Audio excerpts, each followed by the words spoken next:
Alright, hello. I think we're good to go here.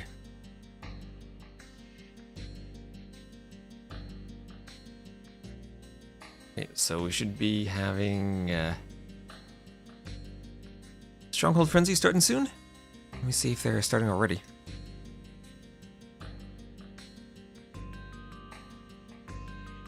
They're just starting their draft. Perfect. Some random picks from Antagonist. Let's go. Random draft.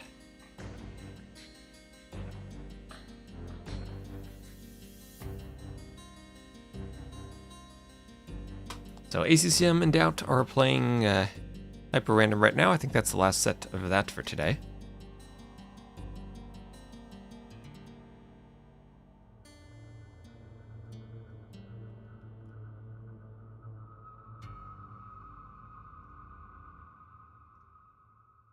My hotkeys, of course, are all messed up from yesterday. But I don't need hotkeys to cast, at least. CAV2 is launching. This takes forever to launch. Not optimized for launch speed, for sure.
Keep my rec folder clear in game. Lovely. Wait, it's nice and responsive. And make an announcement that we are going live.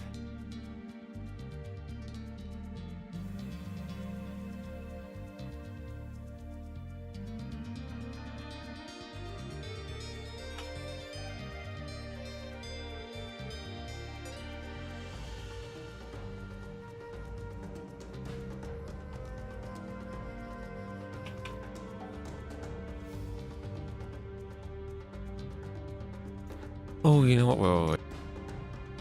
Now we're good to go. Oops. Okay, now we're good. I forgot to swap off of 1440p on Twitch. Now we're good. Now we are good. F5. Antagonist versus Boo. Yes, I was on a. I was streaming at too high of a bitrate for my internet for a moment there.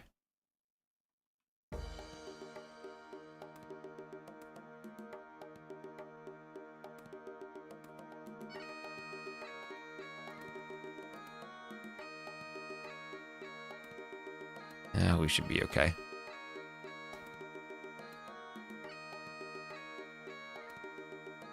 Let me know if the stream is working on Twitch. Okay, 0 viewers. That's okay. We had to restart. Had to restart there. Launch my bot too, so I have to capture age mouse cursor.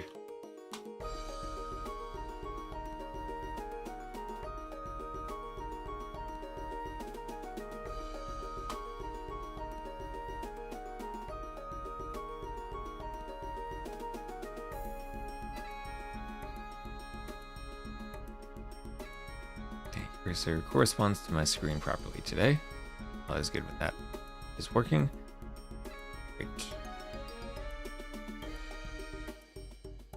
So Antagonist King Boo, and they are, I think, launching? Yes. And Toad IG will be our first map.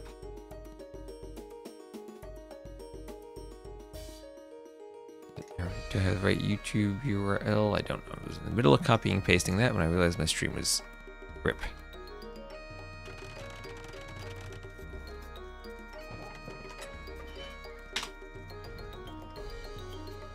And here we go.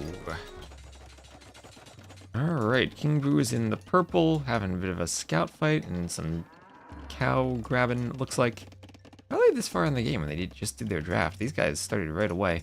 I'll have to put King Boo in the red so we're not playing blue versus purple. Hello Pockany, hello Red Cliffy. Is anyone on YouTube? Hello to you too. And welcome one and all to some Stronghold Frenzy. And it'll be Toad IG where we have our lovely Wonder here. This is, still says Wonder. I think Rapture is updating this to say Defend the Wonder. But if you lose this, then you are defeated. So a bit of a sudden death flavor, but away from your main base, away from your main TC. You gotta keep that Wonder standing. I have the scout from King Boo. As I said, a bit of a scout fight earlier, but his scout survives with 3 HP. He grabbed a couple of those cows. And we'll see if players go out to take those foxes. Fox is always quite popular these days. A little wood line on the edge. Antagonist has to be careful now about chopping through, potentially opening himself up to a trush. Some feudal age aggression. In blue versus cyan? I don't think that's too visible for people. I'll always change that. If someone picks cyan, I'll go red versus cyan. The problem is red versus purple also doesn't work for people too, so I have to go red versus blue. Red versus cyan, perhaps the ultimate, most visible color scheme. Is that 3 tiles away for a farm to fit? I think it is. Don't want your houses too close to the TC. And hello, Humor Me on YouTube.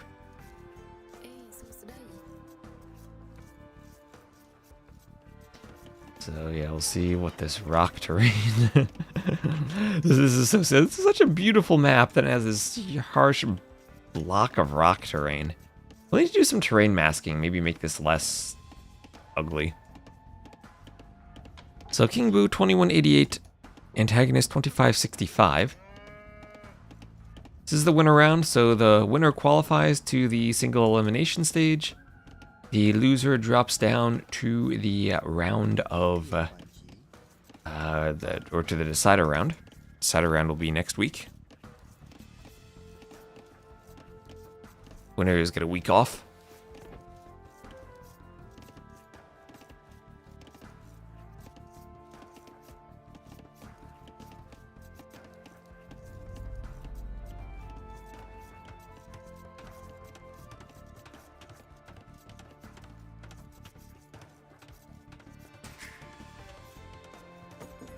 Gold mine for King Boo, more vills being pumped out of the TC. He's already on 24 pop. Still a couple more vills queued up for him.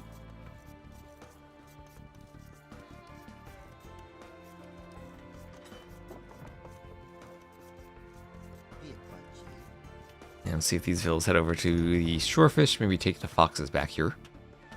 And 5 foxes in each corner are more than enough to give you the gold to go up to the next stage. That's 175.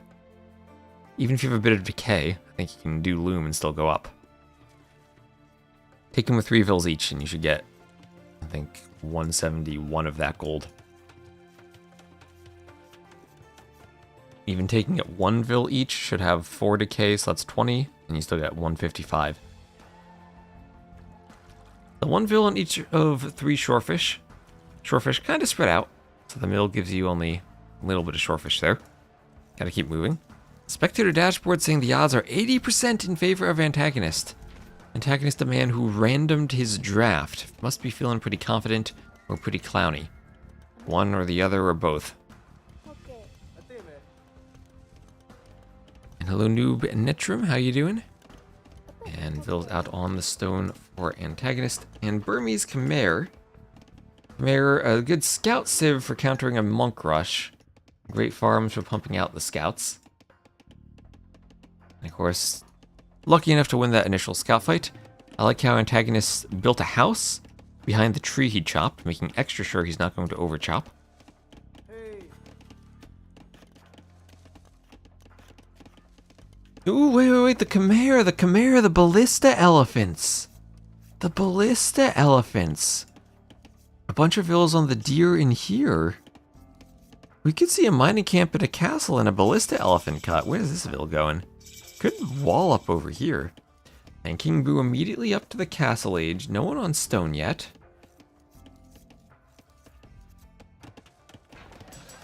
Market Blacksmith.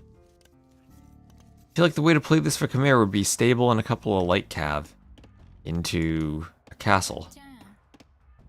Where are these vills going? How do they drop off their food? How do those vills drop off their food? Oh, there's a mill back there. Okay, the wonder is obscuring the mill. You can see the mill poking out from the bottom there. Okay, and a bit of stone walling here for King Boo, but that'll take the stone away from a potential castle.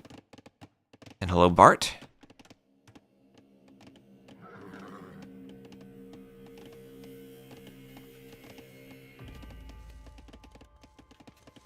So two Raja's civs, and there's the mining camp. 2 Rise of the Raja's civs. I remember when these civs were brand new. Beta tested them when they weren't even born yet.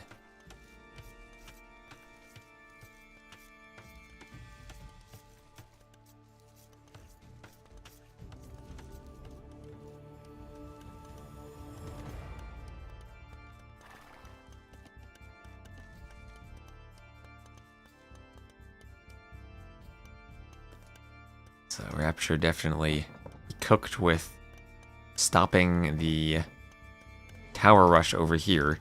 Trying to get the walls at the right corners. I think you could tower hop diagonally across here if you did the tower in the right spot, though. This wall looks a bit more secure.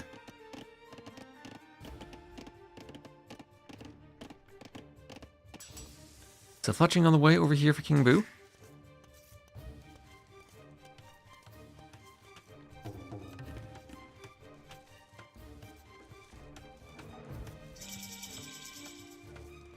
And Antagonist up to the castle age.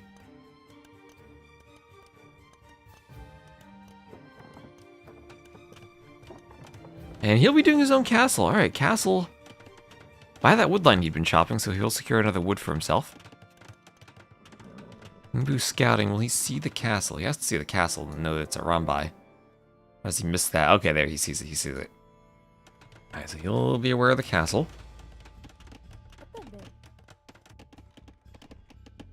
Walled by his wonder down there. I like that wall. I like that bit of walling he's doing.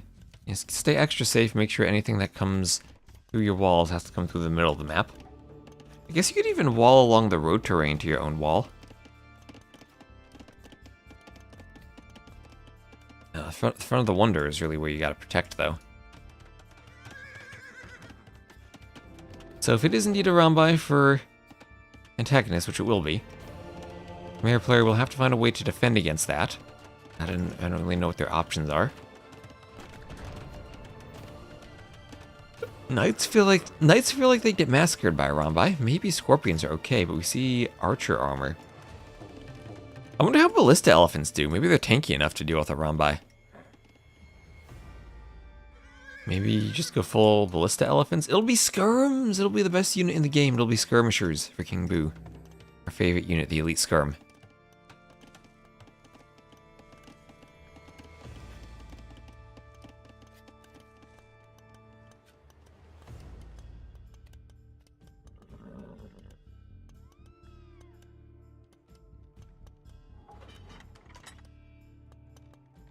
Yeah, Skirms counter everything. Indeed, indeed. Rambai will be hoovering over as wheelbarrow comes in. Getting through the unwalled area as the Skirms move forward. Maybe they'll be able to intercept reinforcements. Hills have to be careful over here. They've chopped to the side. Maybe a Rambai could hit them. Hills in the back. Didn't take the foxes. King Boo not taking the foxes. We have a university up and probably ballistics quickly. No second TC for King Boo. Second TC on a wood line here could be nice. Maybe on a stone too. He's mining stone now. The Skirm's coming forward as the Rambai continue hoovering around. I'll need to get more Skirms out.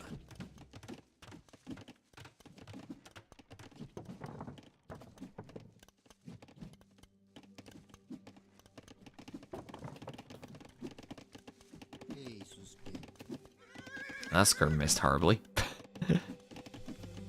That That was an inaccurate javelin throw. And the Rambai will hoover their way on back. And will they be able to fight the skirms here?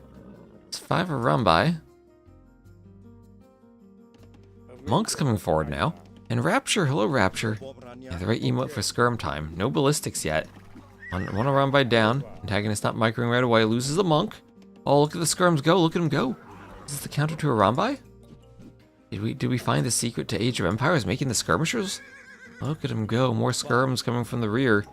And here come Vils going for the castle drop. So what a strategy from Boo. Skirms into a castle, into a ballista elephant cut. Rambai, look at all the HP they're losing to the skirms. Another one goes down. And ballistics is now in. Ballistics now in.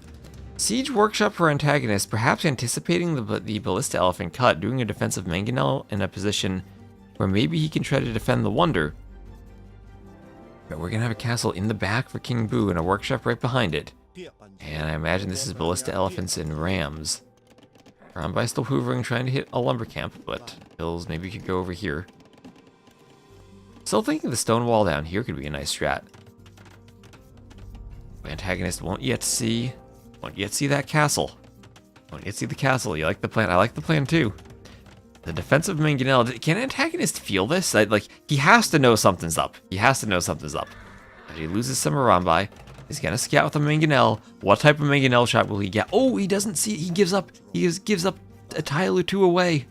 Oh no, he doesn't see it. He doesn't see it. And will the Vils go back to those deer? Oh, okay. Houses. That's what he needs. Houses to make sure ballista elephants don't get right in. And he'll have handcart on the way. So 10 more Vils. There's the castle. Immediately he'll see it. Oh, it slaughters 2 Vils. Look at the castle go. There's no loom. No, he's got handcart and town watch on the way. He needs some loom. Antagonist selling wood. He wants to go imp. So he wants to go imp and then maybe treb this. Ballista elephant queued already. Here come some battering rams. Mangonels will be the defense, but not that great when the castle's on the way, or in the way to defend them. And Balconero is already in. Balconero already is in. And here come the ballista elephants. Here's a ballista elephant cut.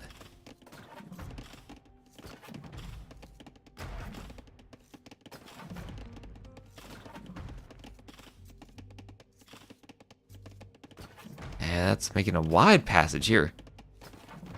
Double passage. Awesome. Look how quickly that cut those trees. Dang, that was insane. And here come the rams. Here comes the ram train. That's the elephant starting to attack the wonder. Where are the mangonels? Mangonel. Oh, the mangonels went forward. That's not going to be useful.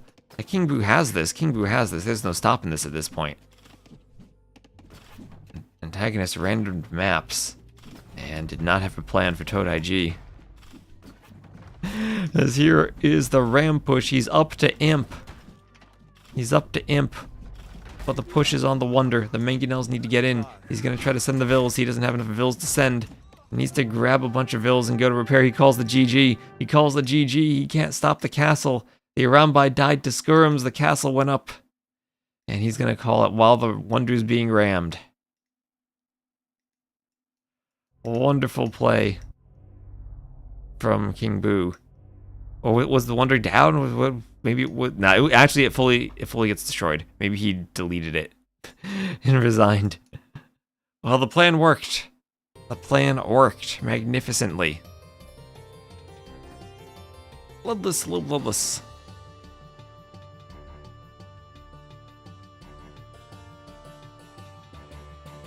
One over King Boo.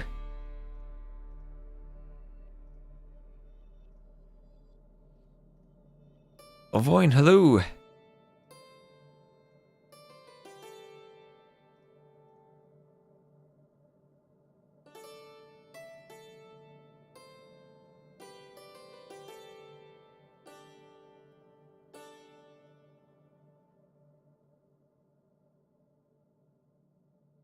See, Downton. No, it looks like Downton ACCM are still going. They're in Game 5.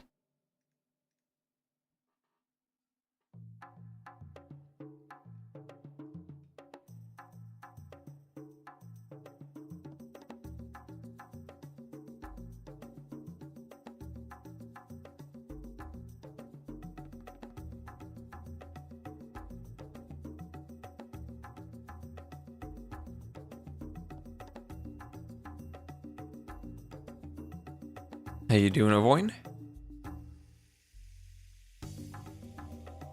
Nice to see you around.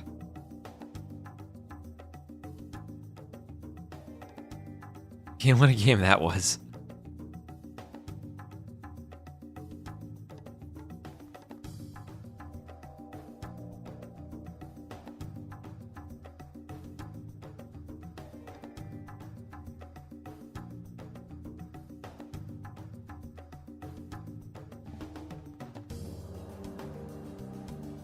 And Potkany, you have a Bozzy emote there. We'll see what map we get now. You need Antagonist to pick it. You're in the lobby. So I'll go to the lobby. He is the odds-on favorite, 80% to 20%, according to the dashboard. Do the odds change if he's down 1-0? The odds change now, or is it still the same? I don't know how are the odds calculated. Oh, it's not telling me the odds anymore.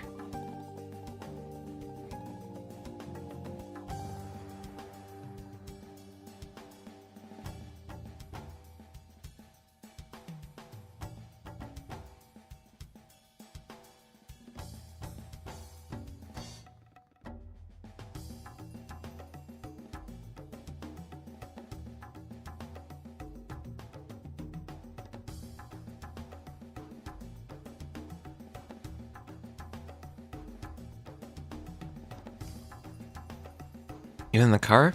Rapture, pay attention to driving. Don't drive an admin at the same time. Alright, so we will have Treasure Beach as our next game.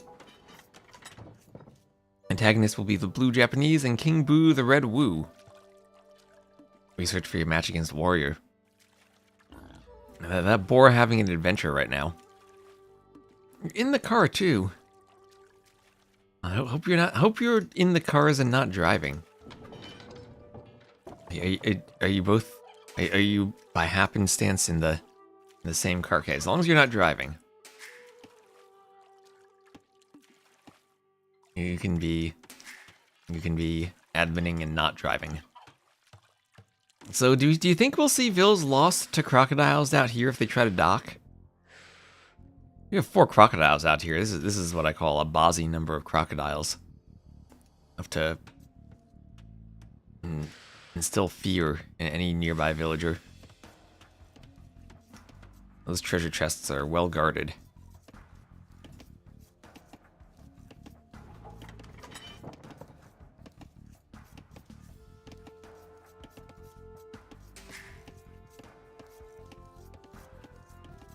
Gold? Does the gold block the bridge? I guess there's still a tile there. I'll squint eastward. You're an innocent pedestrian. If I don't check in every 15 minutes, call the police. You gotta check in every 15 minutes. Give us those viewer and chat stats. What did the king do last game? Oh, if you mean King Boo, he Khmer Ballista Elephant cut to attack the Wonder on Toad IG. The chests are just for decoration, although that could be a cool gold income. Maybe you gotta, like, dig up the treasure chest.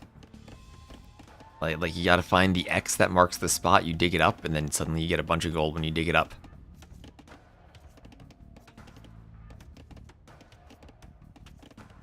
So over to the right, Antagonist has grabbed one of the fences, and deleted one of the fences.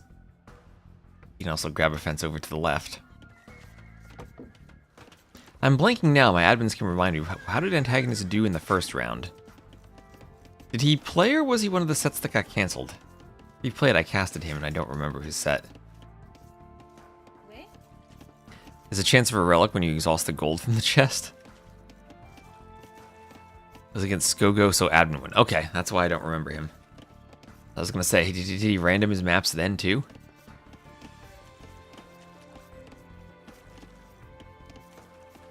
Lost that on Hideout and Sudden Disaster too.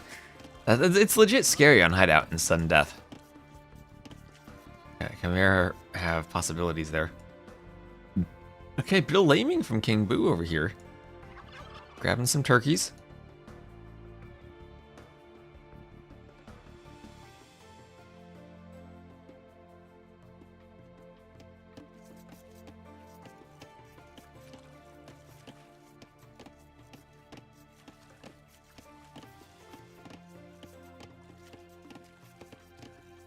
Oh, here's a question. Are there waves on the map? Does Capture Age render the waves? There are waves on the map. Okay. Yeah, Capture Age doesn't render the waves like the game does. Who does John Slow play next, KingstoNe or Dobbs? Did John Stone admin win through his elimination match?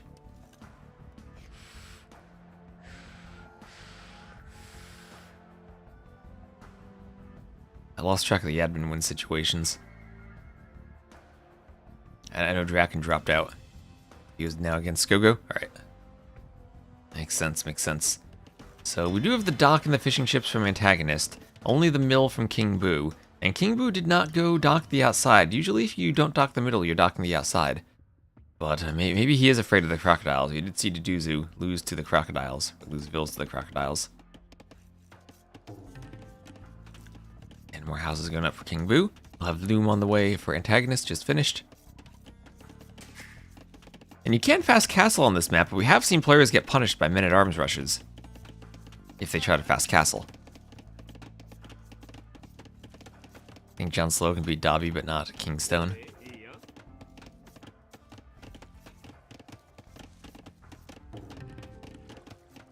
So house going up for Antagonist.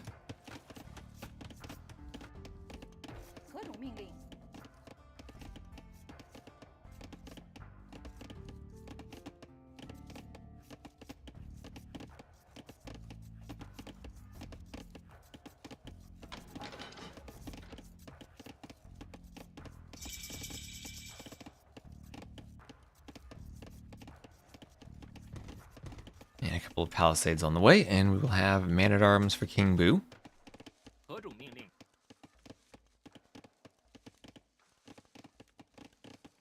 Must be admin wins? It's just because it's a GSL, so if one player at admin wins through the first round, then they admin win through the second round too. I think we only had like 2 situations admin wins. It's the clowns, you never know what's going to happen with the clowns.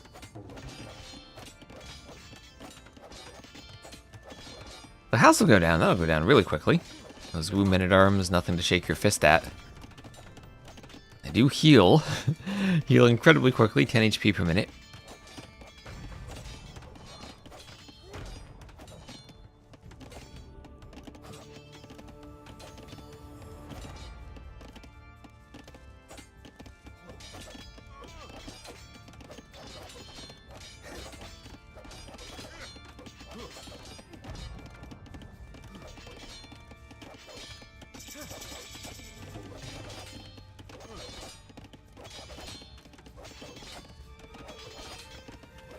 And a minute I was trying to break through this house.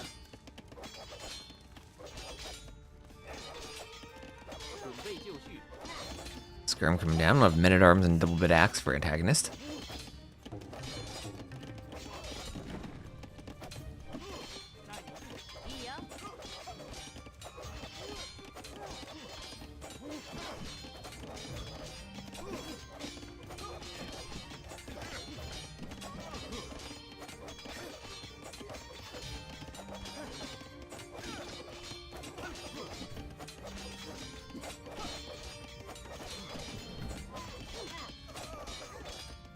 Oh, he has a scout. Ooh, scout picks off the Skirm.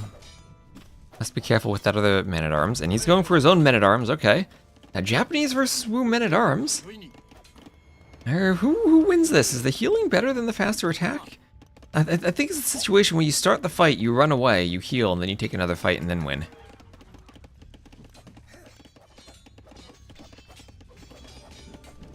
Also, no one really going for the hunt. All the deer at Alstergy is afraid of the boars. They're running, but they're fenced in. Fenced in with their fears.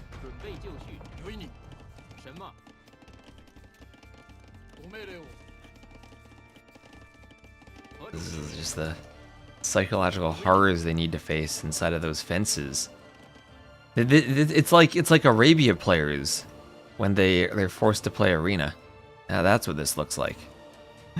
It's like, oh no, the clowns, they're chasing us. We can't get away. Walls, and we didn't build them ourselves.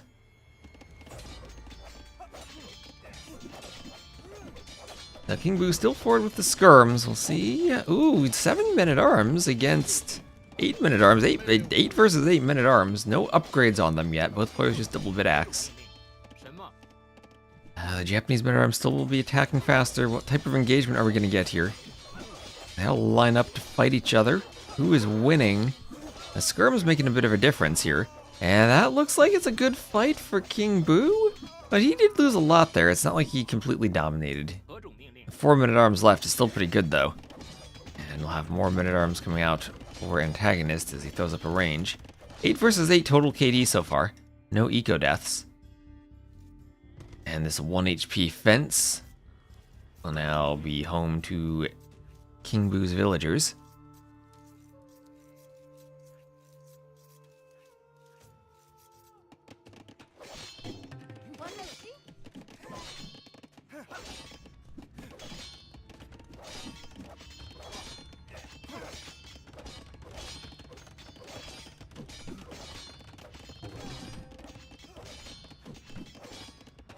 And ooh, we have a trap, Antagonist wants that gate. Here comes the Vil, here comes the Vil. Will he trap the men-at-arms in? There's a skirm. And there's the gate, He does it. 28 hit points, 20 hit points. He needs more hit points on it. The men-at-arms on the outside trying to save the gate, but no. There he goes, 100 hit points on it. Gates are really fragile, the men-at-arms. And the low HP Vils have to be careful not to be too involved, and the men-at-arms break out. It's a good idea. Maybe he needed a market wall instead of a gate. Vil's going to be involved in the fight here. A couple of archers coming over. Vil's going down. That's the first Vil kill of the game. Archer goes down too, but the men-at-arms for Antagonist are here now. So a bit of idle time for his villagers there. But maybe he can afford that as he's up in resources. Needs to maybe run the rest of his Vils. Might lose a second now. So he's going to commit to the fight. He's going to commit and run away. Still has those 9 fishing ships, those 9 Japanese fishing ships. And he needs to care for his Vils, though. They're going down. They're losing HP to those skirms. All of a sudden, Fortune will be on the way for King Boo. And his men-at-arms are going to start pulling ahead even of the Japanese men-at-arms. What have we come to when Japanese men-at-arms aren't even the scariest? Those few skirms, though, that King Boo has added in, once again, showing us the value of the skirmisher. This men-at-arms fight.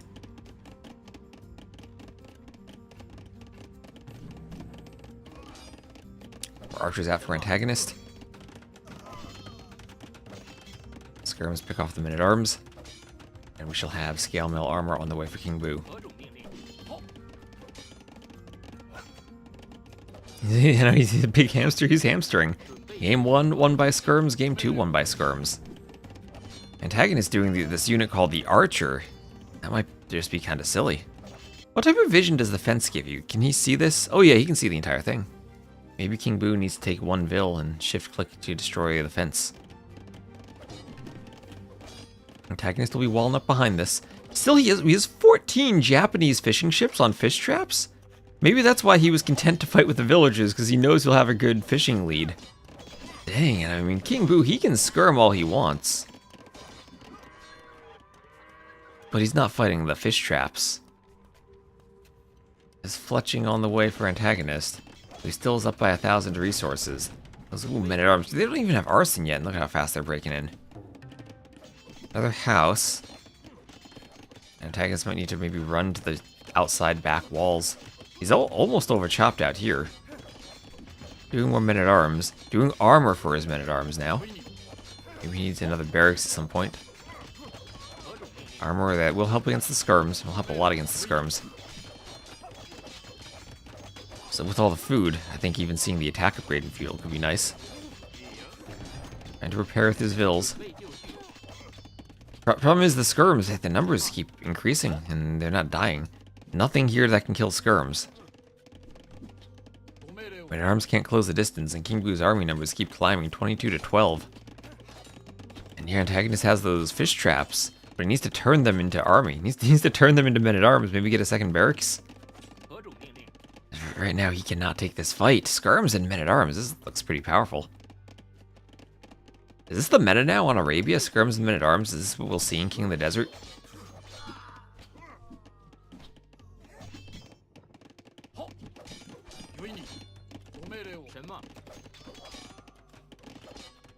There's forging. There's forging. He's floating a bit of wood. And he's all those fishing ships, and he's still floating wood, of all things.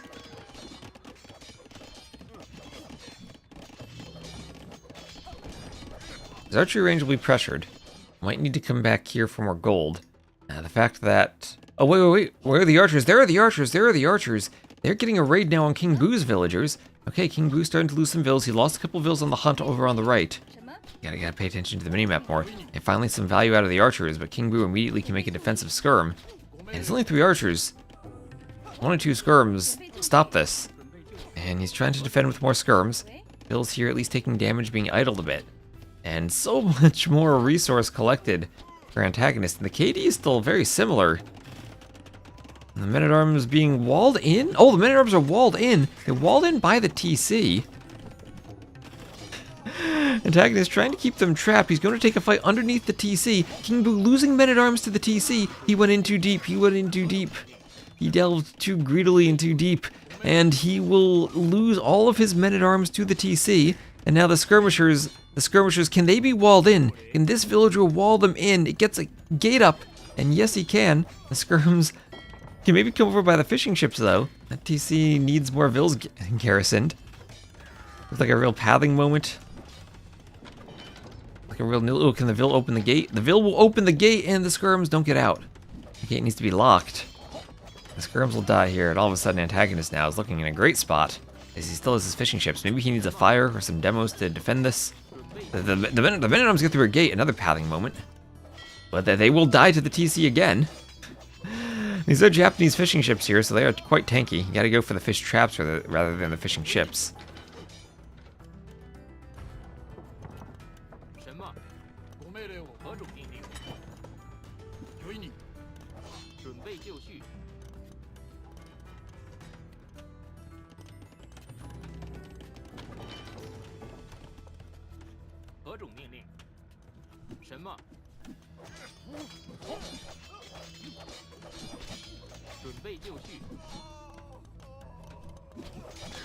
Castle Age on the way for Antagonist.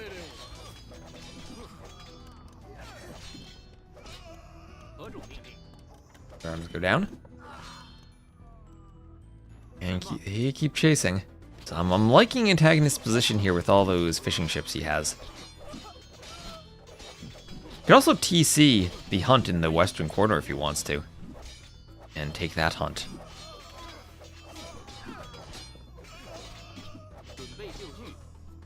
Archers and skirms killing men-at-arms.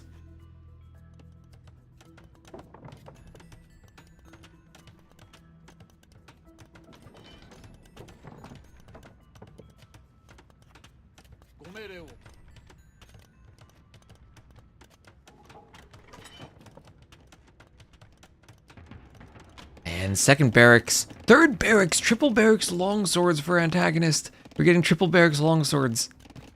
He has the fish to power it. He has the gold to power it too. Vill's forward here on the berries. He'll try to wall this off. How much do walls help against men-at-arms? I'll have a men-at-arms raid at the front. Who's going to be really tilted about his men-at-arms walking back into the TC like that? Well, they were trapped. He just... I think he was just too aggressive. I don't think that's necessarily Nilly's fault. I think that was Boo's fault. See, men-at-arms could find the vills over here. He didn't destroy the fences, so Antagonist still has vision. Antagonist did manage to get walled up with some stone walls even. There's longsword and chainmail armor. The archer is getting trapped in the wood line by the soon-to-be longsword squires on the way to make him extra speedy. Not gonna see any Jin swordsmen against this many longswords.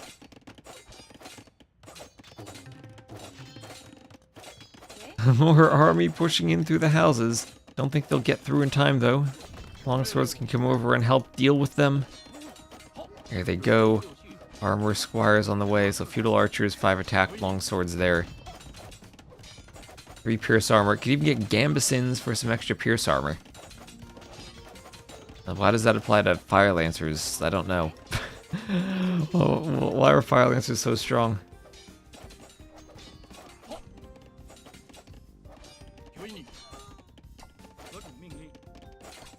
Longsword's coming over. Getting some hits on the Vills. Arm's going down. Vills going down. How's that longsword doing? He's tanky. He will survive. On 2 HP. And meanwhile, more longswords come pouring forward. And King Boo will call the GG, and Antagonist ties it up 1-1. We want longswords, so 154 KD. And there we go. 1900 to 1600 resources collected. The Japanese fishing ships paying off. Alright, I like that strat. Japanese fishing ships. You take the shorefish by the bridges, fish trapped by them, and maybe a mistake from King Boo to continue pushing on the right instead of going for the fish traps earlier and trying to stop the fishing. So longswords win. Bloodless, yes they do.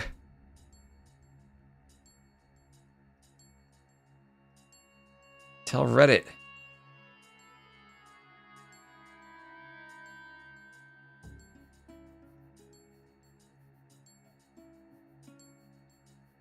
Oh wait, that's a win on Treasure Beach. The random icon threw me off.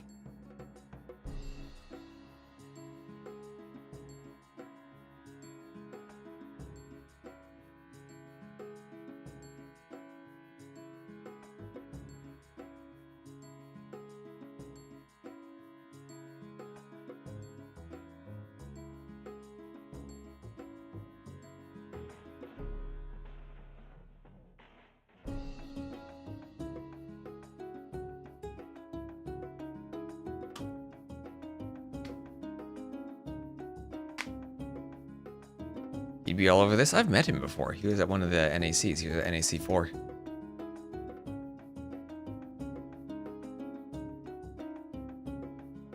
And looks like Sardis will be the next map. Sardis.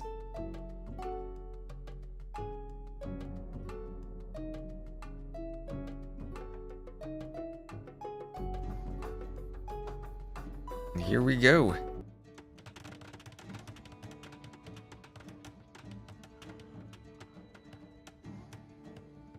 So we will have Antagonist playing as the blue Mongols and King Boo as the red Kumans.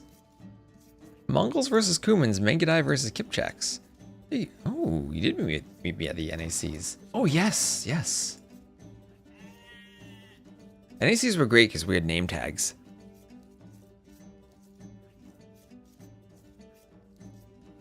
Yeah, you didn't have name tags at Kamigawa, though. I met Margugu, and I couldn't understand what he was saying for a minute. It took me a while to figure out it was Margugu.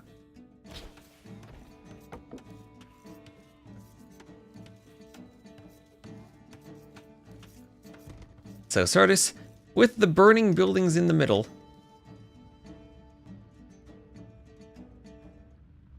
Look a bit different than they did before, or at least they're there.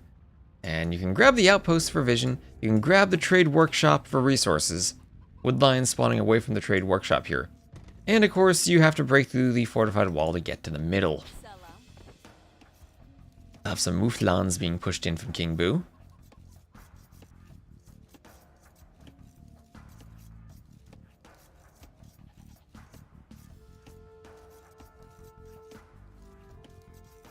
Hope we see a feudal ram masterpiece. I'd like to see one of those too.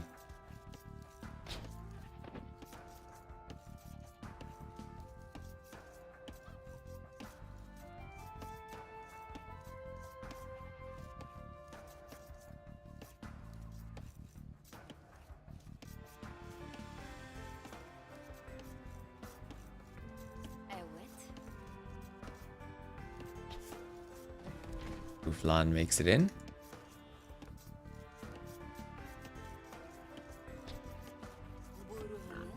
Bill can lure in a wild boar.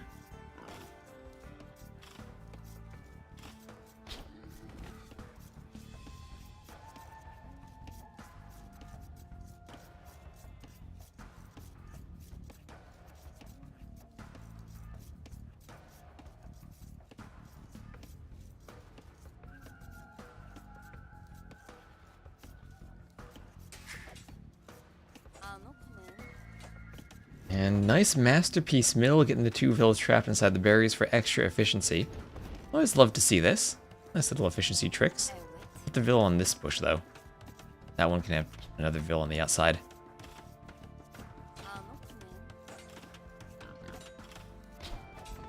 I think, efficient for longer. It doesn't really matter. Make the berries however you want. Hope we see a Mongol Siege Onager book masterpiece. What is a Siege Onager book? Siege Onager book masterpiece.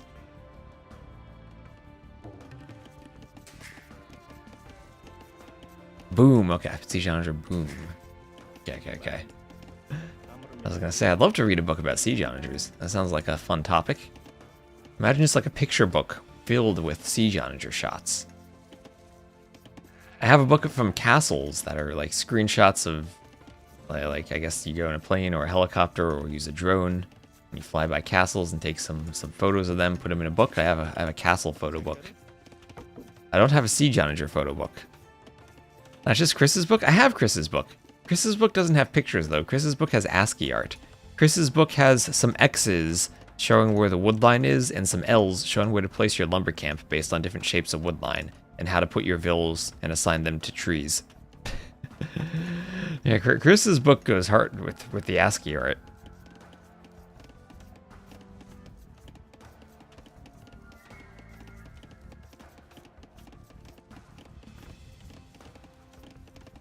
Book of all kinds of siege would be cool.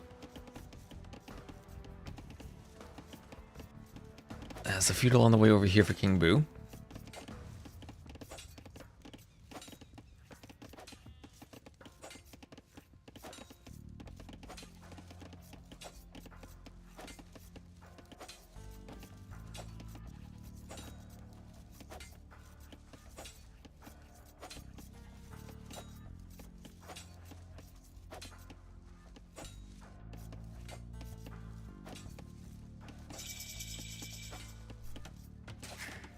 And TC on the way.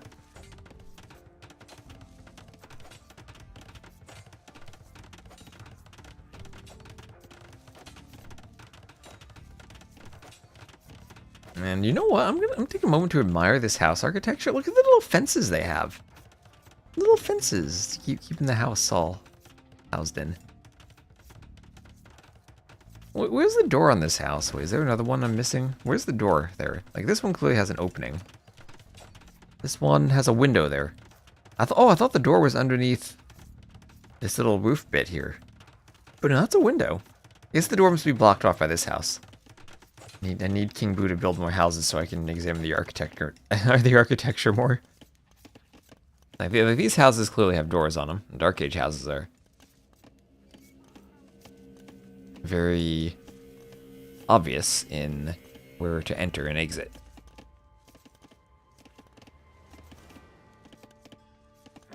So no one actually going for the Greek units to break through the wall. That's kind of a meta we had seen. Break through the wall to get to the middle with your units in the Dark Age and then wall your opponent in, but not seeing that here. Not even seeing the Feudal Workshop and the Rams for King Boo. He's just 2 TC booming. It's a north-facing house. Hello, Pete. I don't think any buildings in AoE 2 face north, though. Although I guess it could have a door on the other side. You don't know what's going on in the back. Oh, now I'm noticing the TC here. The wings of this TC don't actually connect to the central bit. There's a bit of a gap there.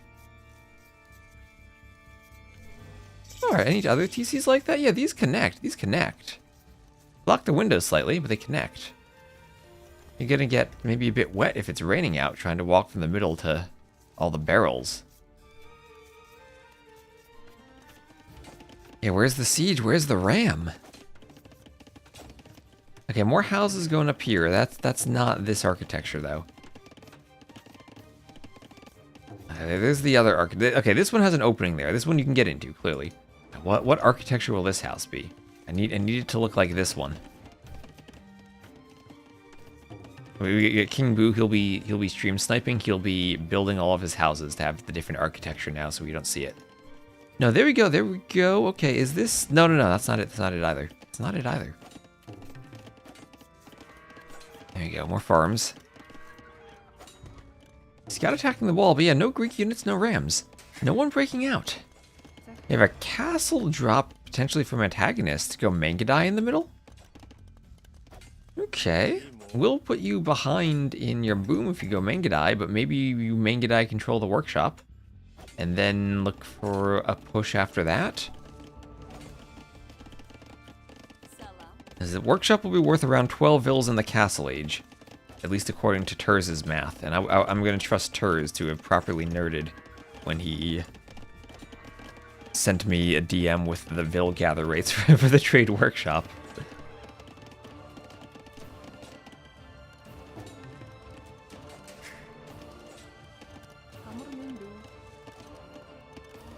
Just gathering the stone as we have a wheelbarrow on the way for King Boo.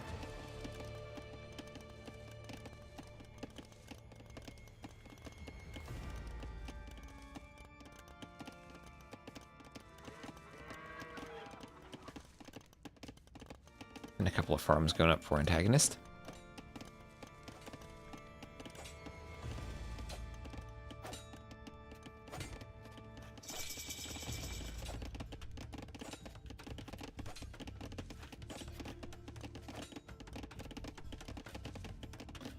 And still we don't have another one of these houses. You know, maybe this will be it. We have a big streak of not having them. No. Oh, we haven't gotten another one of these houses for King Boo. A completely different architecture every time. And workshop now going up. Hello, Marine Throw, how you doing? And now with that workshop, we'll probably see some rams for King Boo to get through the wall. There's Loom on the way. Although, if our Mongol player drops a castle and gets Mangudai, could the Mangudai get forward in time to stop the rams from breaking through the wall? Castle will have a hill bonus here. I guess the hill bonus won't be enough to do extra damage against the wall. I guess the strategy here is put Mangudai in the castle so they shoot more arrows. Or he'll ungarrison. I don't know what gives you more arrows. Maybe the Mangudai has a higher DPS than the castle. Looks like he has a higher DPS outside the castle. So I guess this is okay. Retard ever for speed? Oh, that could be a good idea.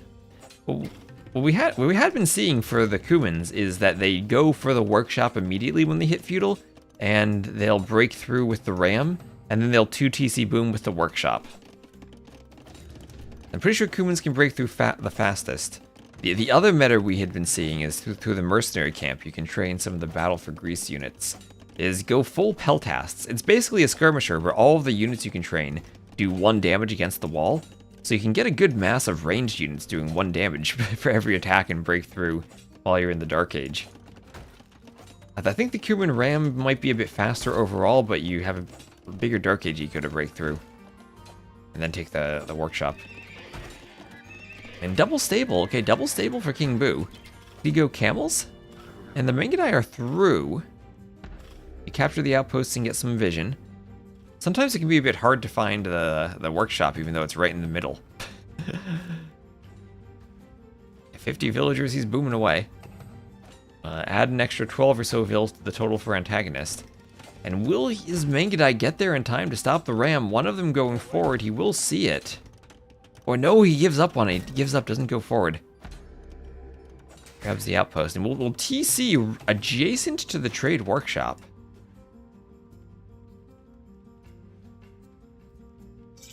That's something a couple players had asked for, at least I'd seen in the feedback. Like some rock terrain by the workshop so you can't do buildings adjacent to it. Outpost, not quite enough vision for that. Would Town Watch give you more vision on these? I guess not, because they're Gaia. But he can go through, he'll see the steppy. He will scout now. That extra HP on the Mongol scout. He could do his own steppies if he wanted, have more HP. He could do his own camels if he wanted. And as that TC goes up, it will now be another workshop forward.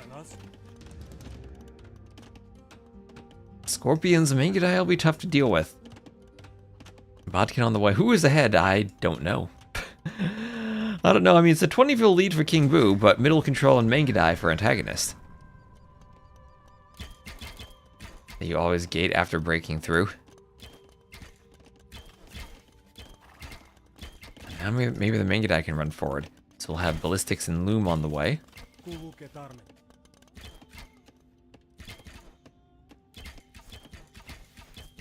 Gate with Palisade, gate with Fortified Wall, and Fast Rush University Fortified Wall when you're up. I guess the Kumans can't really do it, though. They would have to Palisade gate, as you say. Antagonist could gate. His castle's destroying the wall. I guess he can't stop that.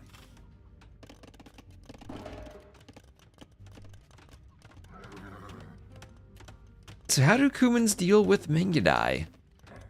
Would Kipchaks potentially be an answer? I don't know if they have the range to take that fight. They do have siege onagers eventually, but no siege engineers for them, so not the best siege onager.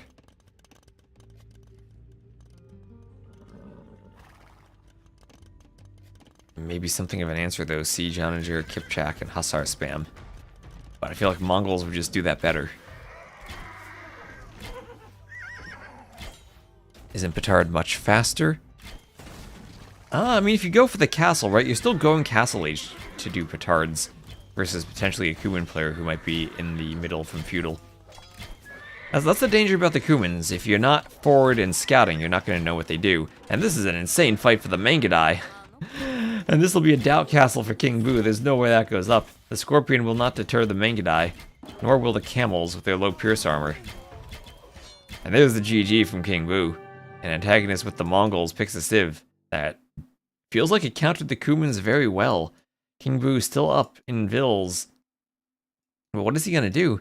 And you know what King Bu didn't do this game that he did the previous 2 games successfully? He didn't do skirmishers.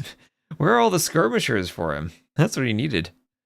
What were the first 2 maps? Todai G and Treasure Beach.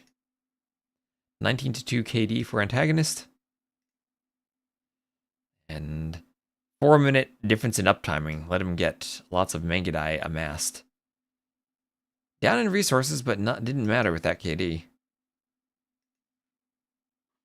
19-2. Mangudai are good. Okay, they cannot repair the burning buildings, though. They're just there for scenery. They can repair the wall if they want to, but not the buildings.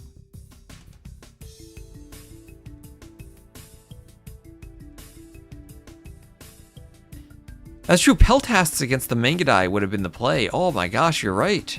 You're right. King Bu didn't clown hard enough for the map. It looks like Zimbabwe will be the next map. That's what King Bu has in the lobby. He's there and ready to go.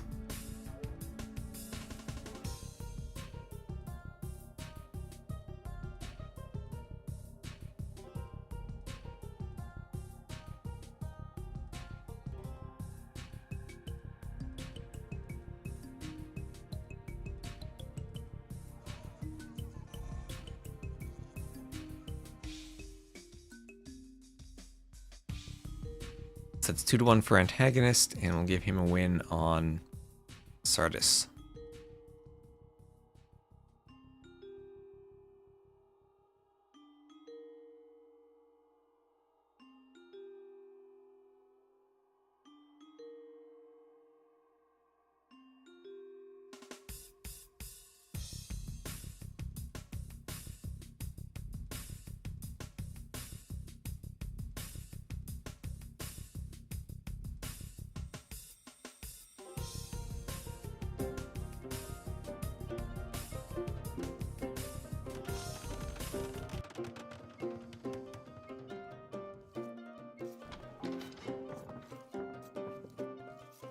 Alright, so next map is Zimbabwe. King Bu will be the Bohemians, Antagonist will be the Turks, and what a closed map Civ matchup this is. And Antagonist with the Turks, but Janissaries nerfed from what they used to be. Less range now in the Castle Age, a bit less scary than they were. In the past, we'll have artillery against Haufnitze if it goes late. And immediately we have an elephant lore here. And honestly, the Predators kind of make the lures easier because they have such a huge line of sight, you can run the Vil farther away. I don't know how much players realize this, but when the Wolf's chasing, yeah, we see that here, the Vil gets so far away. King Bu thinks, oh no, I gotta go back and make sure they keep chasing. But no, actually he can just keep running. And could have even held the gate open. Oh wait, that stopped because of the gate. It stopped because of the gate.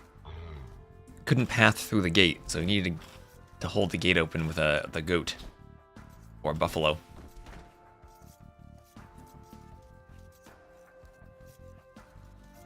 What, really? Yep. Yeah, the Gaia player, they all share a line of sight. But I think that was because the gate was there, and the gate stopped it, and then it didn't have a path. Like, if you completely block it off, then it turns around. I feel like they turn around more quickly than they used to in the past, though, so maybe there's a change in behavior. There have been so many subtle changes to elephants in DE. I kind of wish they just left it like AOC. But yeah, that was very instant, right? It didn't even try to path, it just instantly turned around. Such a quitter elephant.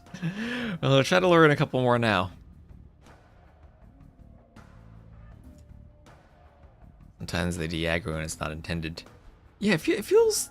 That felt very quick. Right? Oh no, King Boo blocking his own bill. So meanwhile, Antagonist, he should probably be doing the same thing, but it hasn't gone out yet. By the looks of it. Elephant and Rhino still there on the side.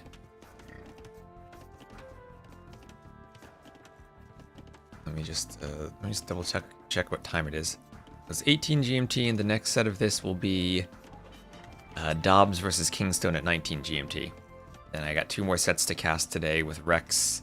We have 1 set at 20 GMT, and then another set of Rex from earlier today to cast. So 4 sets. Good marathon of games. I took a little nap. I woke up at 6 AM to cast that hyper random set. Little nap. So hopefully I'm good to cast all today. You can sync the Twitch emojis so they match the BPN of the song. I think that would be impossible.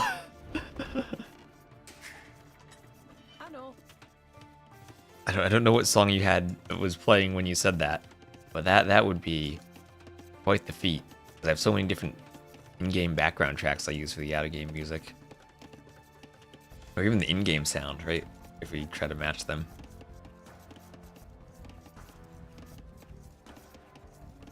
That would be amazing if your Twitch chat is all spamming your dance emotes at the same pace as the background music, but I think that's that might be a bit beyond our animated emote skills. I haven't had a coffee build this. I haven't had a coffee. Could definitely use a coffee. I need treat stream, but for coffee.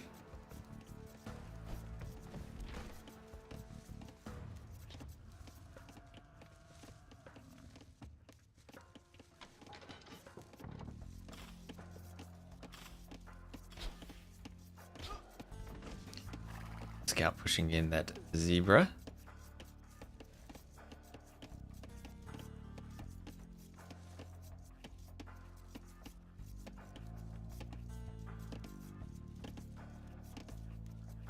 Get it through the gate. And nicely held open by that buffalo. Will he go to the mill or will he go to the TC? This has to be to the TC, right? He's not going to stop at the mill. Especially not with 1 bill. Yeah, that'll be the TC. Oh, the double mining camp. The double mining camp between the gold and the stone.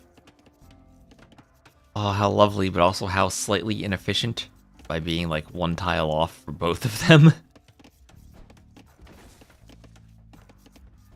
Late but here to support Boo. Hello, hello.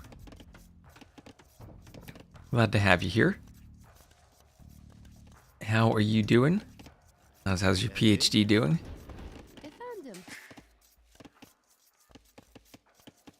Am I coming to Red Bull? I might. I have not had any conversations about casting or anything, but I might come to it. I went to the one in Spain. Nearly finished writing up chapter 3 of 4. Nice.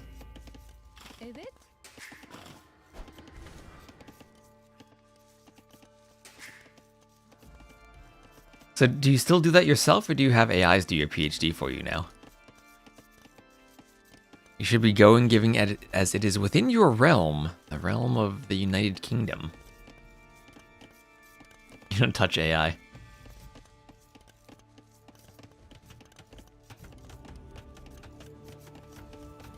I have to update to Windows 11, so I feel like AI will be touching me pretty soon. Unless I go full Linux, which I'm tempted to do. Very tempted to do.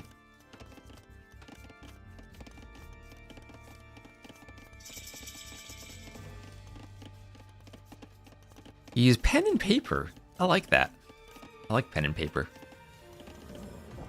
So Antagonist up to the feudal age. Market blacksmith on the way for Antagonist. Just say no and it legally cannot touch you? I don't think corporations care about legalities. Defend him. Defend him. Finds things flow out of your brain better with pen and paper. Once your flow starts, you compose art like Mozart. In the past, AI was called spyware.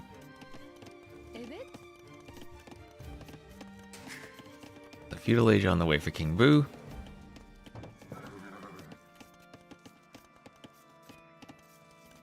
Oh, double mining camp also from King Boo. The double mining camp popular on this map. Maybe you're just bad at computers. That's okay.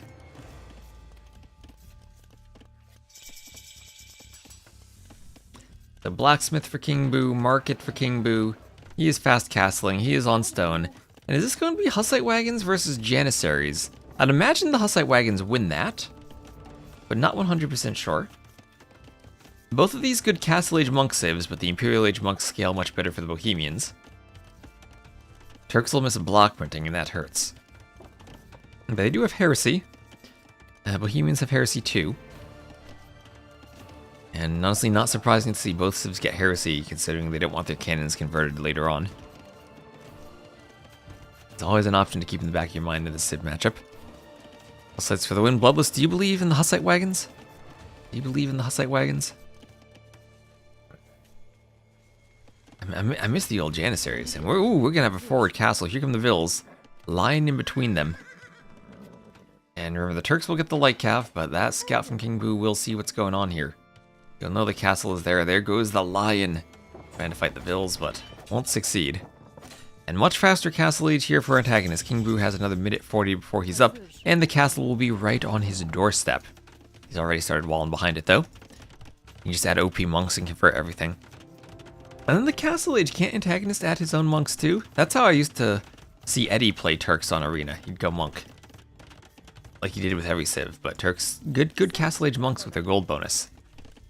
Antagonist selling wood. Not much gold in your own base though.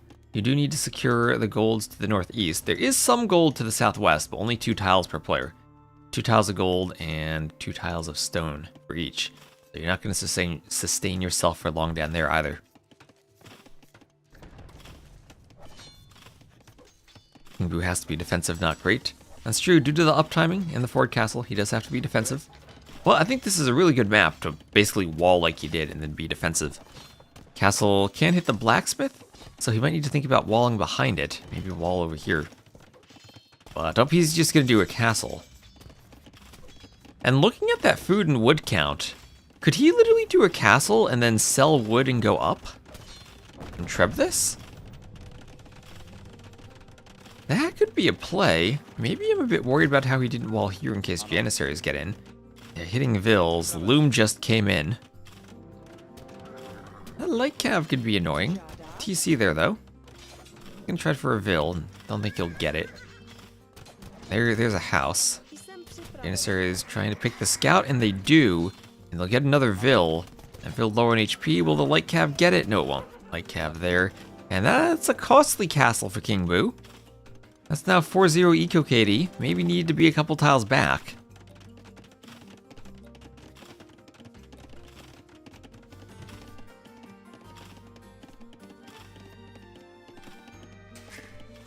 Loom on the way for Antagonist. Janissaries wander around the outside.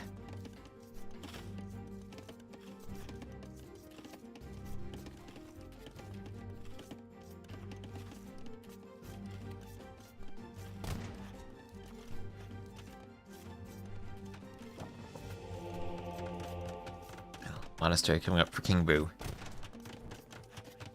As the Janissaries shoot the lion.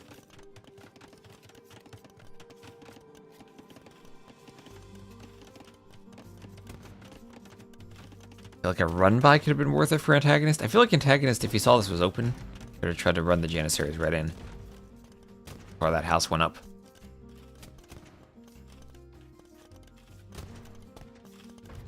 And now we get to see Janissary versus Hussite Wagon. Hussite Wagon obviously more hit points. Janissary is actually more range, more attack. I'm probably cheaper to amass, but you do need a lot of them. And these Hussite wagons certainly are not squishy by any means.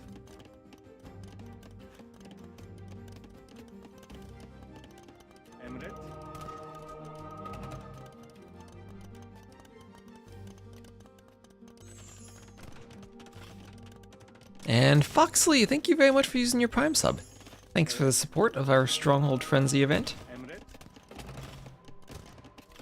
Well, subs do help us run stuff like this, so thank you very much.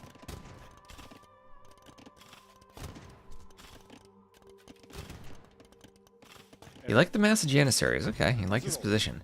Imp on the way though for King Boo, so he will be able to treb this down. And Monastery, he could just go Monk Treb, maybe. Block printing Monk should be decent against Janissaries. He's kind of on a timer to break out before he runs out of gold. He's got 3k gold left to play with on the inside of his base.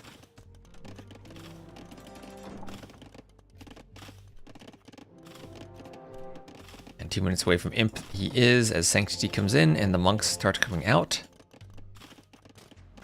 Remember, Sanctity and Fervor will both apply to his villagers as the Bohemians, so a defensive and economic bonus for him. Does have to be careful about wood. One thing he didn't do was wall the outside. You can wall from the wood lines to your stone walls and have safe wood in the back. That's something he did not do. It is nice he can take the castle. And this will also be a downhill castle, so all the more bonus damage for the Trebs.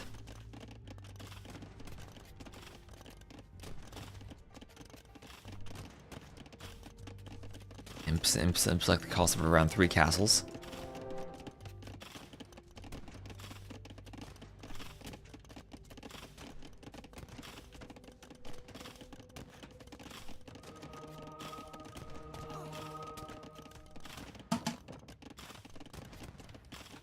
Just remember though how important it is that you get better monks when you're an imp.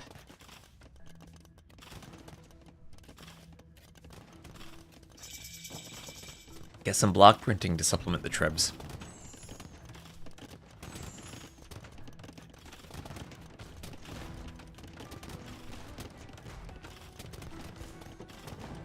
And there's the first Treb.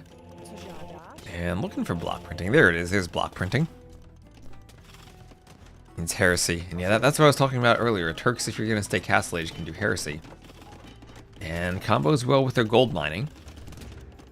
But it does make it hard to go imp. And he's 3 TC booming behind this. So he's gonna stay Castle Age and hope that he can... I don't know, he's 4 TC booming behind this. Hope that he can out-boom the Turks imp. And on this map where you have so much room to head to the outside, maybe he can. 24 minutes though and the Treb's already out. Antagonist, that's true, starved of gold when you're the Turks. Has he scouted that gold? He has. Okay, he's good scouting everywhere. You should know on this map all the golds to the top right are up there.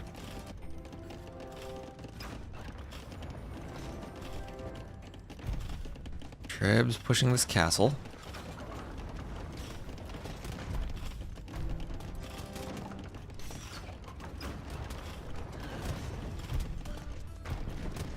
And castle's down.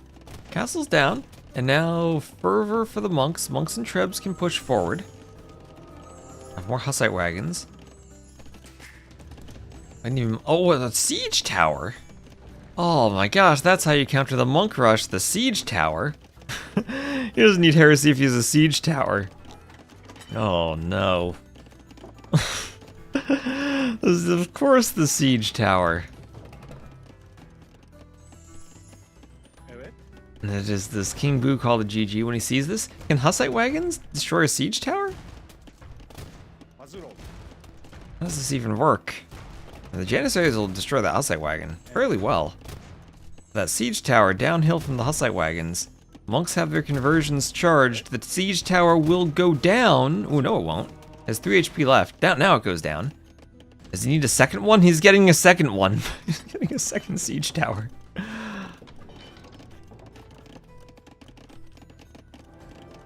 He will counter it with petards. He's doing exactly as you say. Do they do extra damage to it? What do they do against siege? 60 versus siege. Monks want conversions. He will destroy the workshop. That's almost there. There he goes with the petards. Janissaries not picking them off. Is this legit a thing? Counter a siege tower with petards? Looked like it worked. Trebs will start taking out some houses. They need to move forward and start hitting the TCs soon, though. Assault wagons coming forward. And 87 to 42 vills right now. Petards for the gate. The gate was uphill, so it didn't quite go down. And the Trebs hit the siege tower?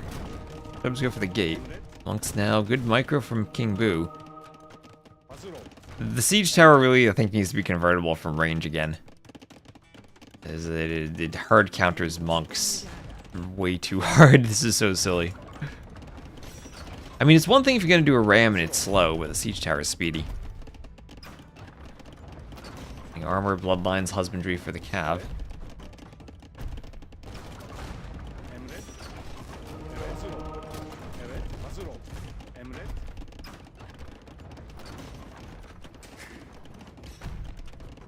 There goes the TC.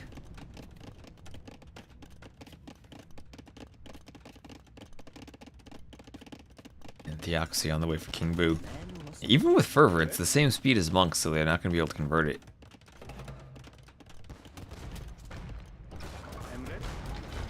Bill's wanting to repair the siege tower. And here comes the light cav. Here come the light cav. Monks have their conversion set. The siege tower is down. How will the monks do? How will the monks do? They should get some conversions. They're getting the Janissaries. They're getting the light cav. And the monks did well. The monks did well. That's going to be another TC going down. 97 to 47 vills. But still castle age for Antagonist. King Boo takes the score lead. The monks did their job. The monks did their job despite the siege tower. There's no devotion. There was no devotion for Antagonist. He wasn't devoted. Can they drop res while the TC is in its destruction animation? I never thought about that, and that is a great question. I'm gonna write that to myself on Discord while this happens. Can vills drop res during destruction? And this TC will go down, but here's the problem now for Antagonist. He went to the southwest. He has 2 tiles of gold. He doesn't have any of the gold in the north that King Boo's taking.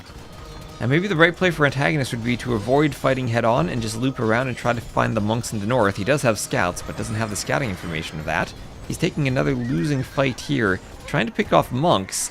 Well, now he's giving King Boo a 20 military advantage. And if you look at the scouting, he's none the wiser as to King Boo's mining on the outside.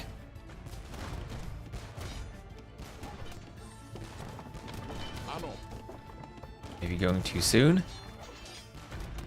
Maybe giving his opponent too much military.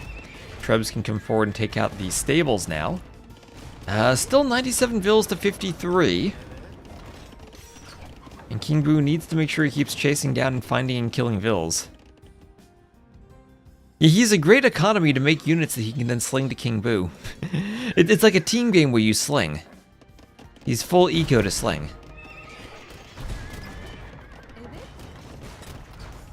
King Boo lost a lot of his monks though, only 2 more monks on the field. Lightcap did do a good job of sniping them. Trebs need to stop attacking houses and instead attack stables. Ensure that the light cav can't easily be amassed again.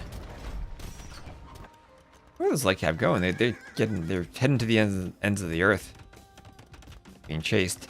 I think maybe stone for some castles to defend the golds could be prudent for King Boo.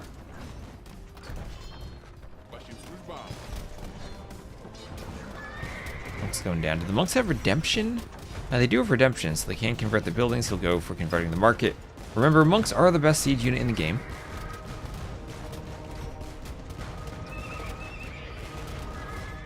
That's now a 30 to 28 KD. That'll increase as more light cav go down. Market is converted. No more market for Antagonist, but he should be able to do another one. Hussite wagons raiding down here. Hussite wagons raiding the farms. Vills will have to fight. Remember, Vills have an attack bonus against these things for some reason. Guess it's working there. And down it goes. Is +6 against Hussite wagons. Efendim.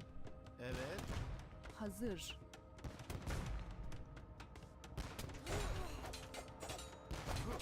Efendim. And, well, it's working out for him there. Ano. This is the fear of the light cav coming down, but Bohemian Spears should be able to defend against light cav, the double barracks. And now, like, oh, look at that little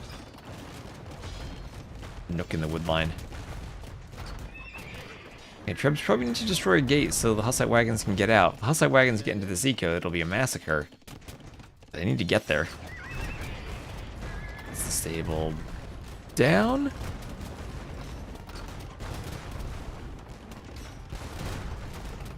Yeah, it's 9 Hussite wagons now.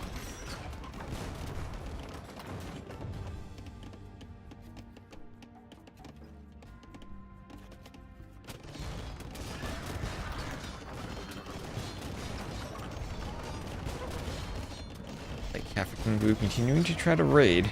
Remember, these are not his light cav, these are Antagonist's gifted light cav. Here come the Trebs. Logan Marine though.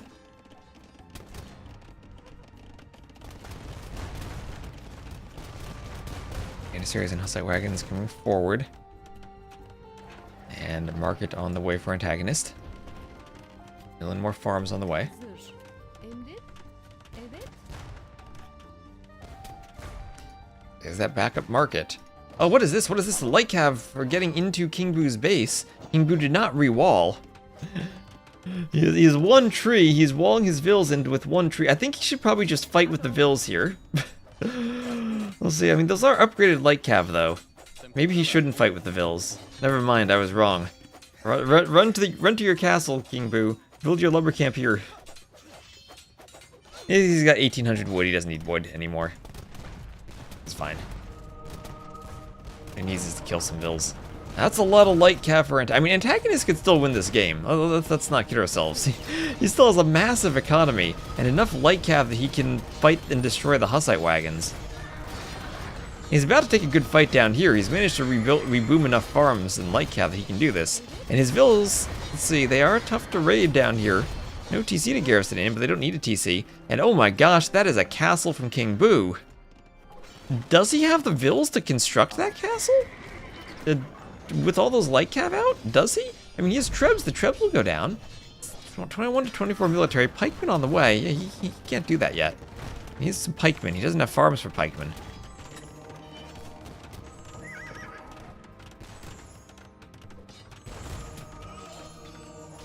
Monks want conversions. Is there devotion? There's devotion now. Devotion will make a huge difference against the monks. The Hussite wagon's still kind of exposed. Where are these vills going? They're going to their deaths. I feel like we've been at around 97 to 50 vills for the past 10 minutes. The Hussite wagon's not numerous enough as Antagonist now takes the score lead with all of the light cav. So many light cav. King Boo maybe not adding the pikemen in early enough. Maybe not walling himself up. Vulnerable to the light cav raids. I don't think he'll have the numbers on the pikemen. Trying to repair the Hussite wagons. The pikemen just spawning to their deaths. And, well, Antagonist, maybe he went to the food section because he knew he wanted light cav and knew he didn't actually need the gold. Here come the pikes. King Boo actually with decent pike production, but he's still down by 50 vills. And at this point now, all of a sudden, things are looking, I think, pretty good for Antagonist. King Boo maybe got a bit stuck in the base for too long, wasn't raiding the villagers. And that let Antagonist establish a solid farming economy. You now pump out the light cav.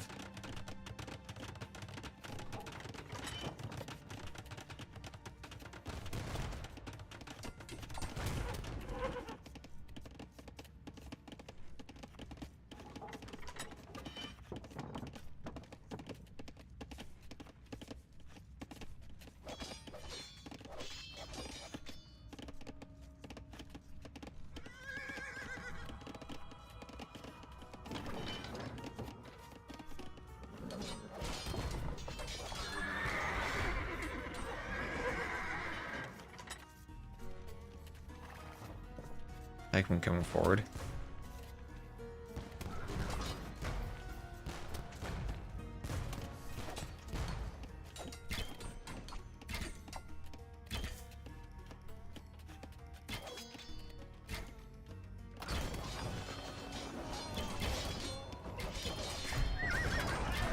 Web's attacking the TC. And now with the pikemen, maybe the castle can go up? Okay, this castle could be nice, but all the farming eco is still back here. I feel like the castle probably isn't enough. Now, a big light cav fight. Will this castle be denied? There are a lot of cav archers here too now. Antagonist making the swap to the cav archers to deal with the pikemen. Somehow these units aren't dead yet. But I don't think the castle will go up. More vills on the way, but it's not going to be enough. This is a doubt castle from King Boo. Not even at 50% yet.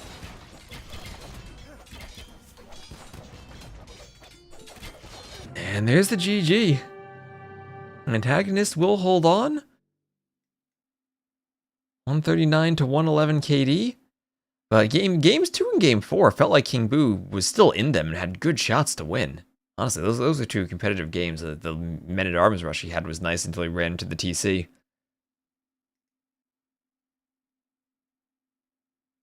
So 10k more res collected. Ran the vills, keep them alive. Didn't lose all of them. Initial Janissary push maybe bought him enough time. Hello, Beba Cakes, and hello, General Pat and George. And Dad Gum, everyone in the chat, hello, hello. Alright. So we have about 30 minutes until the next set. See what's going on. That's 3-1 for Antagonist. And he will have just taken a win on Zimbabwe. So the next set we have will be, I believe... I wrote my schedule down and I don't see it. It'll be Dobbs versus KingstoNe. Dobbs versus KingstoNe. So GG's. Let me take a very quick break myself. And then we'll be right back. Maybe we'll cast a game before that. I don't know. How is... Oh, is Hyper Random over for today?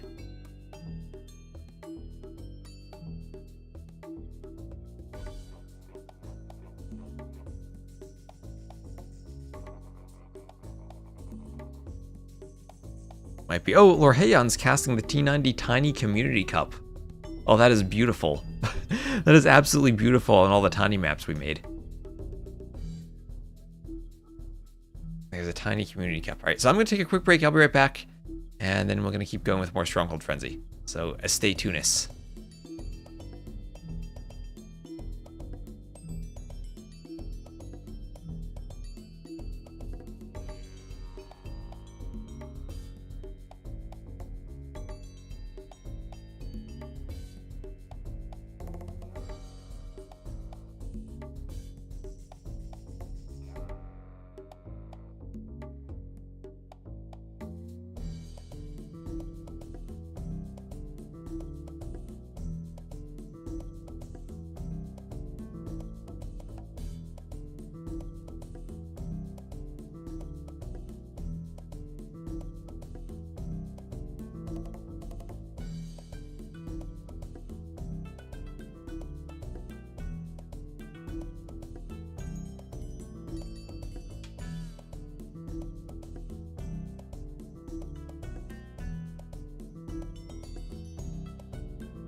Alright, let's see. We'll probably cast something real quick in between these games.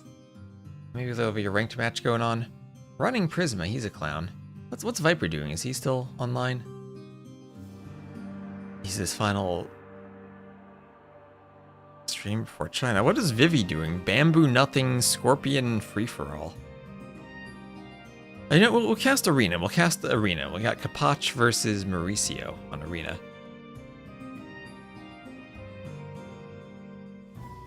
Let's cast a quick Arena game before we get into the next set. Why not? Why not do some clown action before the other clown action?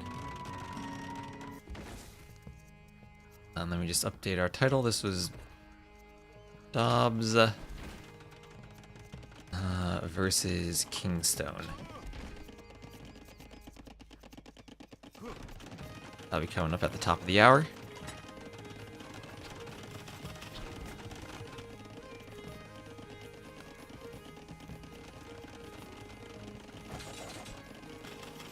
Just update capture age. The logo off since this isn't technically the tournament, even though it is clowny. I disable the scoreboard for a second. And alright, so we'll catch up to live time here. Thank you everyone for tuning in. Have a short break before the next match. And Kapach 25-71 against Mauricio 23-75. Magyar Hussars feel interesting against Hussite Wagons, but then you run into Bohemian Halbs.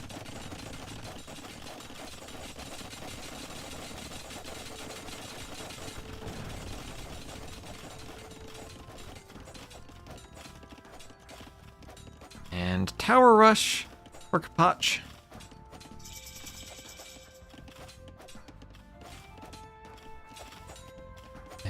Zoo, what are those vills? Where are they going? Where are they going? That's stone for a castle. And he's castle age. Where does the castle go? Right here? Between the towers? Takes out all 3 towers? That could be sick. There it goes. Don't think it hits all 3 of them. It doesn't hit the one on the outside. Need to be like a tile more forward. But decent castle nevertheless. Ooh, I mean, oh, you know, he can do Fletching and Bodkin, and then I don't know if he hits it then. He's 2 tiles away. Maybe he hits it then. If you're right on the edge, I don't know if you hit it. I should probably figure that out. That'd be a nice thing to test.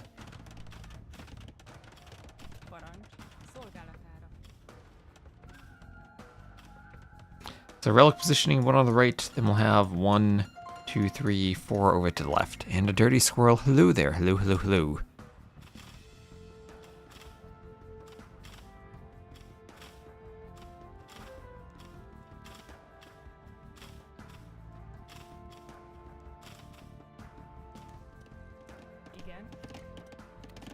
And did Kapach wall his own? What?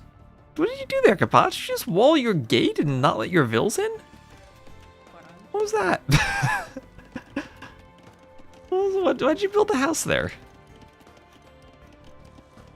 That was a weird house location. Anyway, vills come into the TC. Castle Age on the way.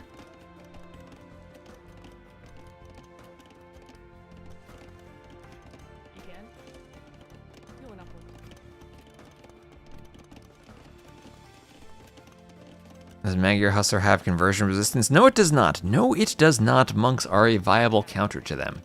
Very much. No conversion resistance for the Magyar Hussar.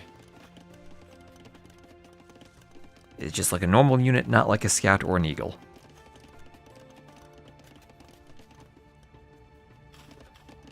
So Bohemian monks can be quite viable. Magyar's going heavy cav. Usually I feel heavy cav archers are good against Bohemians. Don't really like fighting the Hussite wagons, but they do have good range and can outrange them if you're a Magyars and do recurve bow. And then you get to this setup where they kill the Halbs and they are great against the Halfnitze and are good against the monks too. Alright, it's really just the Hussite wagon you're worried about then. And maybe the Magyar Hussars can deal with that. Yeah, look at that guy spinning around. Look at him. Look at him go. Look at him spinning.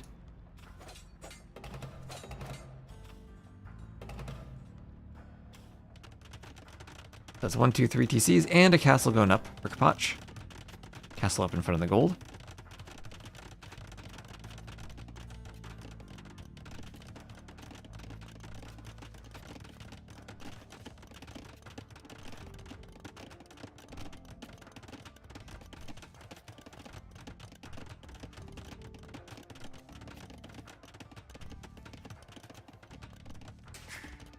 TC's on both wood lines, one by the gold in the back.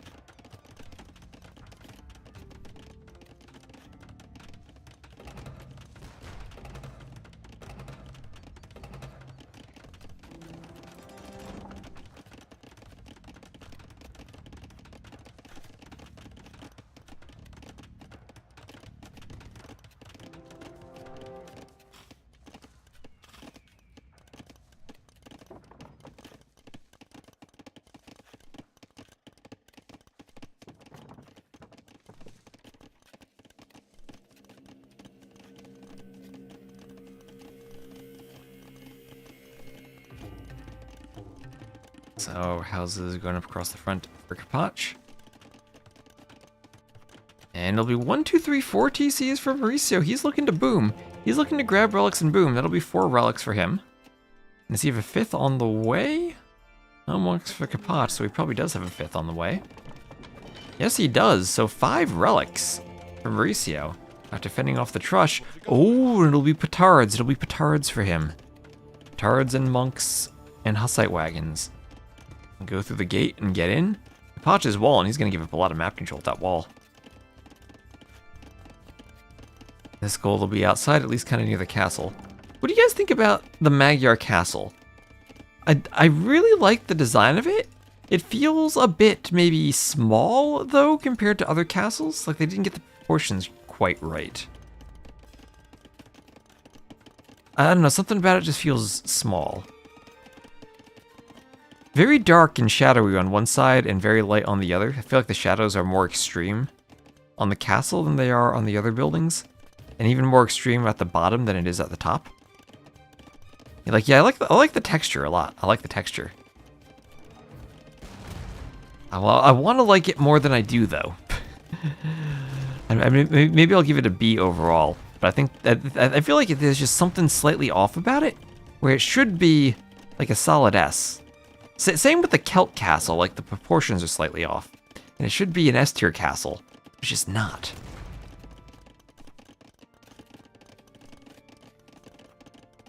Doesn't seem to match the other buildings too well. The roof does, at least. The roof does. Some of the castles really don't match the architecture sets. That's something that really sticks out when they don't match. At least the roof of this one does, but you're right. Like, the sides of it don't match the rest of the architecture set at all. Not at all. They have weird proportions. They do have some weird proportions, yes. Ralph the mouse, smaller than it should be. That's what she said.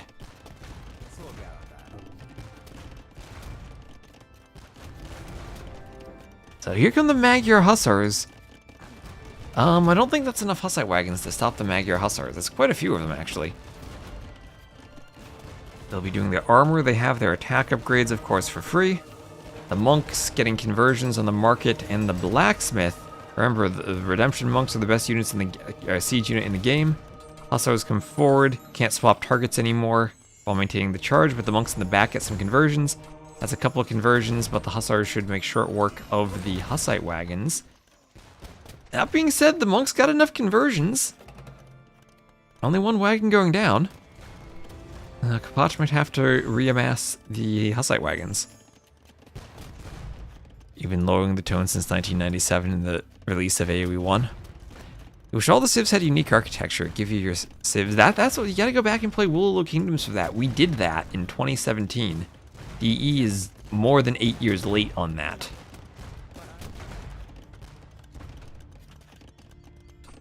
Yeah, I hope they don't sell that as a DLC. Just like they did with the Rome thing, take another free mod and make it a DLC.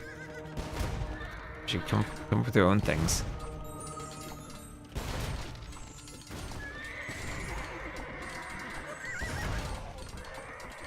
Wagons alone versus Magyar Hussar is definitely questionable. I I feel like there's enough distinction in buildings you could probably get away with it. I mean, Star Wars Galactic Battlegrounds had unique stuff for every civ, right? That was okay. That was even weirder. And the Gimmicky new civ. I mean, if you're gonna do architecture sets, I think the one thing I wouldn't want to see is just like, oh, pay $5 for architecture, because I think that can be rather inappropriate if you have something like accurate Persian architecture behind a paywall, right? Like you're paywalling your diversity features in the game, and I wouldn't want to see that. I think the way to do it is that you tie it in with actual content. Like you have your campaign DLC, and you model a castle over something that's like a real structure from that campaign time frame. And then like you win the campaign, you finish an achievement, and then you unlock the ability to swap your castle graphics and look like the new castle. And then you're mixing. You're not just doing a skin, but you're having it as part of something. And you actually unlock some type of achievement for doing it, rather than just, oh, here's something you paid money for. That's silly. Better matchmaking interfaces. What's needed? You reach to the choir here. I'd love not to have to alt tab to another website, just so that my search can search by player name.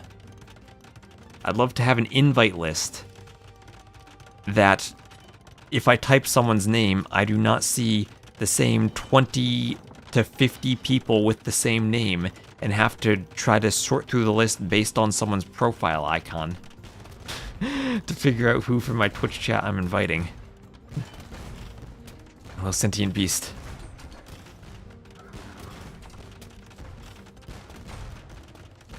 So I'm kind of rooting for Mauricio here because he got tower rushed. And I'll always root for the player against the Trush Run Arena. That's a lot of Magyar Hussars, though. Pikemen not numerous enough to take the fight. I mean, doing a good job. Maybe they are numerous enough to take the fight. That was holy crap, that was a great fight for Mauricio. That was much better than I thought it'd go. He will lose it eventually, but in terms of value, that's a ton of dead Magyar Hussars.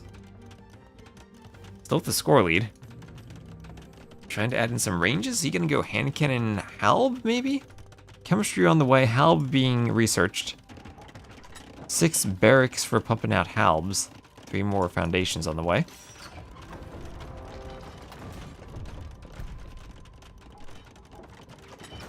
I'm going for the castle. That trouble will be picked off easily by the Magyar Hussars.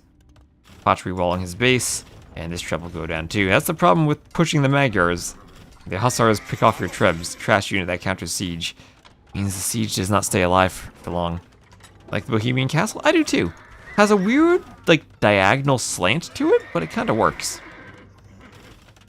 At least it has castle proportions. Like look at how much larger it is than this Magyar castle. It's so much larger. And the colors, I think, are more appropriate too. It's not as contrasty with the bright white and the dark area. It's more of a gradual shading on one side. Still has maybe a bit too heavy of a shadow on this side, but it fits in with the other buildings a lot more nicely.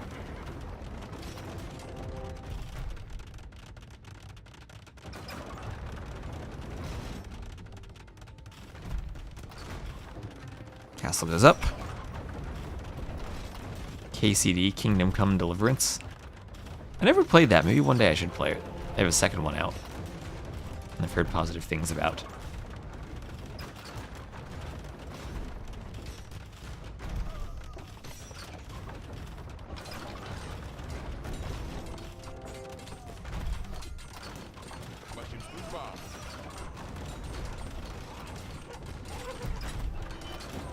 It's an amazing game. Hello, Amons.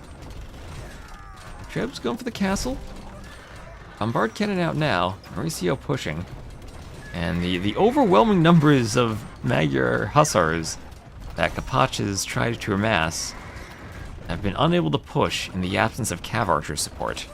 And there is, I believe that's Corvinian army. Oh, can I not check the civs if I don't have the scoreboard on? And check the tech trees? Oh, Capture Age. I just wanted not to have the scoreboard because it's a ranked game, but I need to turn it on, I guess, to check the civ tech trees.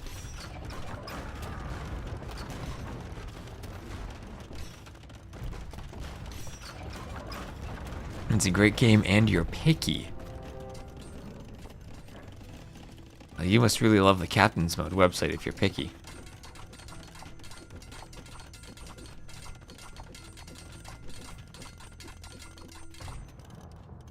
It disappeared because I don't have the scoreboard enabled for like a tournament set. If I turn that back on, it appears. It's like if I go to here and enable the scoreboard, then I can check it.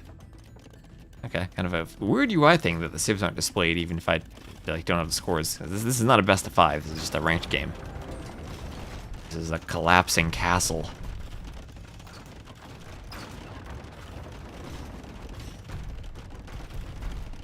You didn't change anything and disappeared for you? Maybe you gotta turn the scoreboard back on then. Maybe it used to be there, without a scoreboard on. And now it's not? I don't remember.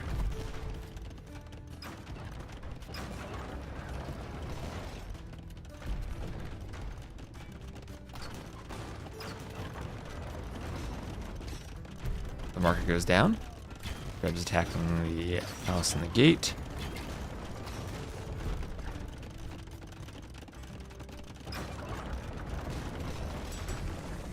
And Blacksmith under fire could go down before Ring Archer armor. Here comes some Cav Archers.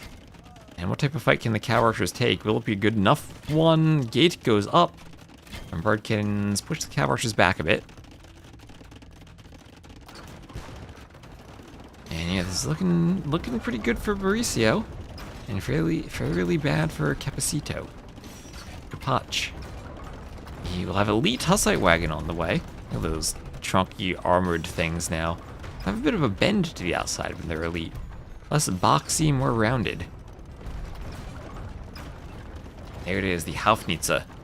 Look at the blast coming from that icon.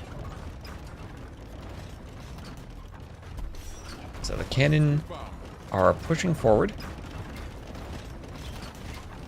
More Cav Archers, yet not heavy for Capach. Bracer fully upgraded, I think, aside from heavy Cav Archer. What are they missing? Okay, just heavy Cav Archer. They have the rest of their upgrades. And recurve bow, Well, that's one attack in range, but in the absence of any of those castles that he used to have, I'll not have a way of researching it.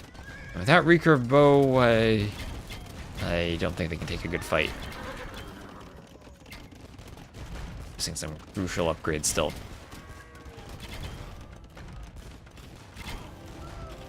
The castle coming forward for Mauricio. Cannons take out the TC. That goes down. Can't quite get the wall up. Maybe this will be a doubt castle. I think there are enough halbs though. That the rest of the village should be fine. And there's heavy Cav Archer, but still no recurve bow. Forward castle from Mauricio comes in, and we're getting next to ACCM territory in the score. Potch still managing to keep all of his villas alive, but he's gonna run out of space to use them soon. Halbs pushing forward. Mauricio keeping the pop lead. This does look very over. That's another forward castle, and there it is. Indeed over. Let me get my scoreboard set up again for the next Stronghold Frenzy set. Turn that on. Go to here. It'll be Stronghold Frenzy 2 and the GSL winter round. We're getting all the winter rounds casted before the elimination rounds, but we will have some elim rounds coming up today. So that's exactly the KD being the same feels wrong, but the resources being super far ahead for Mauricio feels right. Went for a huge boom while applying pressure. Score difference was just water. Classic. Okay, let me update the scoreboard too.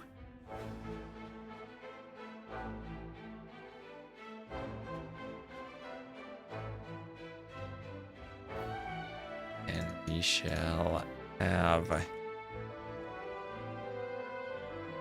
KingstoNe against Dobbs.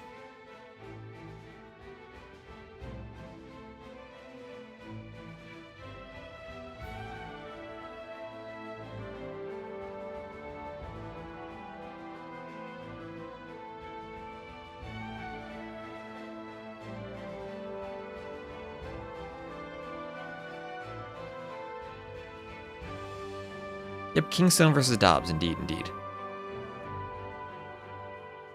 Check out if they're drafting. Yes, they are. KingstoNe's hosting.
So the other day when I swapped back to cast Jordan versus Target, my hotkeys got erased, but I backed them up, and pasting the backup into my folders doesn't seem to fix anything. So I'm gonna do some more experiments and see if I can paste them somewhere else and get them to work.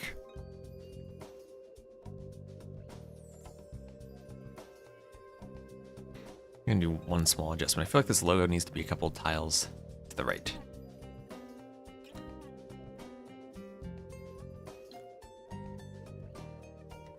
There we go. So just waiting for Dobbs. KingstoNe's here hosting the draft. He's ready to get going. And again, at 20 GMT, we're going to have another set. And we'll see how I'm feeling after that. And I might cast Rex from a set from earlier today. So lots more clown action ahead of us.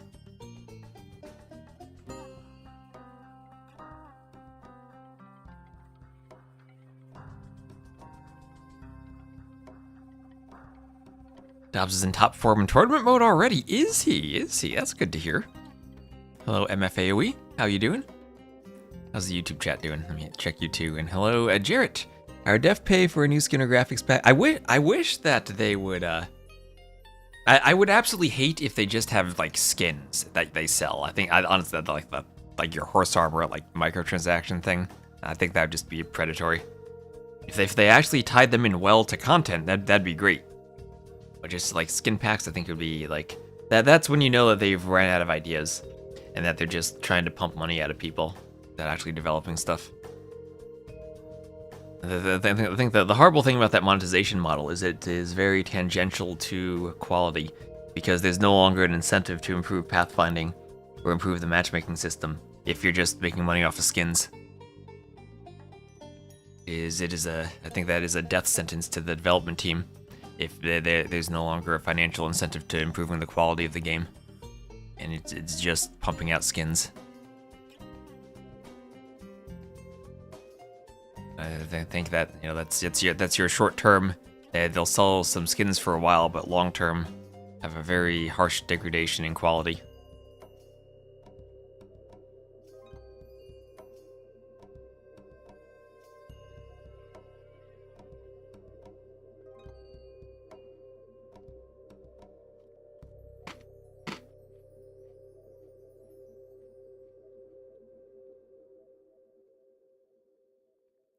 Same with DLCs. I agree with that. I agree. Way too many civs without. I never really figured out the right way to monetize the game without spamming civilizations. Never really invested into like the campaign design.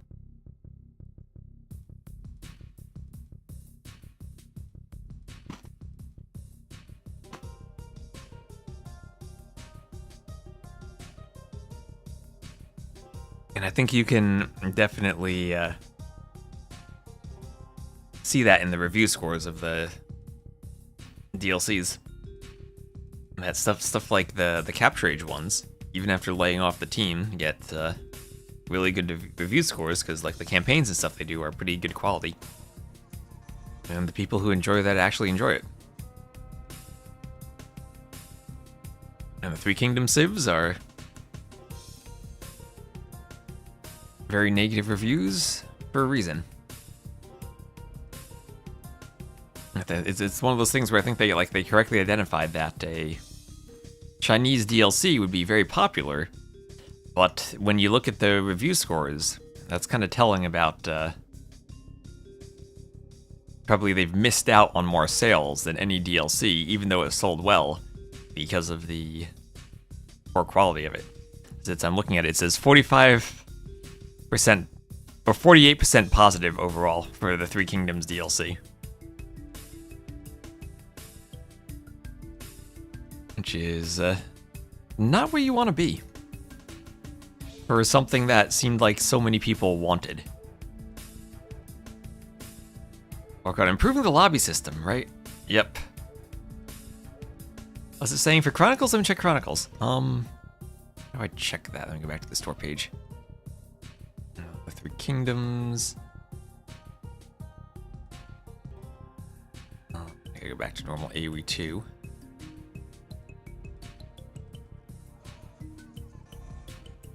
Chronicles Battle for Greece. That's very positive overall. Let me check that. Oh gosh.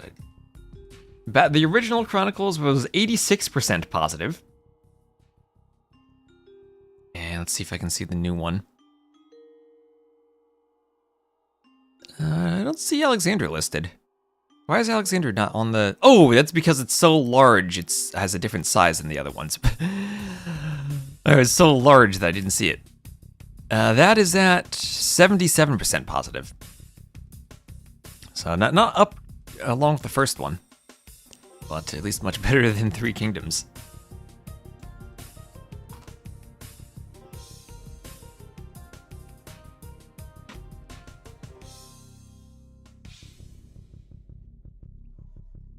And check out the reviews.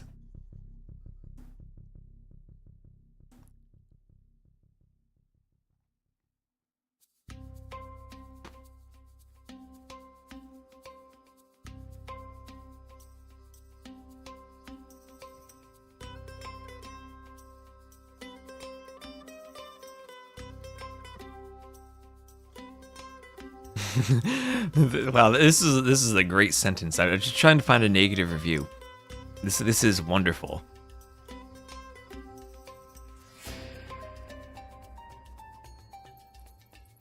It says, Chronicles Alexander the Great is not so much of a step back as it is an entire marathon sprinted in the wrong direction.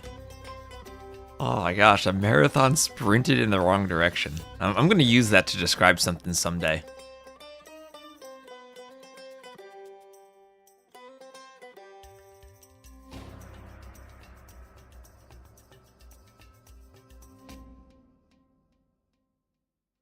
This review talks about Forgotten Empires. They had nothing to do with this. This was Capture Age.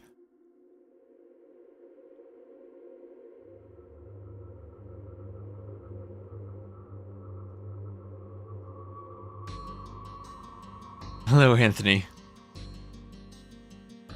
Think Three Kingdoms getting bad reviews because it was not the China DLC that people wanted? Well, exactly, right? That, and I mean, there's so many things about it. It's not just like the time period, it's also the design of the civs with the weird heroes and all the new mechanics. It's kind of a weird thing, right? Like, Shravamtra Riders, I think, were clearly a thing people didn't like. And then they've basically doubled down on making things even gimmickier than Shravamtra Riders. Yeah, and that is just me just picking out one bad review because I thought that sentence was hilarious. It is still 77% positive for the second Chronicles, but not as good as the first one. I don't know, I've not played the campaigns, campaigns are a weird thing to get right because you need to get the difficulties scaling properly. And if you don't have the difficulties scaling down for like campaign only players, right? Like getting a campaign that works well for me is very different than works well for other, like the vast majority of the player base. Is this a live set? This will indeed be a live set, mic'd. This will be live. I have this one and one after at 20 GMT that'll be live. And I have one set of Rex from earlier today that I'm going to cast. If I have time. I'm feeling up to it. Okay, looks like they should be drafting. KingstoNe says yes. Dobbs says, okay, let's go. Has some O with a slash character typed there. How you doing, mic'd?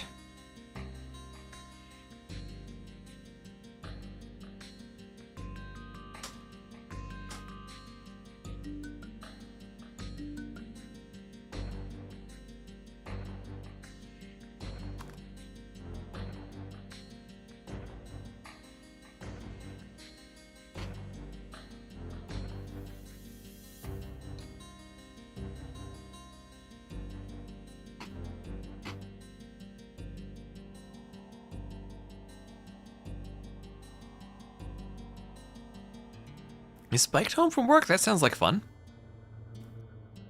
Oh, KingstoNe's rehosting the draft.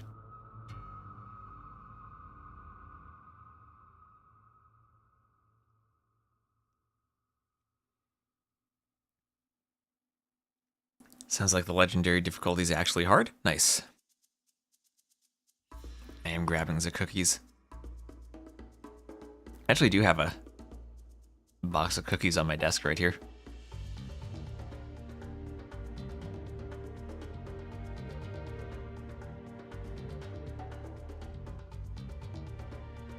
I don't know if you can be munching on them. There we go.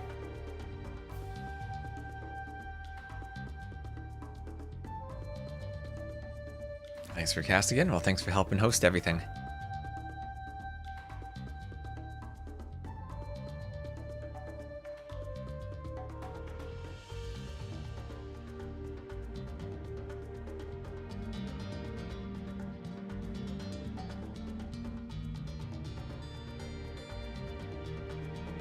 A baking stream. Now that's an interesting concept, a baking stream. Maybe one day. That'd be fun. I feel like a baking stream gets really boring once you put everything in the oven and you're just waiting for it to bake, though.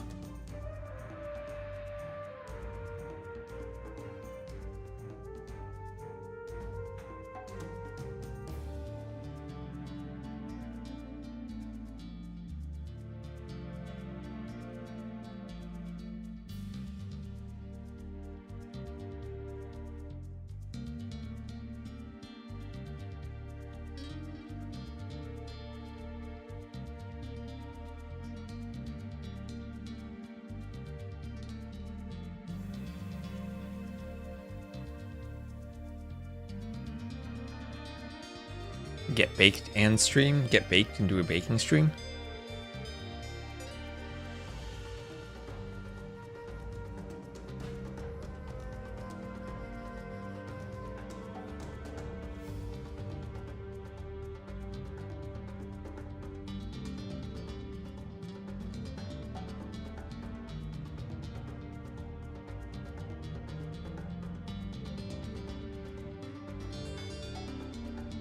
Grilling stream, now that's an idea.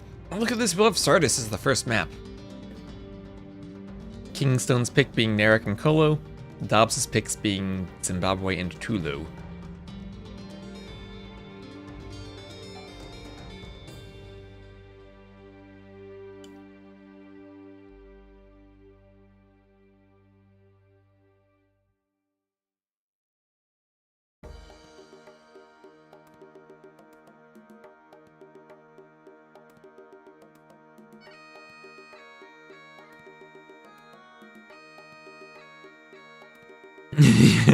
Yeah, the double ban on Nagome. Oh my gosh.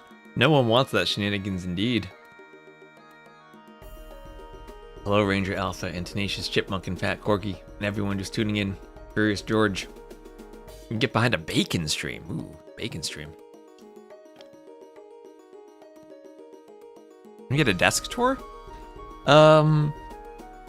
Maybe next time I turn my webcam on. You've seen my desk if you look at my Lego stream. You can see my desk there. My desk is, it's just an IKEA desk. Very, very basic. And has my NAC mouse pad from last year. Not getting another one this year, unfortunately. Oh, I years ago at TwitchCon, we went to a restaurant and they ordered a wild boar burger, and it was the worst burger I've ever had in my life. I am not up for eating another boar.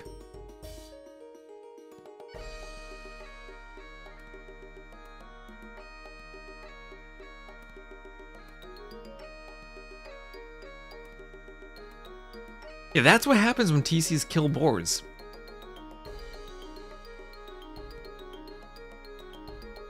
God, now all these villagers in DE are subjected to horrible tasting meat because they eat when the TC kills the boar. Oh God, that's what I think about the change. It just reminds me of that boar I ate. Honestly, it was the best waitress I ever had at a restaurant, though. Because when she saw that I didn't like it, she didn't make me pay for it. She was absolutely lovely at that random restaurant in, where is it? That was San Jose years ago. Or it can be good, but I don't think it makes for a good burger. It's much better as a slow cooked roast or something. But yeah, TC poisoning. The TC can have poison attack. Maybe that's a new Civ bonus. Give the TC's poison attacks so they kill your scouts. See Dobbs, KingstoNe, they're in a lobby. Ready and raring to go.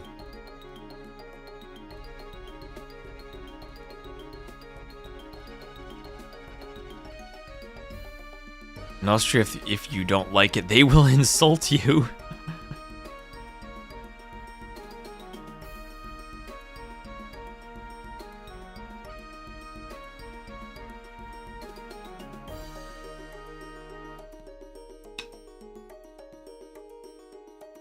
Poison Arrow's new unique tech?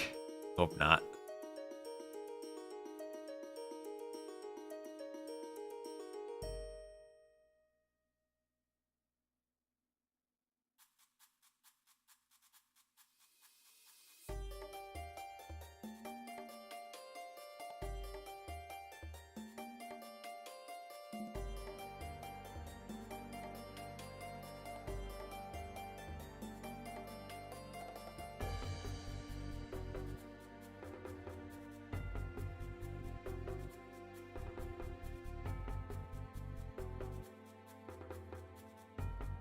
Poisoned obsidian arrows, you destroy buildings and also poison the units garrisoned in them. You poison the ground for anything that walks over the rubble.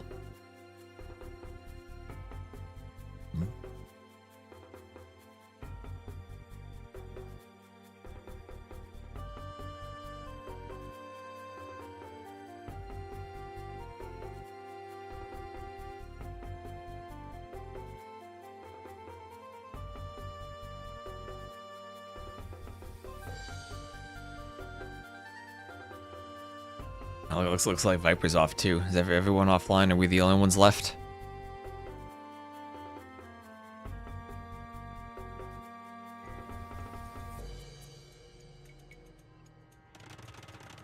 Alright, here we go. Into the game. Yeah, let me wait 30 seconds, then we'll start because I have the ad.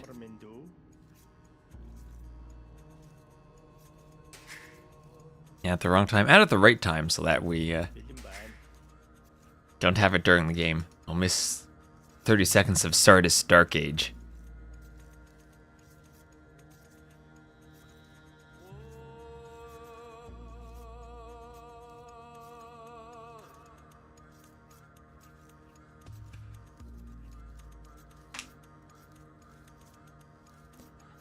Alright, and here we go on Sardis. It'll be the Catans for KingstoNe.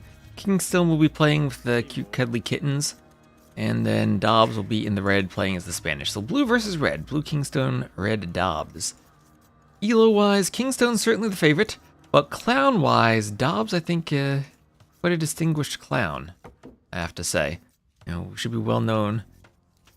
And I'd expect him to be well prepared for these clown maps. Mercenary camp. Where are the peltasts? Players not making peltasts right away. We saw Barles was well prepared with peltasts the other day. And I wonder if we'll see that strat repeated. Break out with peltasts. And KingstoNe, ooh, waiting for one deer to be finished before taking the next one. I mean, you can be as efficient as you ever possibly can be for this Dark Age on this map. It's not like you're competing with any scout fights. Although I guess pushing the deer doesn't mean you're not attacking the wall or breaking out as quickly as possible. And oh no, don't push the deer on the edge of the map. Oh, poor KingstoNe's deer on the edge. I mean, the more I've seen, I feel like every time I've seen it, the player who gets out first has a huge advantage. You get the resource trickle from the trade workshop, and you have the option to wall your opponent and keep them inside their base and trap them in.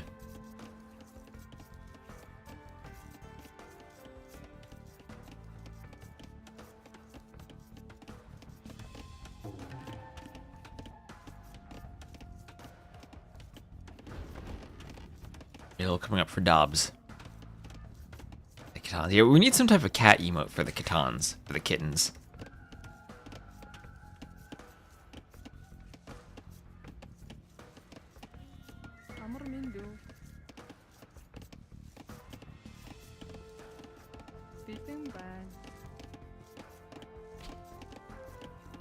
Hard to keep him walled in if conks shoot at you. Well, I mean, if Dobbs' castle drops the edge, then he can break out. But it's more about controlling the workshop for a while. So what do Kitans do against conquistadors? Is that cav archers then? I feel like steppies probably want the answer to conquistadors. But heavy cav archer in the castle age feels like it could be. What do they overall miss for the heavy cav archers then? Bloodlines. They just miss bloodlines. So, heavy cav archer without bloodlines against conquistadors. How will that work out? How big the walling in is when they can just siege tower out in castle, but early workshop is OP.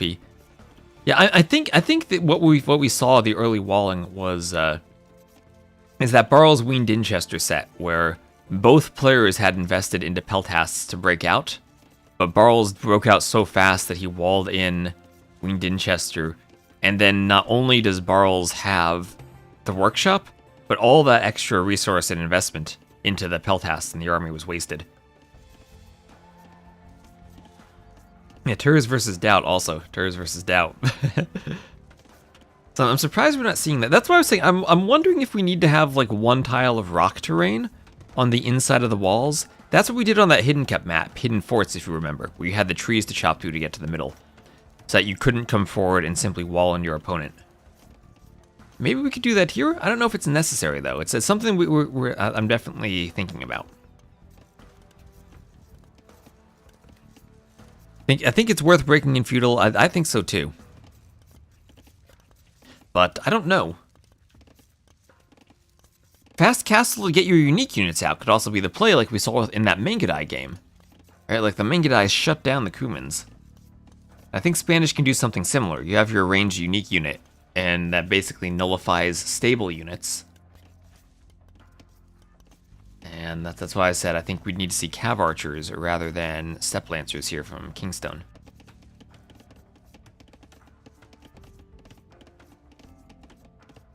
Yeah, Spanish coming out early for Dobbs indeed. He's taking the set against KingstoNe seriously.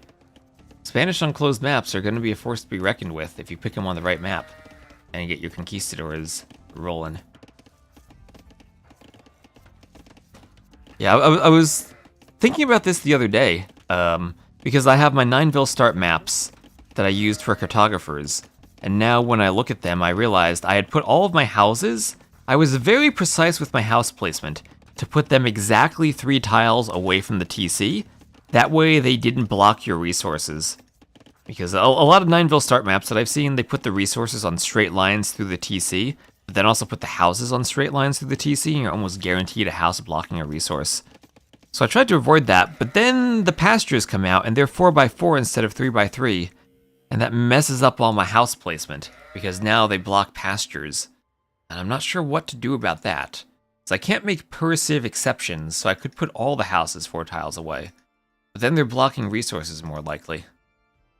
Becomes an ugly mess. Is there... See, a pause by Dobbs. He says he needs a second.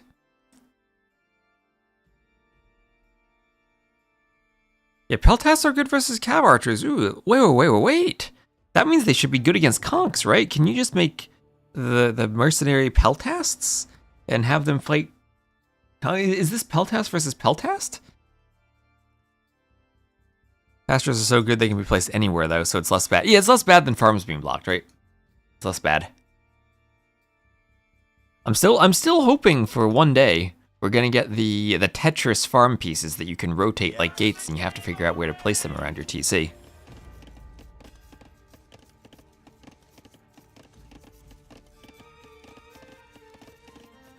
Yeah, that's what I was talking about earlier. He didn't break out as fast as Barles did, and Barles was able to wall him in. Same thing as Tur is able to wall him out.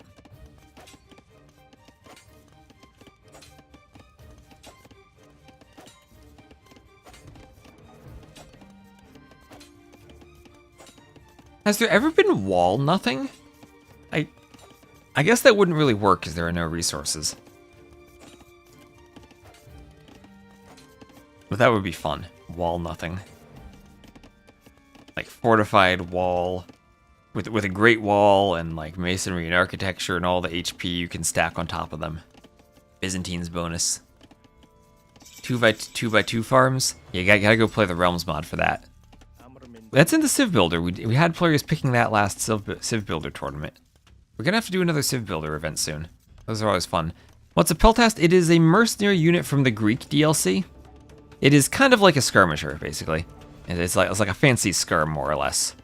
Has a bit more base attack and less bonus versus archers, but still has high pierce armor. And still has a bonus against cav archers. So that's what I was saying. If you go Conquistadors or even Khitan heavy cav archers, Peltasts might then become an important part of your army composition. But you also have to worry about how weak and fragile the mercenary camp is. This camp goes down and suddenly you can't make your Greek units anymore. Loot box nothing. That sounds horrible. I'm surprised that's not an official DLC.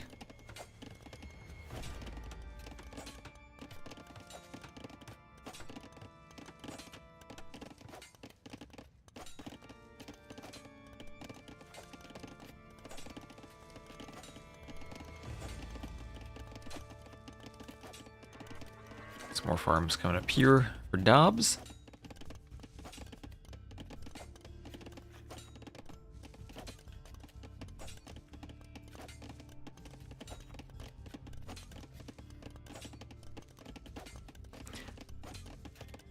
Yes, exactly. That's what I think that was one of the best decisions about AoE 2.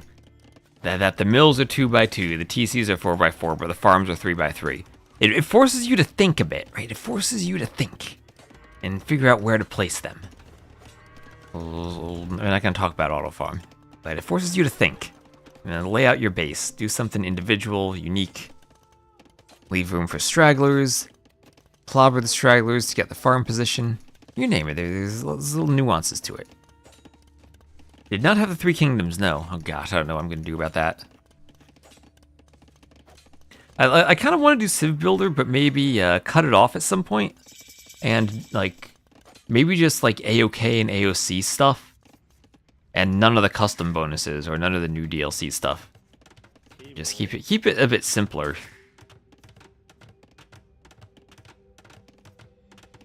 And Fragjolt, thank you for the follow. 1v1 Civ Builder. We did 2v2s a while ago.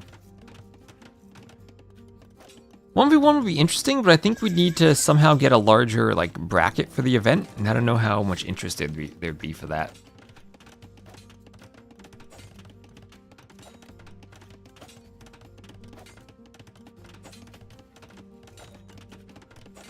When we do stuff like Stronghold Frenzy, at least we still have players like Doubt and Jordan and Andy and running the top clowns signing up. Community events are fun, but we don't always get the same signups for them. And just as a streamer, you got to be conscious of the fact that if you're investing into something, you do want to make sure you have good viewership, and you kind of need players to sign up for that to happen.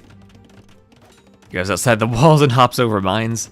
Yeah, that's true. So castle drop for Dobbs, and he'll be doing a petard to break out. Well, that's what someone asked about earlier. Do you break out faster if you do a petard?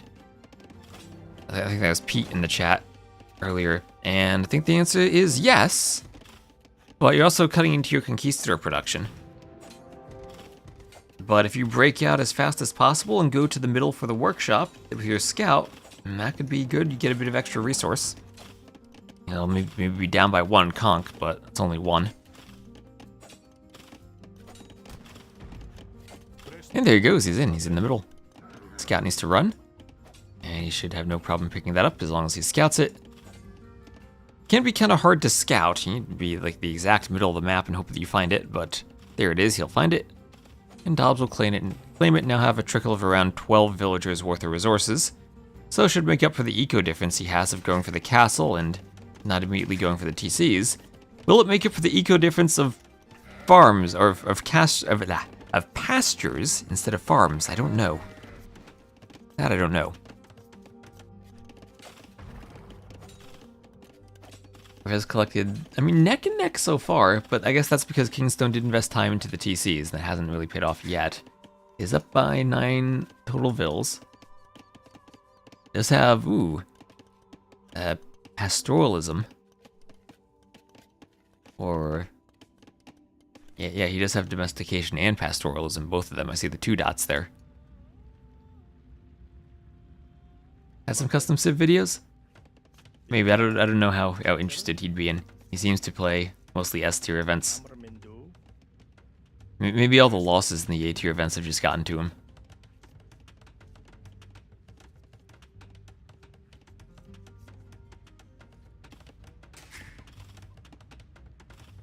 So TC going up for Dobbs.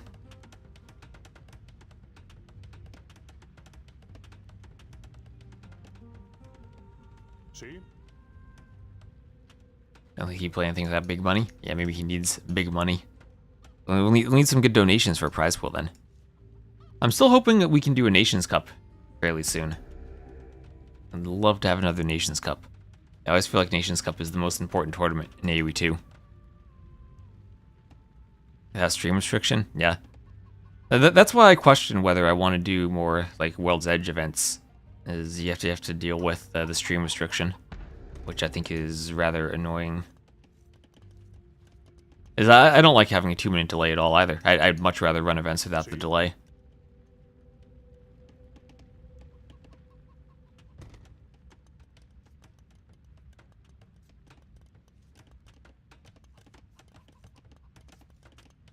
Constant. Remember, it's fortified wall, so it takes 3 petards to break through. 2 is not going to cut it.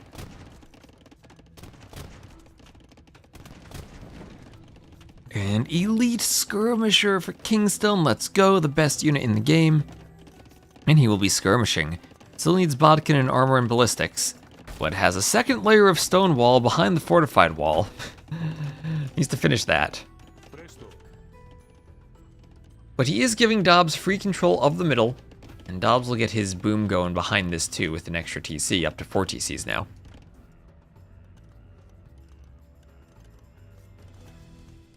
It's a really difficult thing to explain, Gonsal, but it's extremely disrupting to the live stream experience to have a 2-minute delay and not be actually live.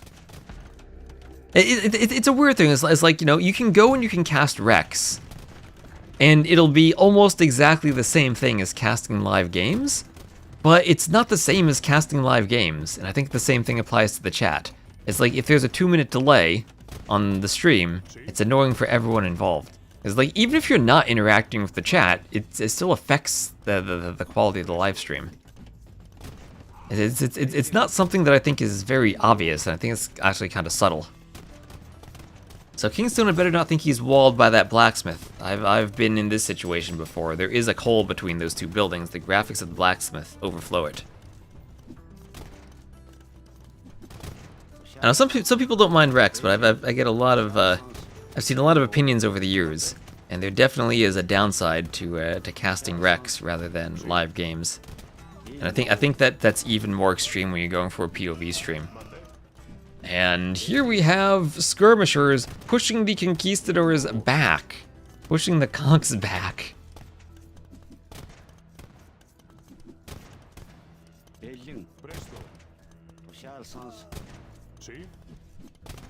Skirm's hitting the conks.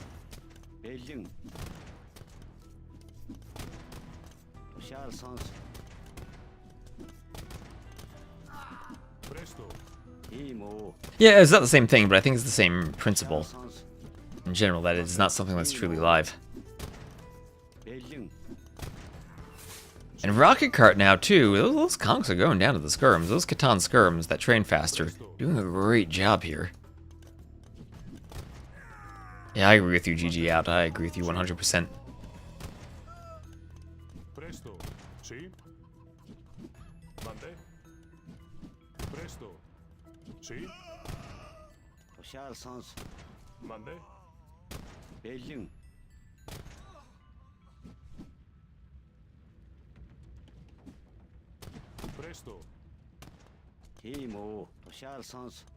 And handcart on the way for KingstoNe. KingstoNe up by 10 vills. And now does KingstoNe have the opportunity to come forward with skirmishers and take that trade workshop in the middle? You like the Catans because the pastures paint the map. They paint the mini-map on Capture Age.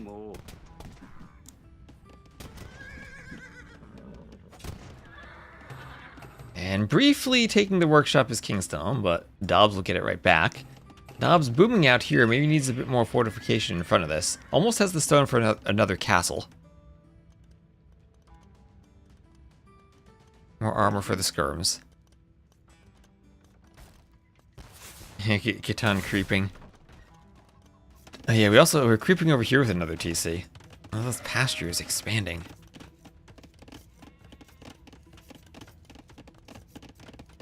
A 5-minute delay would be awful. No one would want to cast with a 5-minute delay. 2-minute delay is already bad enough. I don't think it really does anything to prevent cheating, too.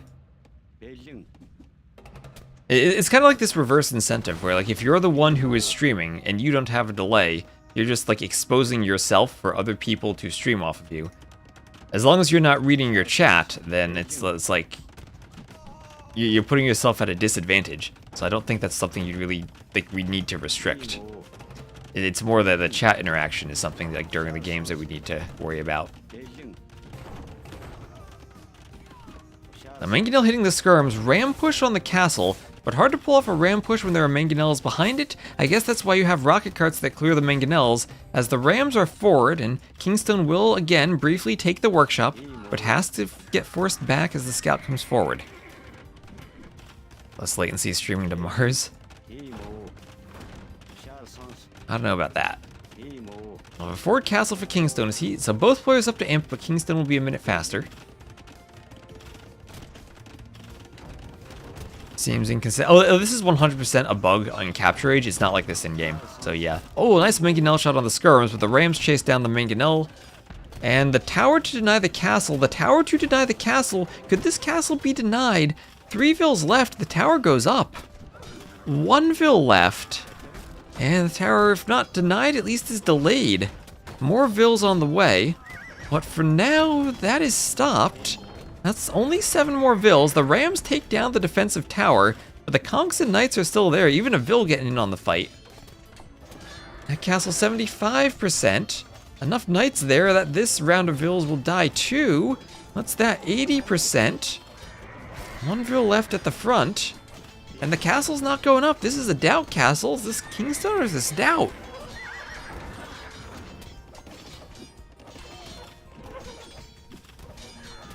Okay, now another round of vills. 3rd time's the charm. Okay, there he goes, getting it up to, clicking the outpost. 87%, but the night flood continues. 4th round of villagers. 4th round of villagers. The Mangonel's behind it, and this finally might go up. And now he's down in vills though, and that's that. Even if it's up and he's making trebs, that bought so much time for Dobbs to get imp and not be as far behind in the treb war. Now, however, is camels. Camels for KingstoNe. Dobbs has gone heavily into knights, so that might backfire if he has to fight camels. but is in a position to clear some rams, and if he gets knights, could maybe jump trebs. Gate behind the wall. Ooh, the castle kept attacking the wall. Dobbs might need to try to re-wall behind his breach. Ooh, he's playing like doubt. That treb probably wants to be on the hill. I don't know if that's on the hill. And transhumans. I need to practice saying that. Transhumans. Elite steppy, scale mill armor, squires all on the way.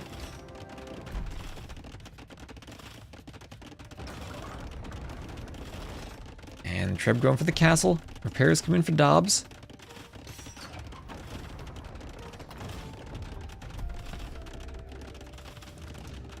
Another workshop on the way for Dobbs.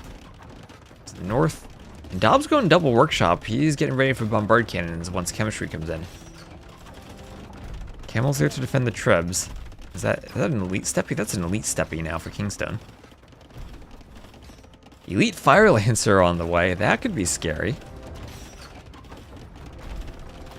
And now an imp. This trade workshop gives you around 18 vills worth of resources. Better an imp. Cracked terrain? And no cracked terrain here. This is just broken road terrain, but there's no effects from that. Where's that treb deploying? That can't hit. Can that hit the castle from back there? What? Whoa, okay, that's a long-range treb. No siege engineers either for the Spanish. So now, where are the halbs? Pikemen are there. Vill's not going to repair the treb. This castle, 800 HP, not enough repair vills. Wait. Can this treb destroy the castle? It needs one more. Oh, it needs one more shot. Get down to 80 hit points. We almost destroyed. He did destroy. Oh, wait, there's a treb in the back. I forgot about the treb. It was so far away. I forgot about it. And the castle goes down. Well, the castle goes down, but KingstoNe's still with the eco to push. Now he has the workshop. And even after that doubt castle, KingstoNe continues pushing. He will go for another castle. Less doubt this time, for sure. And there's the GG. The sniper treb finishes off the castle. Dobbs destroyed the castle, but ran out of life as the fire lancers came forward. And it's 105 to 86 kills, still ahead in the KD. Good boom from KingstoNe, and good job with the skirms to break out against the conks. Maybe Dobbs needed some peltasts of his own to deal with the skirms. Would they lose to skirms, though? Maybe they'd lose to skirms. Maybe he needed his own skirms. That's the lesson in life. If you don't do enough skirms, then you need more skirms.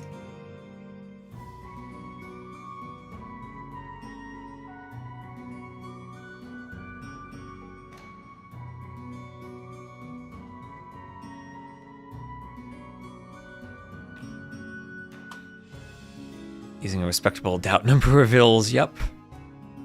That's the best number of vills, a doubt number of vills.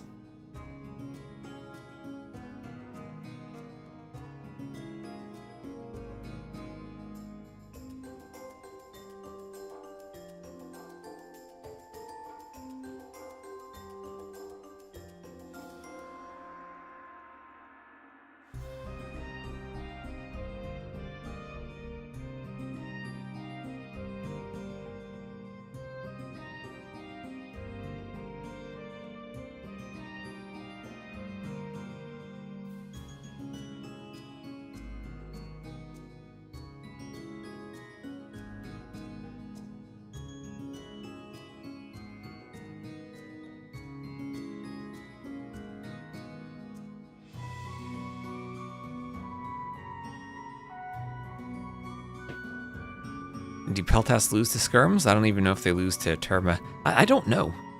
I haven't seen that yet. We'll have to experiment more. And there we are. They're on Tulu, and I can tell because the map name is censored. Why is that censored? I don't know what it is.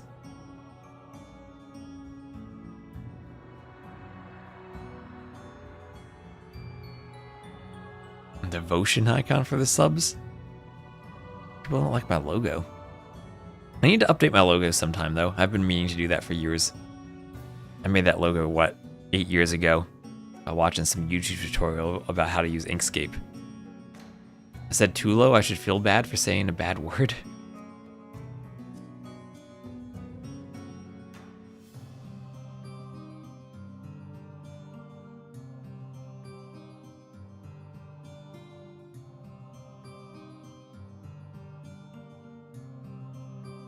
Okay, they are launching. Oh, I failed to download match content. That's not why it's not launching. Thanks, D. Join again.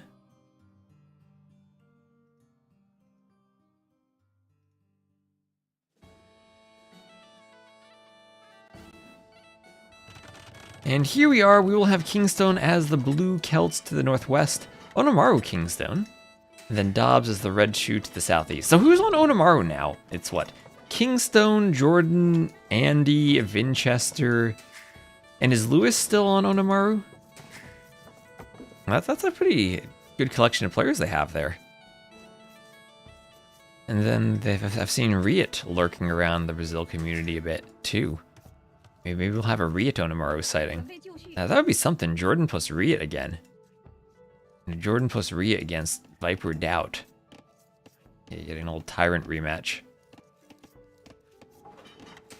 Oh yeah, GGOut too. Hey, they got a good collection there.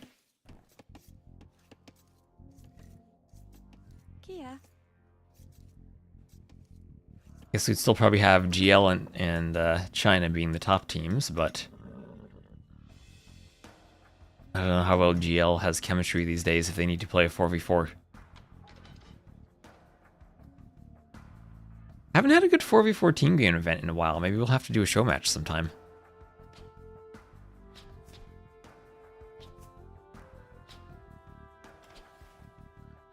His tag? I wonder how Tag would play a 4v4. MBL, Mihai, Sato, and Sorakuma. And I guess a Z40 maybe, if they need a 5th player. I don't know what the chemistry would be like for that team in 4v4.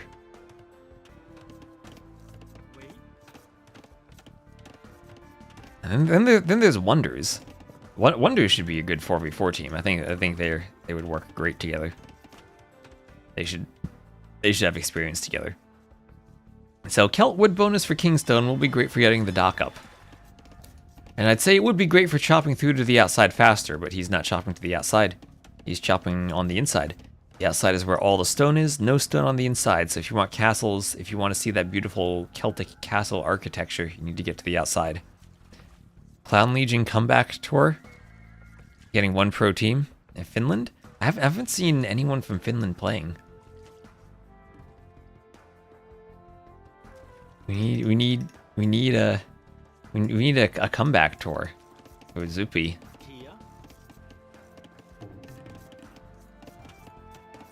Even Valas. Yeah, Valas had Max play ladder team games.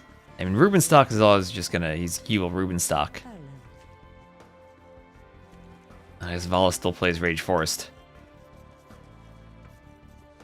We need a motivated Finland team.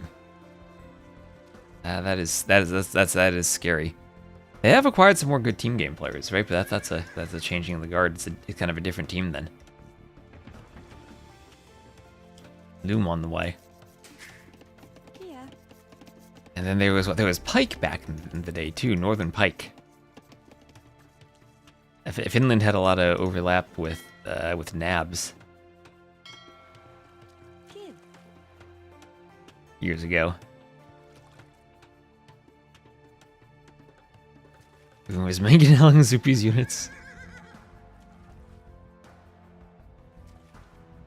Increases his score to scare his opponents, I think.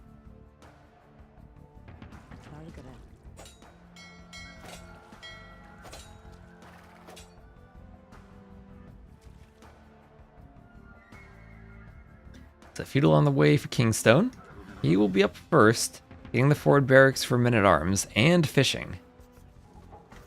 What then is Dobbs' plan as the shoe? He's not chopping to the outside, he's double lumber camp to the inside himself.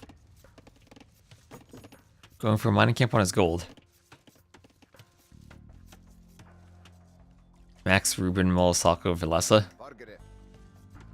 I don't know how active Ruben actually is. I mean, I've no doubt he can come back and be effective in team games, but I don't know if he's very active. Does the farming simulator terrain on the outside mean anything, or is it visual? It is visual, it does not mean anything. It's just how the clowns decided to style the map. It can be maybe a bit confusing if you're farming out there, but it is just visual. We've been playing DM. He's also a good DM player. Maybe we need a DM tournament sometime soon. Like a big DM tournament. That's one of the things Viper was always good at back in, you know, around 2015 or so, probably at his peak. Was he'd win any type of event, like a DM event, throw him into it and he'd win it.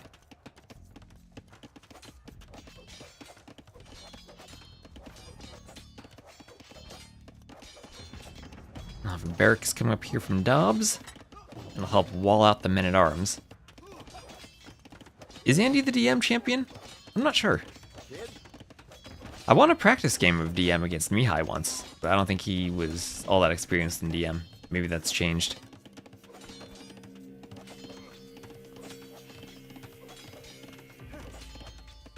Hello, G-Grady.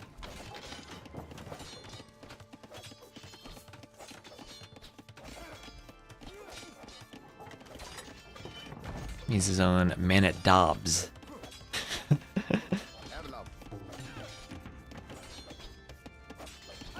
Oh, there he's feudal. He is trying to fast castle behind this. Fast castling without the fish can be awkward if your opponent is fishing, though.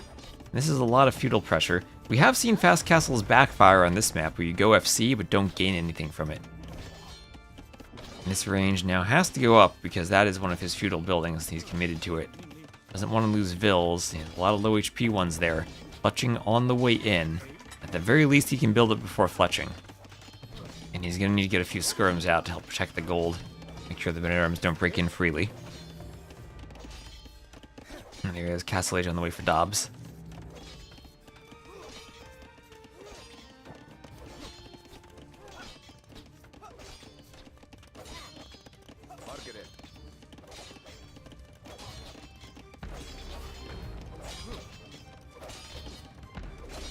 Yeah. I have some wrecks I gotta cast for GGOut too. I'll see. If I don't get to them tonight, I'll get to them over the weekend. So another tower going up. Lots of low HP Vils going up, or trying for that tower.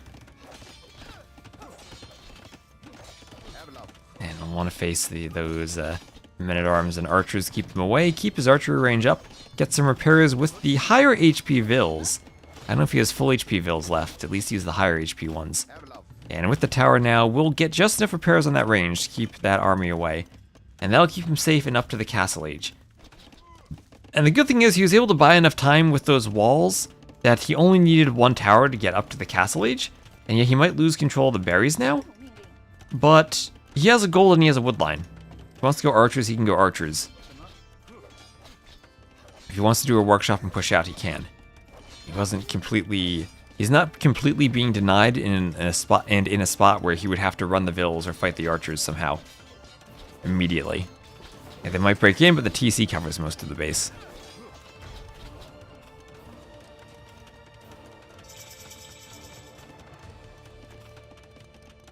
And there are some Vils he's housed, needs houses. Can think about doing crossbow now. And maybe, just maybe, has bought himself enough time. Needs to afford crossbow, though. It's cheap for the shoe. All of those discounted archery range and archer unit blacksmith techs. So crossbow bodkin should be affordable for him, even with the aggressive hoovering that KingstoNe has inflicted upon him. KingstoNe also with the house blocking the gate. Always like to see that. Forces the delete on the walls for the archers to come forward.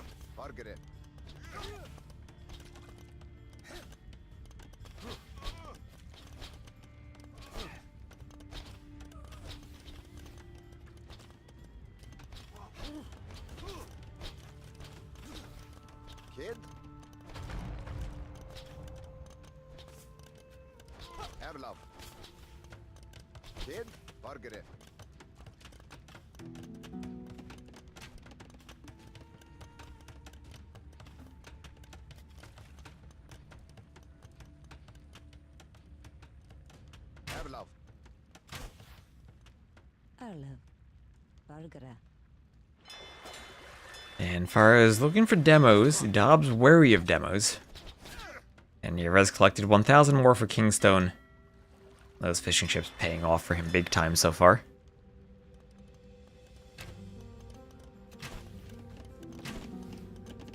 And ballistics on the way for Dobbs at the university.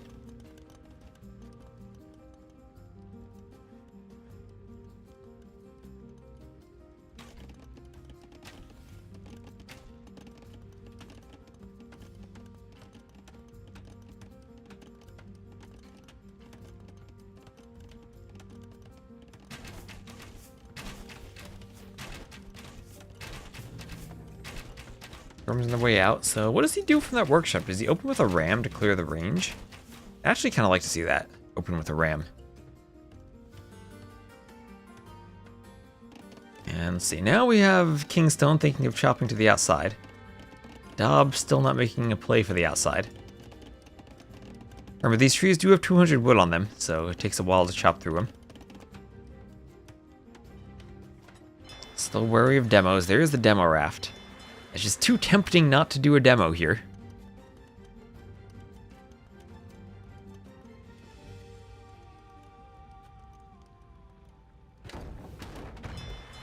Going for the dock as the crossbows keep hoovering around on the side.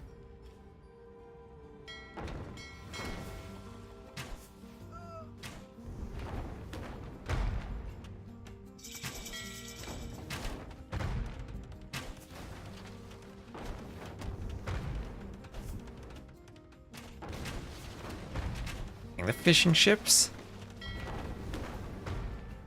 Our ship gets... Oh, demo. Ooh, doesn't get anything. Almost. Might have revealed it slightly too early. I don't know if the crossbows would have walked past anyway. He tried, though. We'll give him appreciation for the effort. So what are you going to do about it, workshop? It opens with mangonels. It didn't open for the range like I would have liked, but did open with mangonels. And Town Watch on the way. Get some more vision. And we'll be attempting to pressure Dobbs, getting around towards the back of the back. Ballistics on the way for Dobbs. And this crossbows hit Vills with ballistics could be dangerous. We'll force them off of the gold, at least for the moment. Make it a bit awkward for him.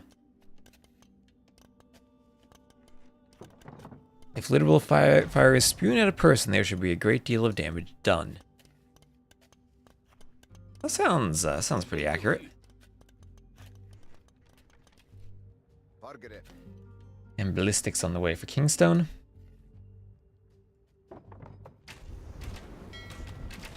Fire galley's going for the crossbow. Sperm goes down to the crossbows.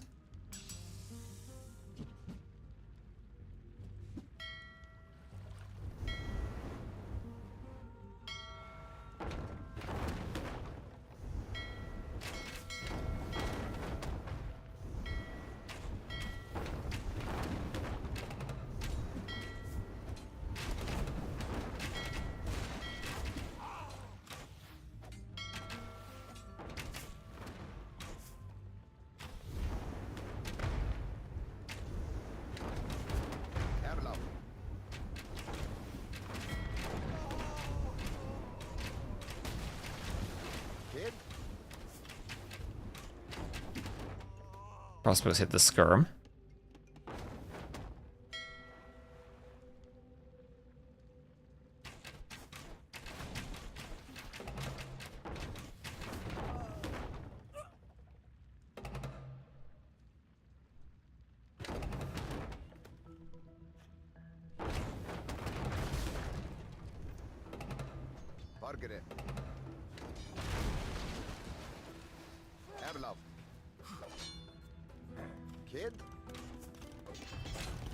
And Mayram's coming forward.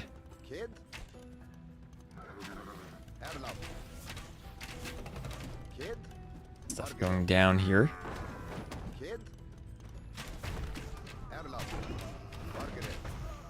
Skirm's going down. And okay, ooh, okay, crossbows. Where's the demo? Getting into the middle again. So KingstoNe pulling slightly ahead in Vills. He is on the outside, both players doing extra TCs, but in the center. KingstoNe able to take the berries on the outside. That'll mean he can delay the farms for a bit. Also start thinking about stone. Maybe he wants to walk around the outside to get some stone walls up.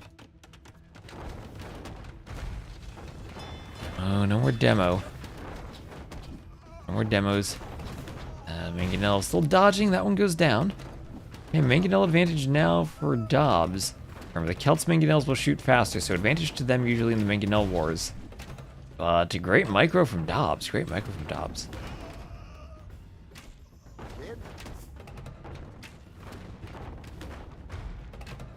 Taking the hill there to tank a bit of damage. And, oh, John Slow, thank you very much for the raid. Hope you've been enjoying the campaigns. Hopefully Bozzy's campaign design skills are as good as his map design skills. Little Maelstrom. Mangonel goes down.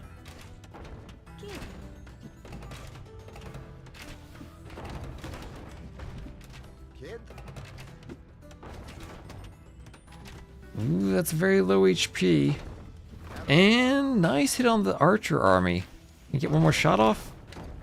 Goes down, doesn't hit anything. The demo comes out. Again, the demo not in the right position for KingstoNe. Dobbs staying neck and neck in terms of villagers, but KingstoNe still has that 1k res collected lead from those early fish. Hasn't relinquished that lead at all. Kia. Here comes the demo forward.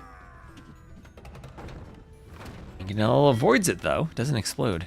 Hello, clowns. The intellectuals coming over to the chat. Kia. Valgara. Oh man, that Mangonel not getting hit, dodging everything. Kia. Being uphill definitely helped that Repairville stay alive. Yeah, a wall enjoyer raid. Plenty of walls here, plenty of outposts, and even a stable on the outside. Dobbs is thinking, ha ha ha, I'm gonna make some stable units and raid you on the outside. Or KingstoNe's thinking, I'm gonna raid you on the outside, and Dobbs is just like, oh nope, I'm not on the outside. Can't raid me if I don't have anything out there to raid. KingstoNe will come forward and wall. What's he walling though? There's nothing back here. Yeah, I feel like one opportunity would have deleted the demo and destroyed the mango. Or destroyed the Mangonel. Maybe missed a bit though. Mangonel hits the skirms. Bill's building the monastery.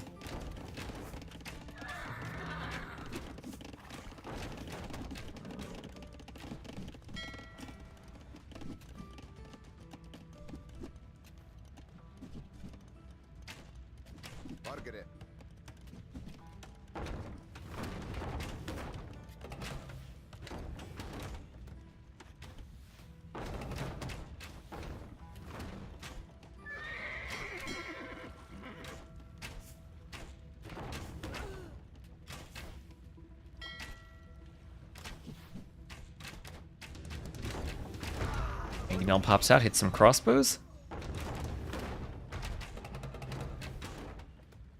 Mangonel's exchanging shots.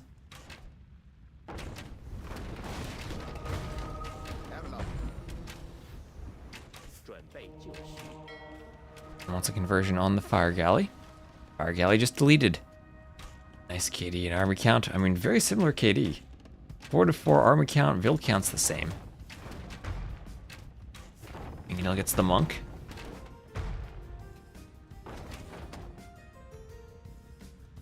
Mangonel's over here, get the archery range.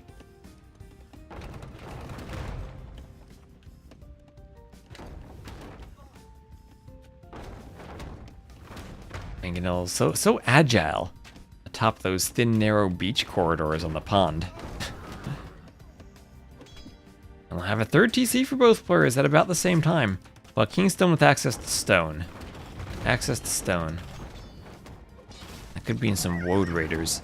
How do Woad Raiders do against White Feather Guards? I've not seen that matchup before. Kid. Ooh, double kill on the Repairville. Wood floats. Wood does float. Players end up floating a lot of wood.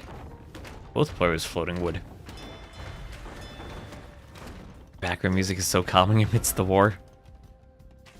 AoE1 had a good variety in background music emotions.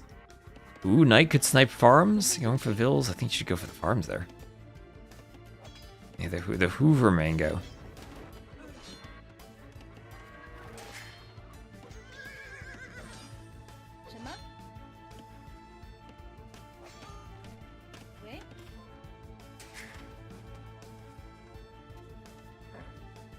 More Vills come forward.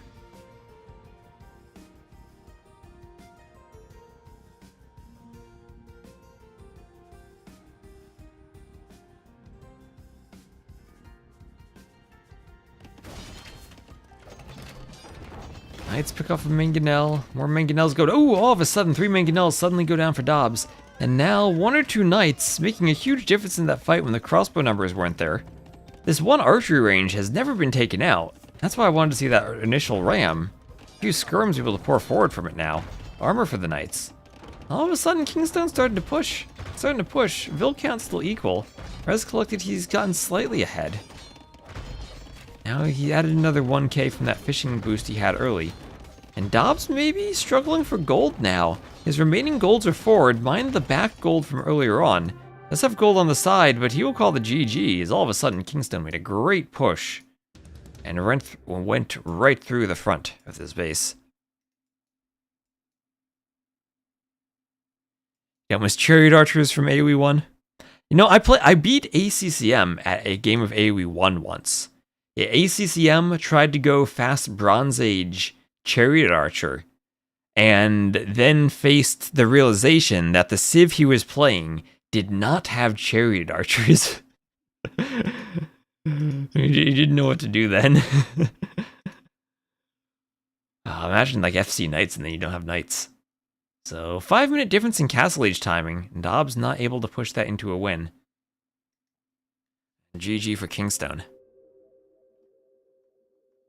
And AoE1 DE was, I feel like, a big missed opportunity. Same with AoE 3. I think they're actually really fun strategy games. Let's actually get the scoreboard set up properly.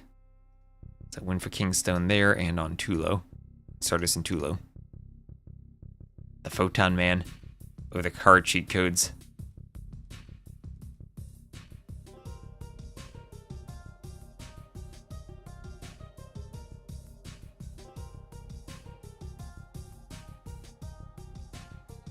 True. I mean, he calls because he just lost that push at the front, and the momentum's all in KingstoNe's favor. He knows he's down at that point.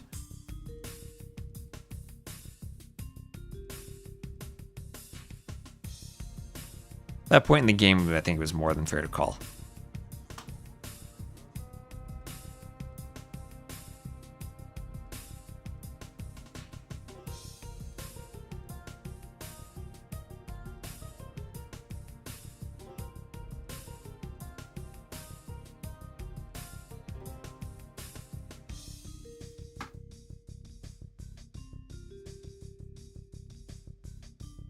Also, shout out to KingstoNe, who is streaming his point of view if you want to see that.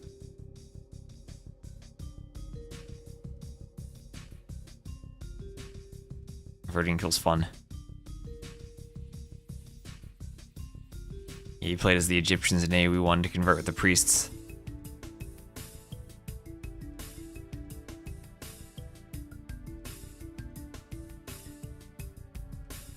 Alright, and it'll be Zimbabwe as our next map.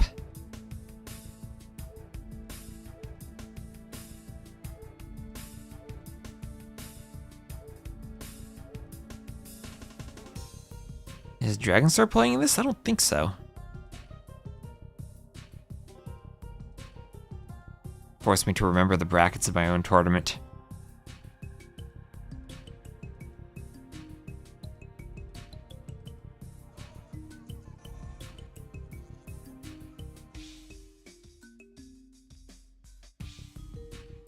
So we're at over 300 viewers for this on Twitch and YouTube, so thank you all. Hope you're enjoying all the clown action. Any Indian players in this tournament? I don't think so, at least none of the high-level ones. I don't think Dragonstar or Doomstar are signed up.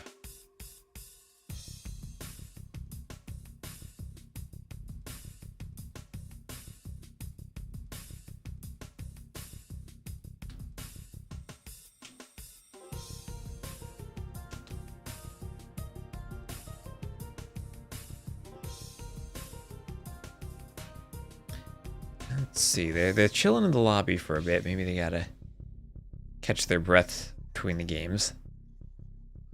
Clowning can take a lot out of you. Some good exercise.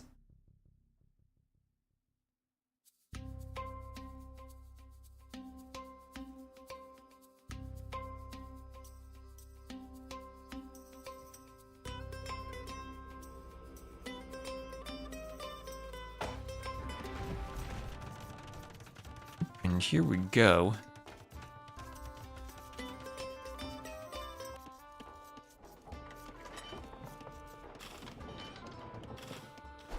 I set my... Oh, actually, no, they changed the map. They changed the map. It's Narok. They changed from Zimbabwe. Dobbs changed his mind. Yeah, they said no Gome because they both banned it. So this is Narok. If you haven't seen it yet, it is a regicide start. And it is pretty much like Regicide Fortress, but without as strong of a fortress. You start with a fortified tower instead of a castle and a barracks. So you're not going to have the immediate unique unit production like you would on Regicide Fortress, but you still have a space to fit your king. 13 base range, and it benefits from fletching, bodkin, and bracer. So lots of range on this tower. You can outrange all bombard cannons. Not Trebs, though. When Trebs have siege engineers, they'll take it out, but neither of these civs do have siege engineers. So Italians versus Huns means that Dobbs needs to make Genoese crossbowmen, and probably just win the game once he gets Genoese crossbowmen. The only thing KingstoNe can do against that is Skirmisher, but maybe we shouldn't disparage the Skirmisher. We all know the Skirmisher is the best unit in the game. So this could be a huge civ win to get Dobbs back on the scoreboard. It is Regicide, though. You never know when maybe we'll see like a Tarkin King Snipe. That could be fun from KingstoNe.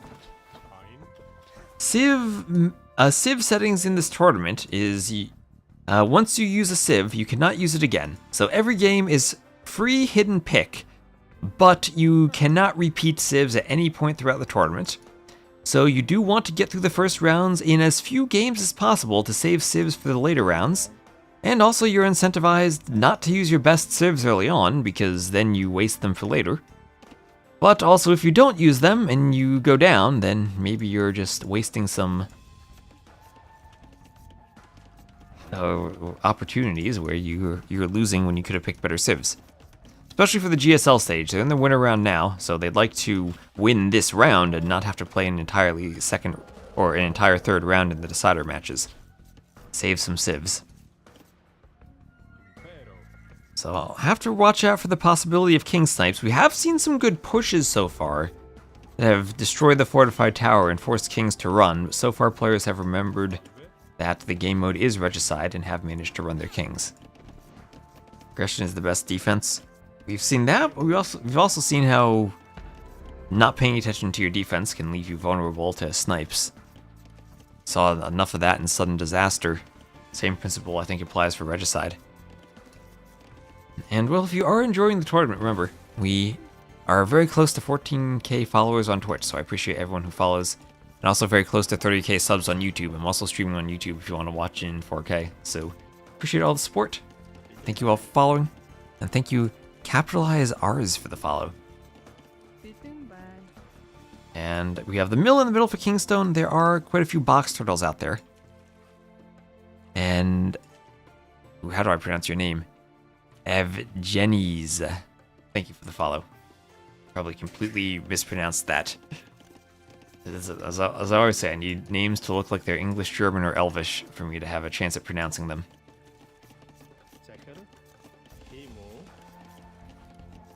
You did kill a king with one of your TCs once. Nice.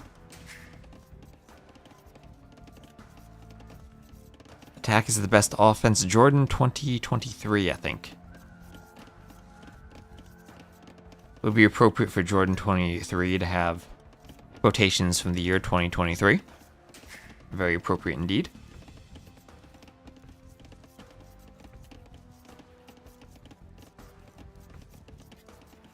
Watch this stream in 4K on your 1080p monitor. You probably still get a much higher like bitrate and higher quality for doing that.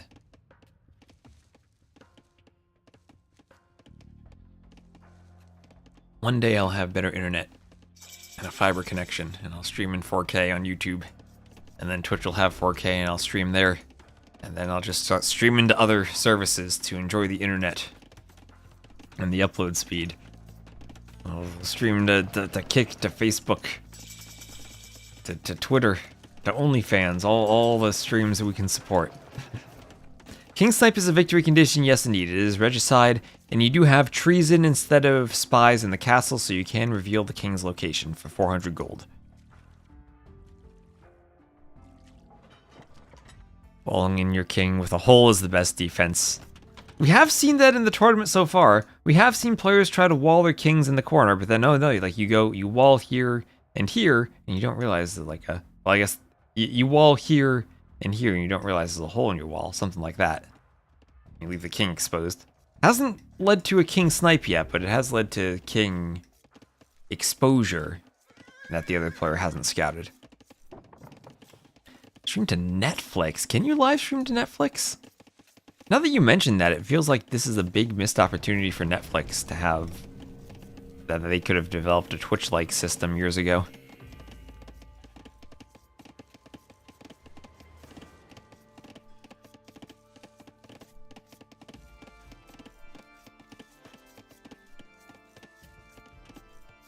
I don't think they have any live video. Maybe that's a missed opportunity for them, but from what I hear, I mean, Twitch is very expensive and might not even be profitable for Amazon, even after all these years. I should live stream as a Super Bowl ad? That would be expensive to book. And Twitch is still losing money. At least YouTube is profitable.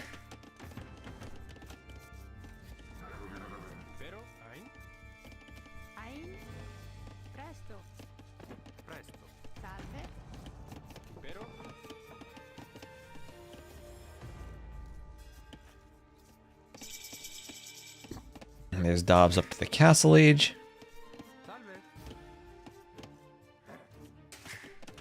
And castle age for KingstoNe.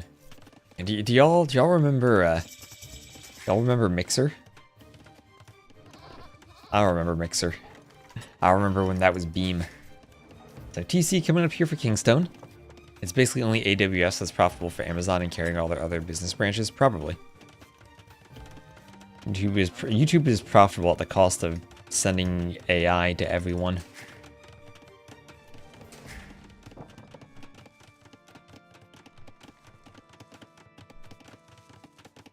Holding out for Mixer V2.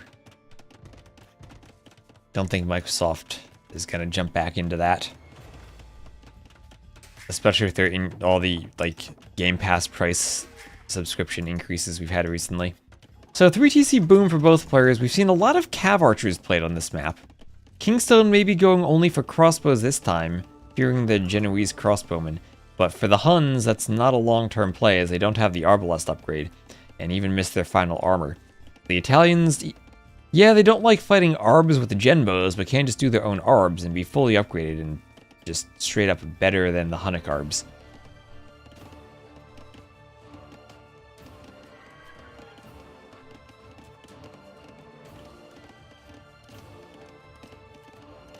I mean, YouTube has a much larger user base than Twitch, but I also think for many years YouTube also wasn't profitable. And it's just getting to that point, or recently has gotten to that point. Although my sense of time is kind of messed up since 2019. I feel like my understanding of the passage of time since then has been warped.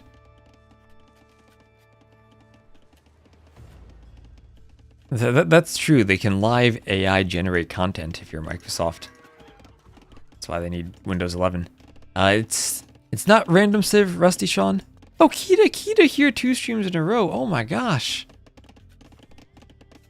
Everyone, Kita's in the chat. Say cheer. Yeah, it's not random Civ, it's pick Civ. But again, they can't repeat Civs in later rounds of the tournament. So if they pick a Civ here, they're using it here, and not going to have it available to them later.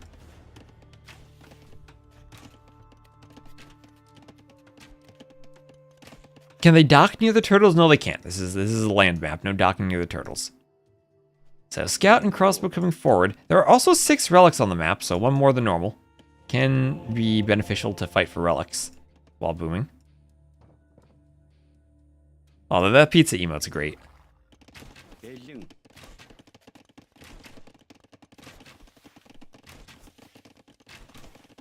see water on the berries. Not dockable water though, just little pools of water. Not even water. Sometimes it's just they're swimming in the land terrain.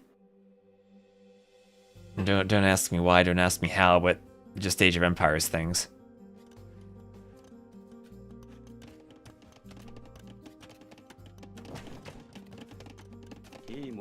Swimming in the land. I've never managed to do that. That would be one heck of a superpower. You could swim in land. I don't know what you'd do though.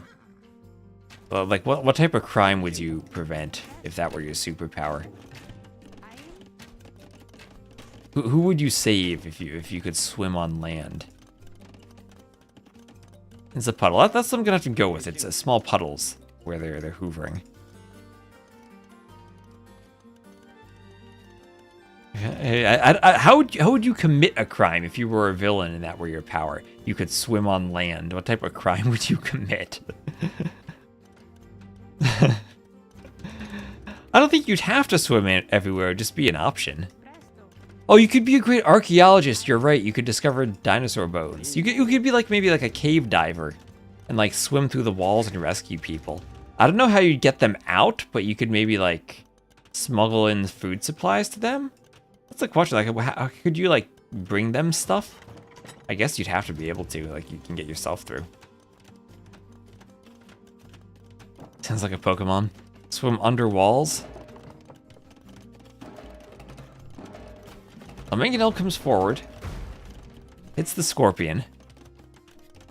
How would you rob a casino by swimming? I mean, the security cameras would still see you, right? It's not like you'd be hidden. You can see the box turtles. Maybe if you swim far enough underground, you'd be hidden.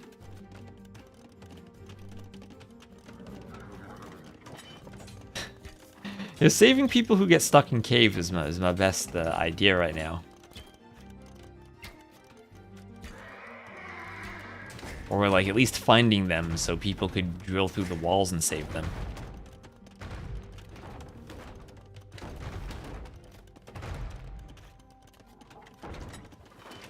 So another workshop on the other side. So KingstoNe is the Huns, is deciding he doesn't want to go into the late game fight against Genoese crossbowmen and will go as aggressively as he can forward to add in ranges and workshops and more ranges and skirms, elite skirms. That's how you know he's serious when he's doing the elite skirm. You can pressure this 3TC boom from Dobbs. Dobbs is adding more ranges at home.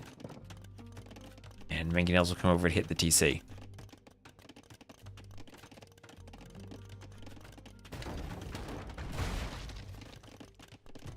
Scorpion goes down.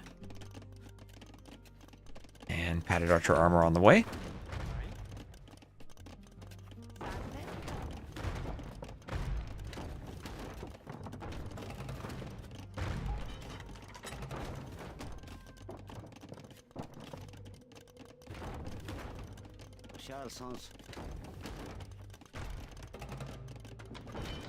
Mangonel hit. Mangonel dodges. We'll have Imp on the way from Dobbs. Bodkin and crossbow on the way. How do I remain calm? I don't know. I just don't get not calm. And then you're calm. And wait, the King Refuge is under attack by the elite skirmisher. Oh no. That's the scariest message ever. Maybe the only thing scarier would be under attack by an Imperial skirmisher. A capture is going crazy with that King Refuge being under attack. Needs to combine those messages like it does the market buy and sale.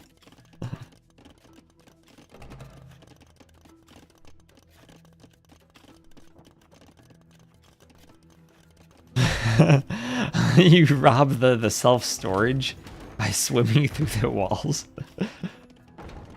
I guess you could never be put in jail if you could always swim your way out. So 2-minute difference in Imp. KingstoNe will be slower. Dobbs still defending. Crossbows start running around for Dobbs. On the other side, KingstoNe still pressuring with more mangonels. He is up. And Bracer on the way. Once Bracer comes in at the blacksmith, then he actually can fight the mangonels more properly. And underground holes no one can steal from. I mean, they could probably dig it out eventually.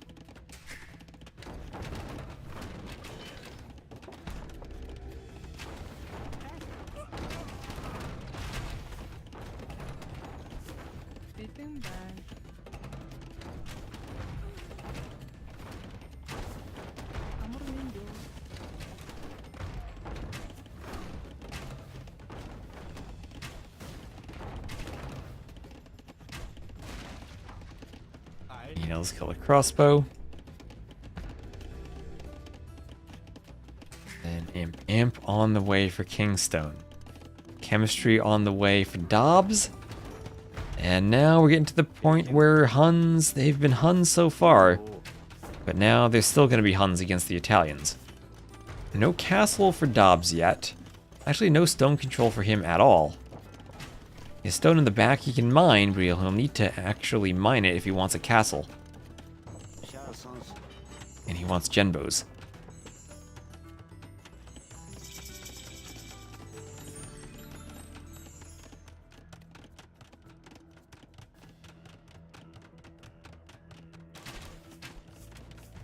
Knowing if you could swim in dirt but rocks are an obstacle, that would be annoying. Have to avoid the rocks then. Urban chemistry on the way. Racer, chemistry, ballistics for KingstoNe. And he's gonna go skirm. Arb chemistry for Dobbs, and here's ballistics. Gotta find. Maybe he'll go skirm too.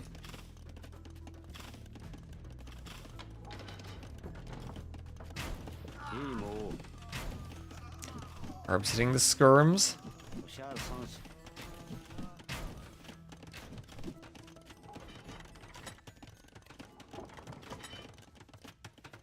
Having good dance out there. So Treb's on the way out from this castle. Now this is where Dobbs has to remember, it is regicide, and he does not want a bunch of skirms to camp that fortified tower as a couple of Trebs come in. There's Marauders, that's Tarkins from the stable. Could KingstoNe, oh my gosh, could he go for the King Snipe? We see some stable upgrade or some blacksmith upgrades now. What are the chances? Elite Tarkin, and he tries to snipe the tower. Taking out the ranges now. Cannon on the way. Oh, but Dobbs, he's gonna call the GG. Oh, okay. Didn't think it was over that yet. But okay. Going on stone, not gonna try to get his own castle and Treb out. So he will call it. He will call it. I mean, to be fair, looking at he is down by 4,000 plus resources and down in scores, so I can't blame him for calling it there. Maybe he could have tried to fight a bit more, but it does look kind of over. I was getting hyped for the King Snipe, but not in the cards there. 3 relics also for KingstoNe, and I wanted to see some Tarkins. Dobbs in the good old sudden disaster, resigning when your TC has the shots flying towards it. He's resigning when his kings maybe, and in the next 5 minutes or so, in a vulnerable position to being sniped. Alright, so let me tab out of this real quick. And we have another set going on right now. And I think if we join that live, since this was a 3-0, we should be able to make it in time. Let's see what's going on now. It should be Stronghold Frenzy. It's an elimination match.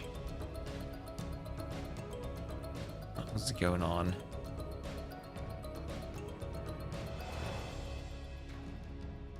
Was it Kambito Shulk that's next? Or 27 minutes ago?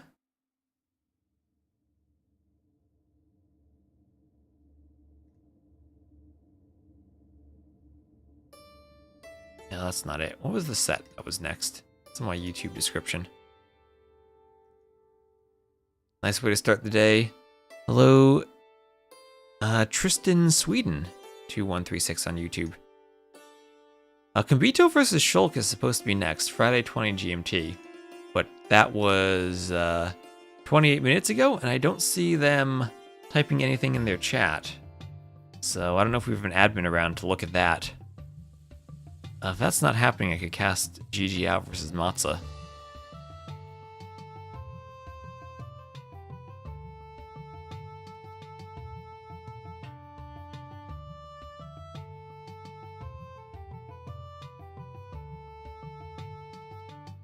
Microsoft update breaks local host in Windows 11. Pakani posted in my Discord.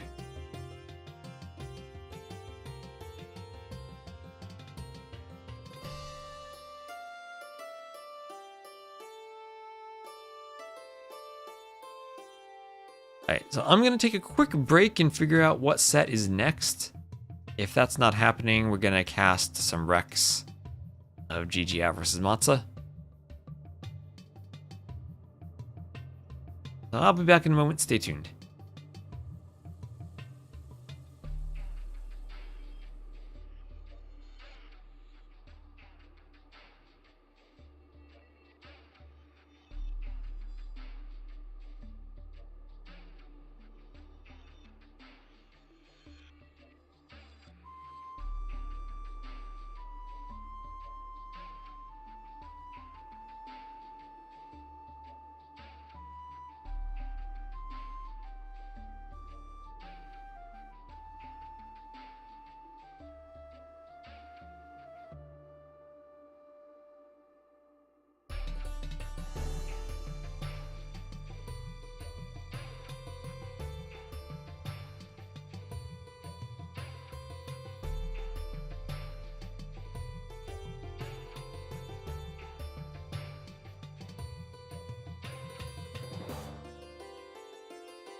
Alright, so yeah, so I will do the Rex then. We'll do GGOut versus Matze.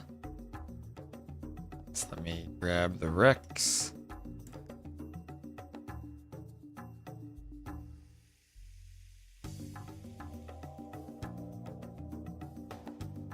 Date titles.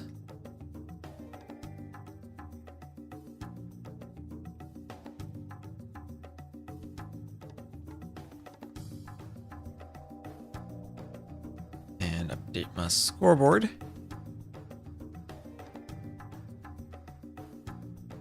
Oh wow, how did I get that text on the screen? Oh, I clicked and dragged and it ended up there. That's interesting. Thanks, OBS.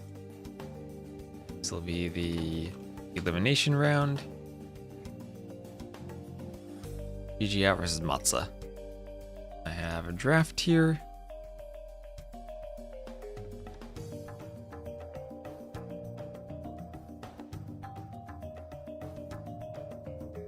And I have some Rex.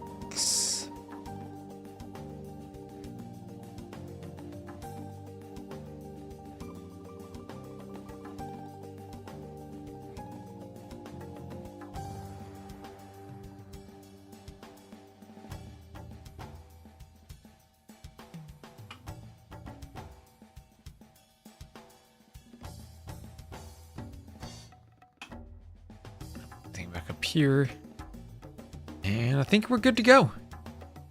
So GGOut versus Matze.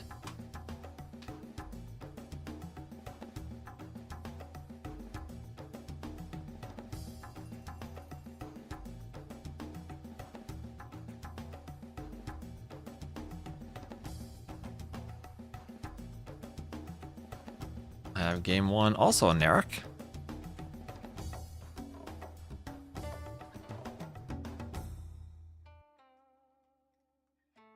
And here we go. So Matze, you might recognize him as someone who douched and beat Hera recently. Also played a super long game on Stranded. He'll be to the north playing as the Blue Chinese, and GGOut will be to the south playing as the Red Wei. Narek, so we are familiar with the map because we just watched the previous game on this map. They'll both banned the same map again. Oh, what map was it? That was, oh, they both banned Treasure Beach. Yeah, so not looking for treasure, these players. Elo? What are these Elo? What are these, like, kinda low to mid 2K-ish? If you're in the chat, you can tell us what your Elos are. And we have, whoa, look at this. Look at this GGOut as the way up to feudal on 15 population. Okay, well, he does get an extra Vil for every ecotech he researches. Is he going to do a quick wheelbarrow and double bit axe as soon as he's up? He might. Okay, that's interesting. That's an interesting way to go about it. I think that'll be pretty cool.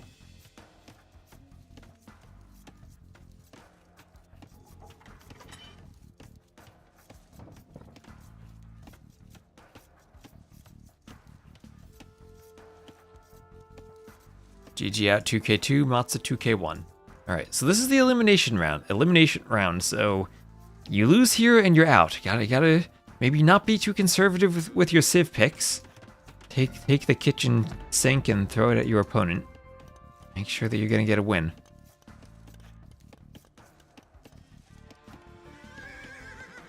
Scouts running around. Fast feudal means that you get a fast feudal scout too. Yeah, immediate double bit axe, immediate horse collar. He'll get a Vil from each of those. And he's going out to gold. I guess a mining camp, then immediate gold mining upgrade too. So he's looking for that. And we'll look to boom with an extra 4 Vils from the eco upgrades. And 5 if he does wheelbarrow. See how long he stays feudal versus going castle, but I guess it does behoove them to do an early wheelbarrow. With the idea that they get an extra Vil from it. And instead of 3 Vils worth of time doing wheelbarrow, you're doing 3 Vils worth of time doing wheelbarrow and a Vil. Is Matze up to feudal? Still have the gold mining upgrade here for GGOut. And oh no, Matze, what are you doing? Your king's in feudal out in the middle of the map. No, Matze, you gotta run. The king here from GGOut can block. Oh no, what are you doing? The fast feudal, the 15 Vil feudal caught Matze off guard. He wasn't expecting to need to micro his king this early. He's now, he's up to feudal at least as a feudal age scout. The king has 25 HP, that's 2/3 of the way down. I think he's gonna get back though. He should be able to get back. The scout wants more hits on the king down to 20 hit points. And he makes it back. Oh boy, that was almost a disaster. But he survives. He'll have to heal up in the TC there, but he survives. He survives. Oh boy, that's something that catches you off guard. The feudal scout is faster than the king.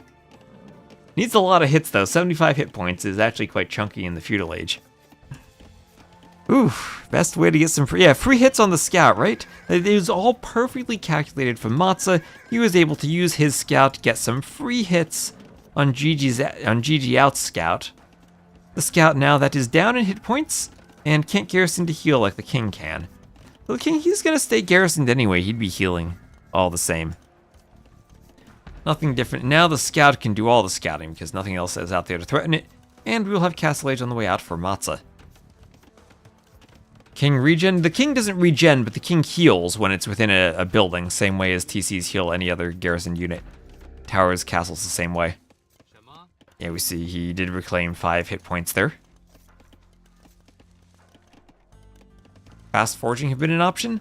Probably not, because he'd need to build a blacksmith. And I don't think he has the economy for that. Did a market? I mean, maybe. He would need to anticipate sniping the king, though. And I don't think going for one scout and a king snipe would necessarily work. F. Oh, come on. OBS, don't crash on me. Okay, we have an F on Twitch. 0 kbps. Oh, hopefully we're back. Okay, hopefully we're back. Looks like just a mini F. Just a mini F. We're good. We're good. My internet does that these days. What is the range in the tower? 13. 13 range in the tower. Yeah, just like Matze, my internet recovered quickly.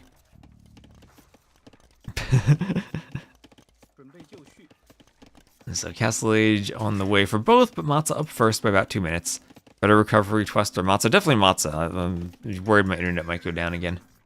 I tend to have these little brief drops in internet quality.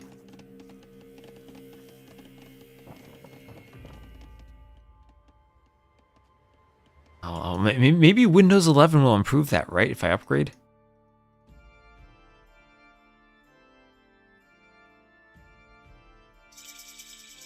As Matze up to the Castle Age. Second time I see Twitch crash. That's probably just a very brief internet issue on my end. I think that the lack of solid fiber optic cable connections here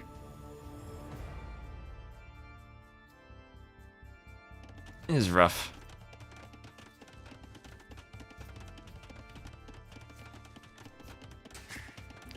So TC up for Matze.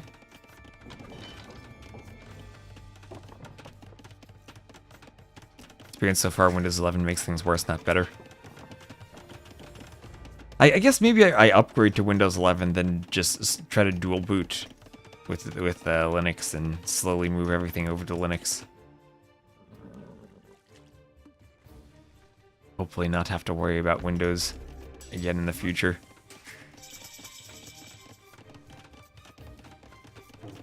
So Rhino being lured in. Taken under the TC. I have Horse Collar on the way.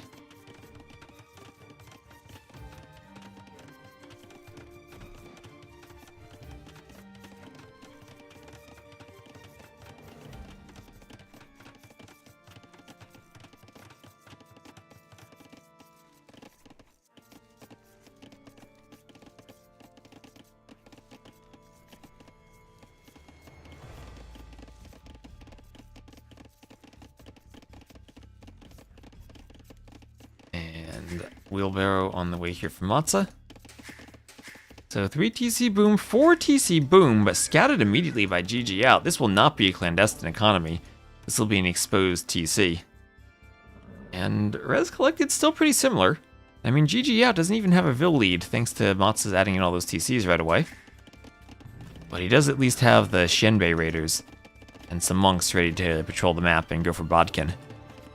How did MBL do versus Sato? I didn't see that yet. I didn't see the... Oh my gosh, here we have the Shenbei Raiders. They will find the Vils. That was, as I said, not a clandestine eco for Matze. We casted Sato Sorokuma this morning. That was... Sorokuma had a very nice game 1, but other than that, Sato looked pretty good.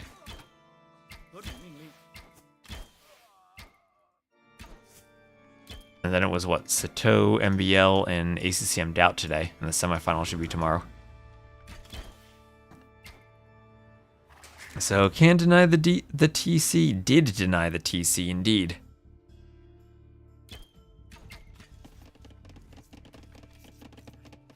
Yeah, the frantic sad hammering.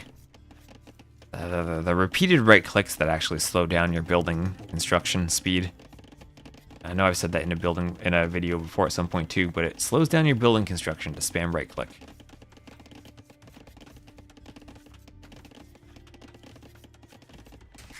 And Town Watch on the way from Matze.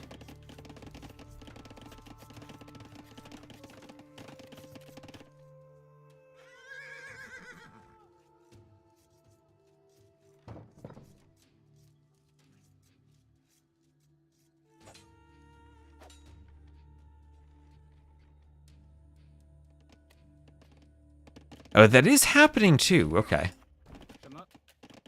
Oh, they didn't type anything in their Discord. So I just started casting this. Maybe I'll just cast that as Rex another time then. We've already started this.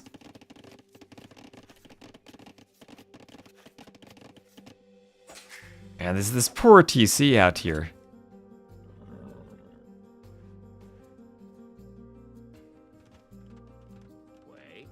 Monk going to pick up a relic.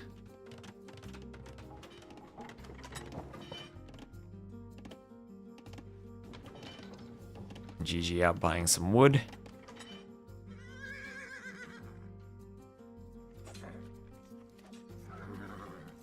And is this going to be 6 relics for GGOut with the Shanbei Raiders patrolling? I think it might be. Matze pulling ahead in Vils, but he's going to need to do a nice early imp push, I think. He's against someone who has all the relics. And in the long run, traction trebs feel like they're scary. Every time I've seen that, they've been amazing. Or every time I've seen them, they've been amazing.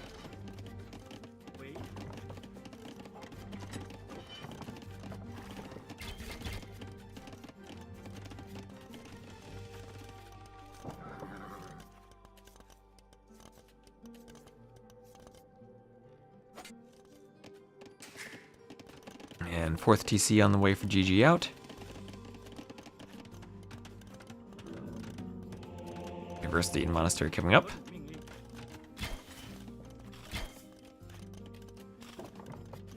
Faction trebs are a force of nature.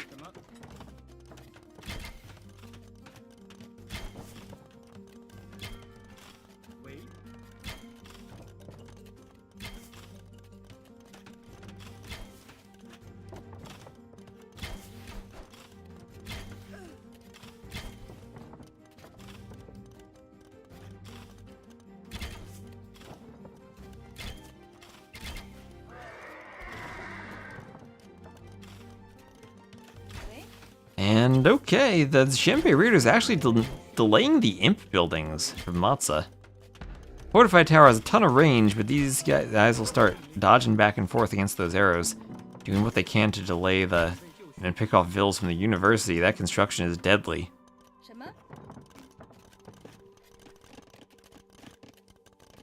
And behind this, 3 relics for GGOut, with undoubtedly more on the way. Or no, the monk's standing idle. Undoubtedly more on the way, I say. Yeah, it's okay. There's a 4th, so we did have another one on the way somewhere. Oh, the monk's getting tasked back out now.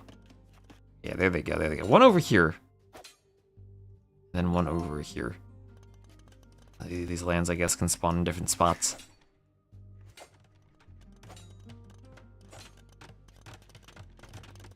And Imp on the way first from Matze. Okay, so he will be Imp first. He is ahead in Vils still. And adding in a couple of barracks. Is this going to be Fire Lancers? Ooh, I imagine it is Fire Lancers with a double barracks.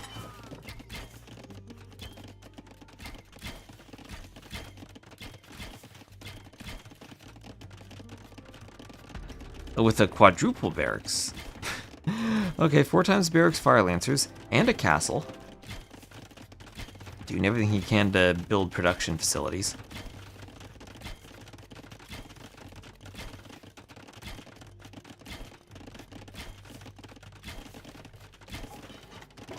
And Imp on the way for GGOut. You're not seeing traction trebs.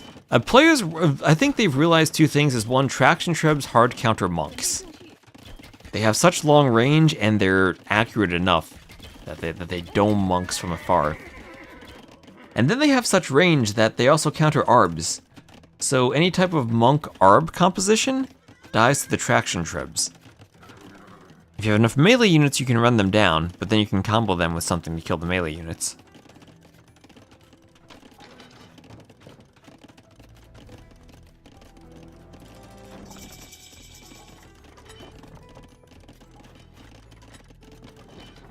We had a few games in Sudden Disaster with traction trebs where they looked unstoppable.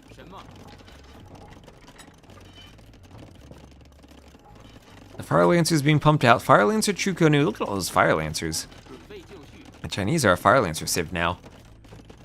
They move faster too. So what's that movement speed? 10% faster, 1.16. That's speedy.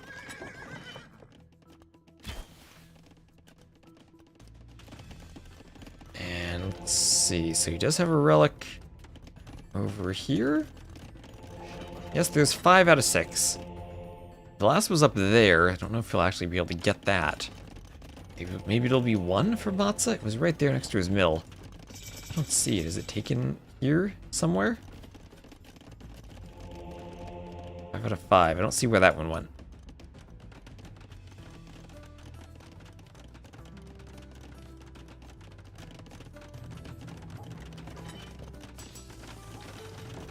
Unless the map broke and didn't spawn all 6. There's no relic victory, no relic victory. This is not standard victory. This is not hyper random. Hyper random you can, and we have seen relic victories. But for here, no, this is standard conquest. Aside from Code IG, which is the Defend the Wonder, and this one, which is Regicide. But conquest Regicide.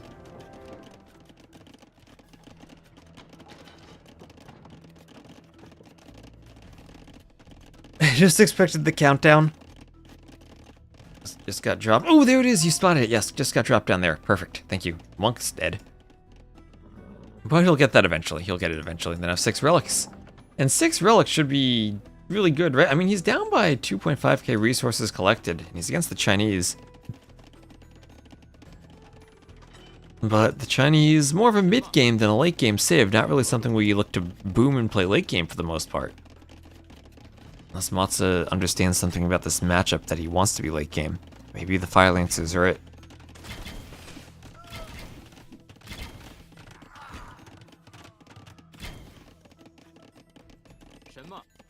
And I'll have armor on the way for GGOut.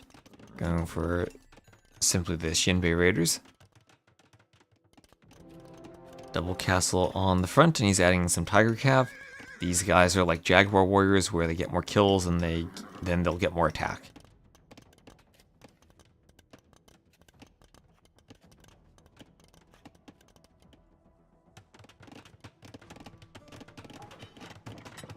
Oh, and HP and HP. Yeah, you're right about that. So there is Thumb Ring. Thumb Ring for the Shinbei Raiders. Still facing skirms, and they're taking some losses to the skirms. They'll take some losses to the Fire Lancers too, but they'll get out. Got some vills there. Matze only up by about 11 vills. You know, really, I know, if only Aztecs were here, maybe they could be viable on this map with the extra relics. Help make them viable in Rage Arena with the extra relics. Yeah, the Aztecs team. Nice team bonus.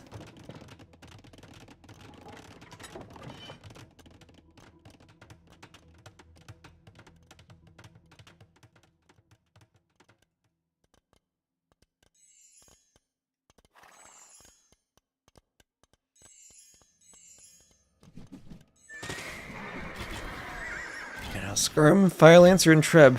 This castle, don't know if that's cracked terrain. The Trebs will be deployed nearby, and 4 Trebs will take out a castle. A long range Trebs getting ready to snipe that off. Here come the Tiger Cav, but Fire Lancer should be able to defend against that.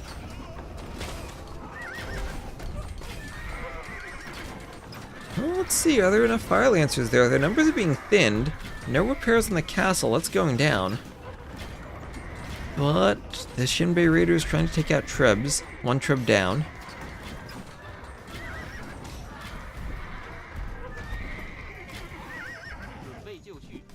Treb goes down. Castle destroyed. Another castle on the side. Maybe Trebs could redeploy here, but the army numbers have dwindled a bit. Lots of skirms. Lots and lots of skirms. The best unit in the game. Think they save Burgundians for this map? Maybe.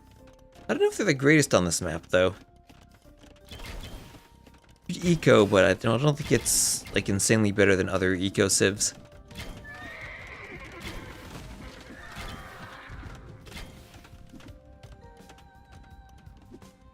So the Treb's out of range of the other castle. We'll just stand here menacingly. Mingrong armor just finished. And that will be mounted units +4 melee armor. Not going to matter against skirms though. But will matter against the pikemen and the fire lancers. Lots of selling some wood.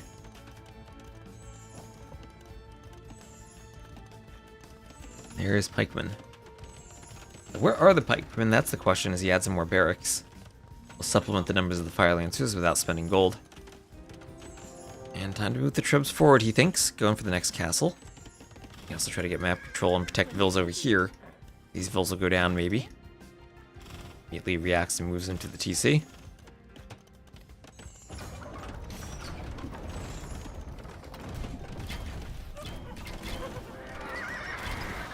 And Tunchin on the way. That'll finish before the castle goes down. So the unique tech's in. The heavy Huiguang Cav. That guy's golden. Got a lot of color in him. Trying to take out the Trebs. Some of the Trebs going down. GGOut retakes the score lead. Repairing the castle. Push may be stalling out a bit if those Trebs go down. Where those Shinbei Raiders are shooting, it is not the Trebs, it's maybe the Skirms. One Treb taken out there, and then one left, and Matze will call the GG. As GGOut holds, he does it, he holds, he has 6 relics. And Matze, perhaps realizing that GGOut has 6 relics, will feel like he can't push as the Chinese and call it.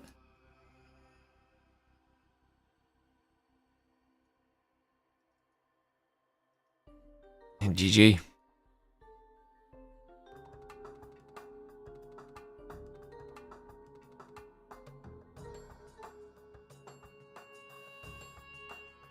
Alright, so that's 1 for GGOut. Yes, this is indeed the same Matze Karma. In effect, the same Matze T90 made a video about. I made 2 videos, or he made 2 videos about him recently, I think. Let me just do a quick ad on Twitch, then we'll go for the next game.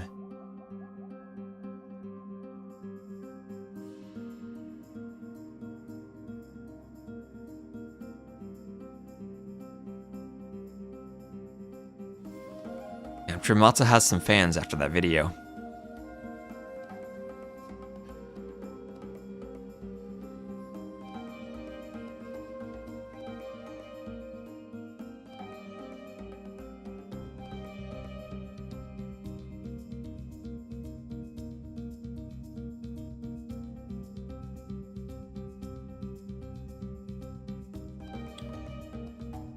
Oh, did Matze win most annoying player award? Was that I didn't click that video, I saw the thumbnail.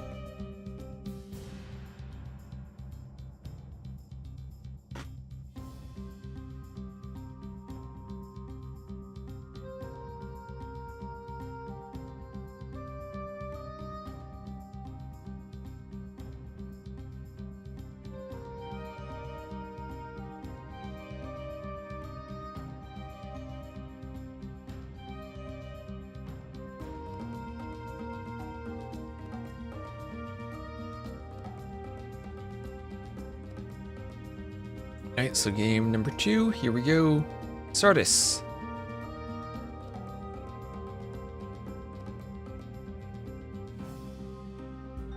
Most entertaining player, more like.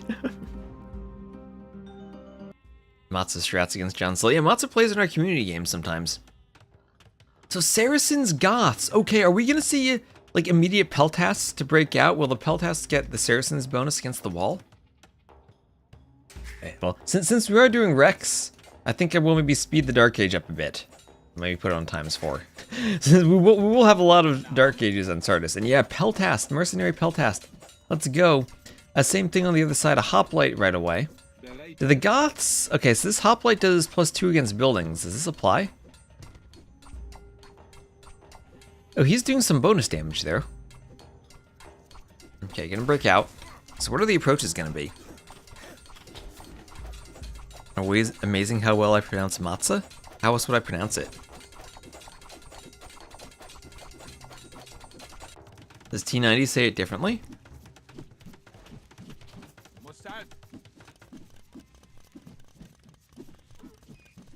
Unit breaks. I think the Peltasts do. I mean, it's only 1 damage per javelin, but you can amass more of them and attack all at once. Hello, Mr. Fluffy Bunny.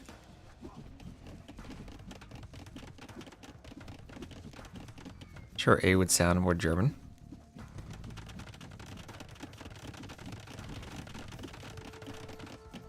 Am I not using a short A?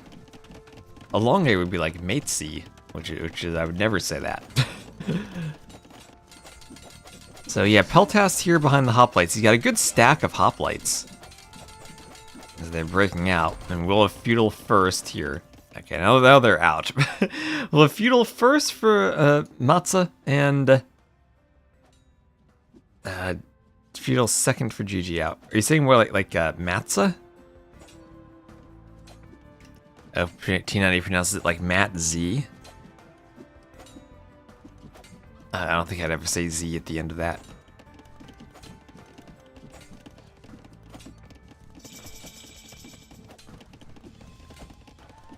Hoplite will eat the Peltasts? Maybe? Well, what will happen here? Oh, are the hoplites gonna get in? I think the Peltasts eat the hoplites, actually. Because they're a ranged unit, and they can shoot and run. And they appear to have the speed advantage. So, workshop taken by GGOut. It's pronounced Cao Cao? I don't think so.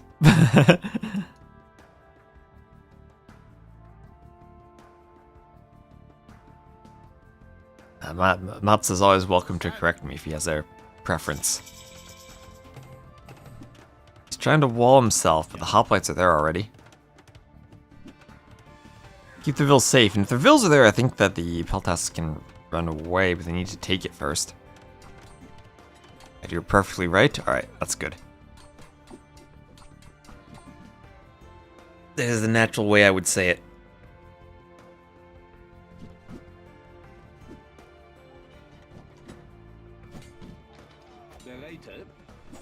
Hoplites going down to the Peltasts.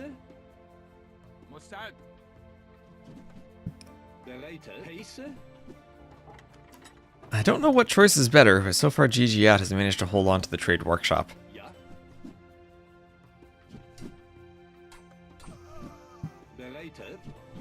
So these guys basically acting like skirms. This is this map's equivalent of the skirm war, so get your skirms in the chat. Build a tower. Hello, the bow body experience. Oh, he's calling the GG right away. Call the G. Well, I mean, I guess that is a trail of corpses in the middle. Oh gosh, he's quick on the GG trigger that game.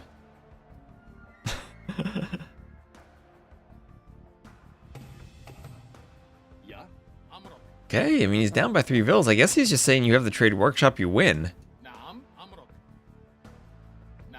And didn't have the numbers, I guess.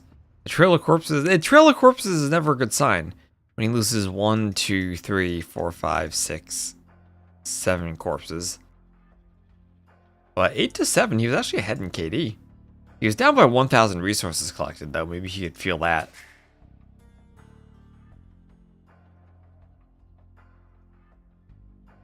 I don't know about that.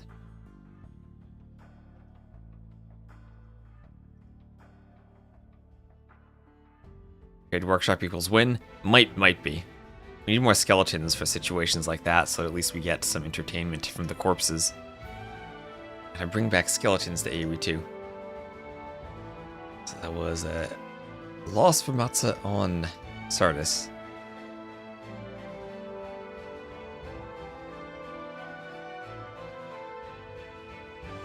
Just head right into game number 3. This will be on Zimbabwe.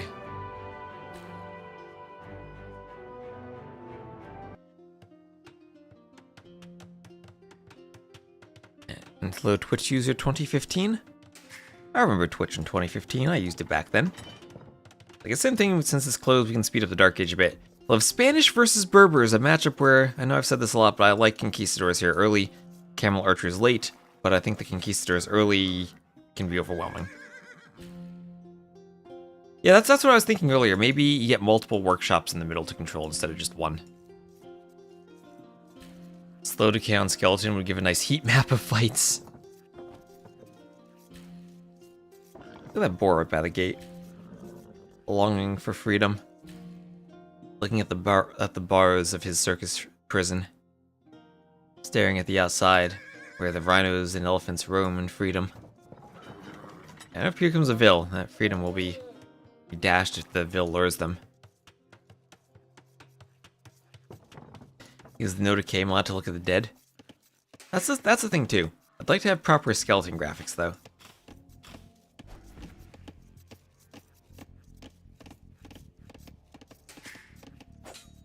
So Scout Fight Vil comes over, and thank you Hitman Frank for the follow. As I said, we're almost at 14k followers on Twitch, so thank you everyone for the follow. Crocodile wants a kill on the Vil. Scout will have to block. Vil has to get back to the TC. Nice blocking. And shoots it with the TC to kill the Crocodile. Nicely done for Matze there. Getting some micro there.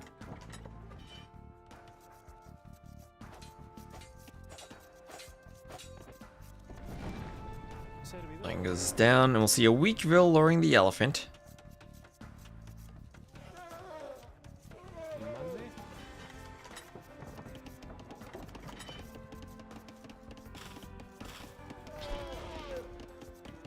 And the elephant gets in by the TC. Double lure over here. Triple lure from Matze.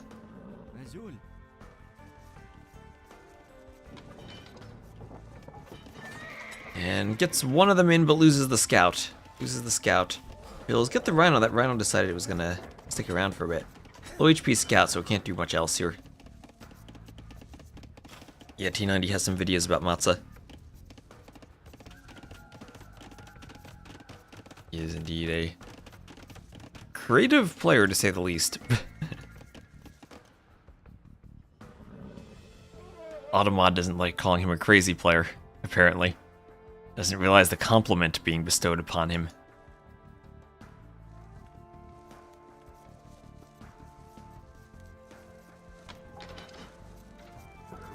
Elephant in, elephant in. Those his win conditions. So up to feudal at about the same time. Yeah, the scout dead for Matze, and the scout on 2 HP. No more real shenanigans with the scouts. We'll just see what they do as they get up to feudal. Take advantage of watching the Rex to speed through. And Market Blacksmith for Matze. Market and Blacksmith over here for GGOut. And I need to give GGOut a second win. Didn't update the scoreboard after that last game. Castle Age on the way for both. We will have a house coming on the outside for Matze, and he will be going for the outside hunt. And let's see, no one on stone for GGOut, so he's not going to go for a castle immediately. Matze will. Question then for Matze becomes, where does he drop it? At safely at home or aggressively forward? And he's deciding safely at home. An immediate TC, so 2 extra TCs for GGOut. 1 extra TC for Matze. And GGOut going for more of a boom approach. 1 in the food area, 1 on the stone in the mountainous region, where all the golden stone is located.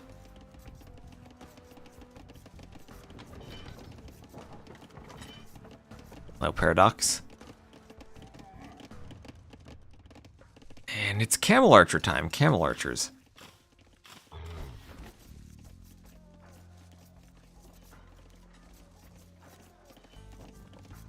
So Wheelbarrow Town Watch on the way. And now just go normal speed at this point, as the Camel Archers might find some villagers. Okay, this could be good for Matze. This could be real good for him. That's 3 Camel Archers converging on the Vils. Will they make it to the TC? No ballistics. And actually the Vils make it unharmed. And none of the arrows actually hit them. He's right-clicked a Rhino. We'll lure that back. Yeah, no fletching. And GGOut soon to have enough stone for a castle. Seems to have faith in conquistadors against Camel Archers.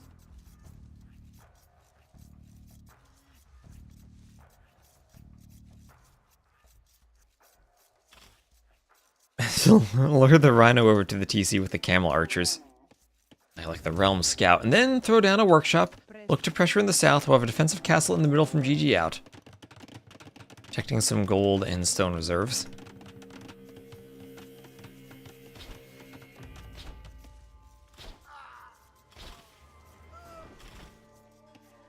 Camel Archers losing 1 to the TC, but getting a couple of vills.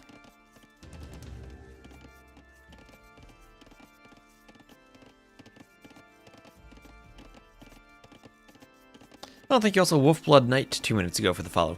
I missed that, but thank you very much.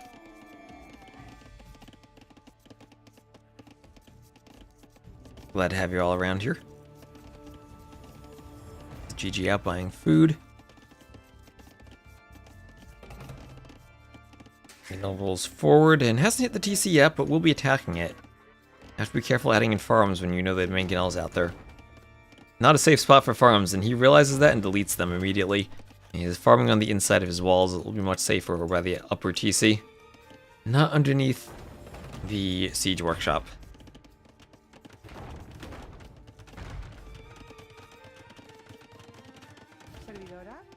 It's a defensive workshop for GGOut. Maybe going to try to test Matze's Mangonel control. The Mangonel's out already.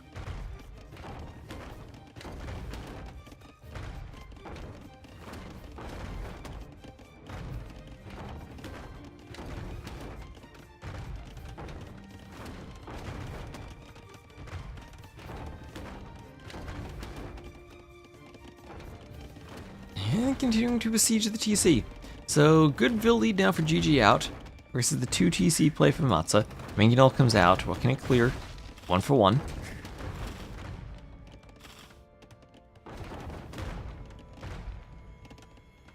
Camel Archer still hovering around the top of the shallows, not letting Vils expand. Not letting reinforcements come in. Still, there's a lot of Vils to repair Mangonel. The repairs are worth it, it would seem.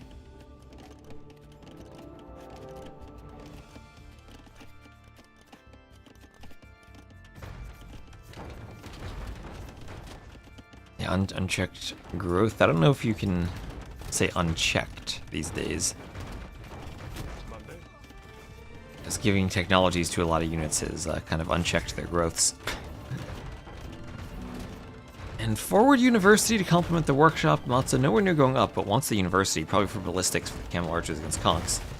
And now Mangonel trade, probably getting close enough to the time where you start maybe thinking about favoring Camel Archers over Spanish. I mean, over conquistadors. But forward castle for GGOut. All the army for Matze is in the south, not in a position to stop the castle. And Spanish Vils will build quickly.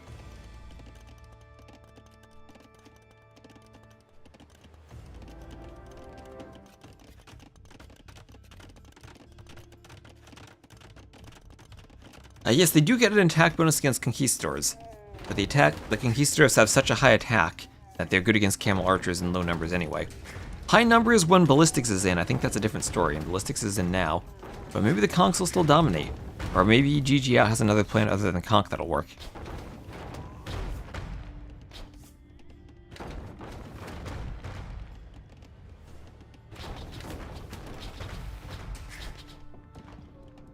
And Matze selling wood. He's getting ready to go up. GGOut just about there on food, needs some more gold.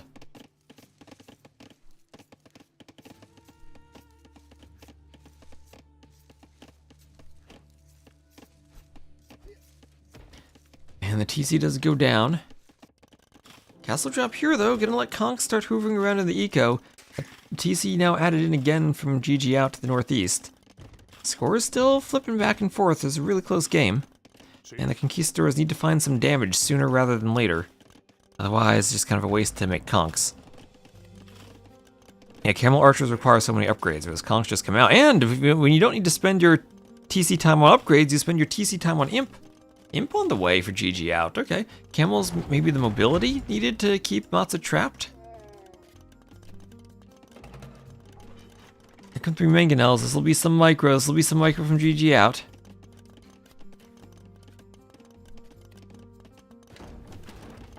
Mangonel's hitting the TC. petards.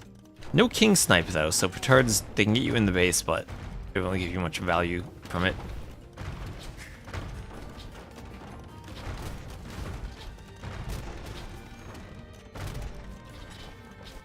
Or, was that a petard break? I'm looking at the conks, I didn't even see the petards. maybe idling the farms is the key then, if the castle. I was thinking the castle's there to protect and he's all on the outside. But, yeah, you're right there. Castle here forward. Like 2 or 3 conks back here, I think, would be devastating. Imp on the way too for Matze. Yeah, 2 to bust in? Okay. I think that's the hard thing about casting. Your viewers, like, you're looking at the same thing and you're trying to talk and come up with sentences, and you have 200 people looking at something that you don't see. I'm still getting used to that. No matter how much I cast, there's always going to be someone who sees something I miss. This is like your RPG character perception -1 stat. That's what it feels like sometimes. So Conks versus Camel Archers, there's GGOut up to Imp. And Camel Archer versus Conk, 16 attack. This is a lot. The Paradox is casted before. We've co-casted some nations. We need more Nations Cup show matches. You gotta do a few more of those. So here are the conks getting in. Matze immediately gonna garrison the vills. Has to be careful. Maybe he needs to get to the outside, wall the sides, and take wood back there.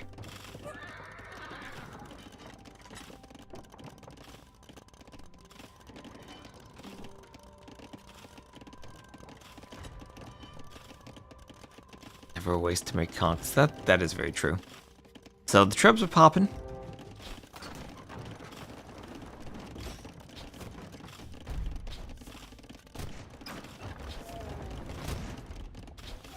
So conks and camel archers still fighting, but I think the conks win this.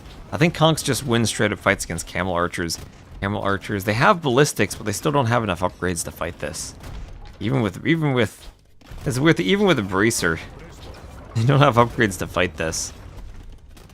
And now the conks have numbers, all the camel archers going down.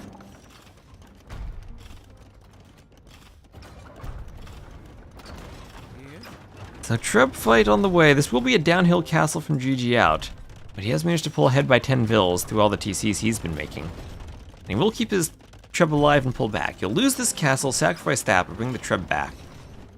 Lots of still on wood in his base. Yeah, also bloodlines, right? Bloodlines also for the conquistadors. That's true, a bit of extra hit points for them. Matters a lot in that fight. Saw someone spamming the YouTube button. Hello, Vanilla Donut. Someone spamming that heart button on YouTube with some emotes.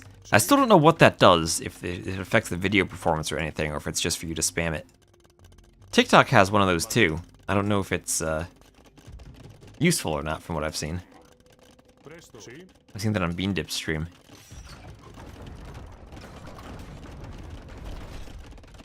I guess that's just how modern live streaming works. Kinda glad Twitch doesn't have it though, it feels kinda spammy. Treb's going for the gate as Vills try to wall up behind this. Let's try to stay walled. Camel archers would like to break in, maybe hit the wood line. Bloodline's now on the way for the camel archers. They snipe a Vill. As the gate goes down, the conks come over.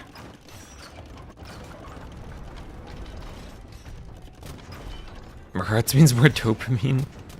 Maybe that's what it should be. Dopamine icon. Is there an icon for that? It probably is.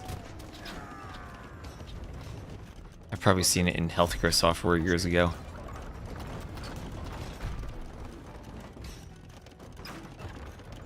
Okay, Treb's trying to take out the gate. They can be accurate enough, it'll go down. There it goes. Now all the golden stone belong to GGOut. Matze with the score lead. I feel like GGOut's in a better position though. Elite Conquistador on the way. I don't know what these guys look like. We don't even get to them.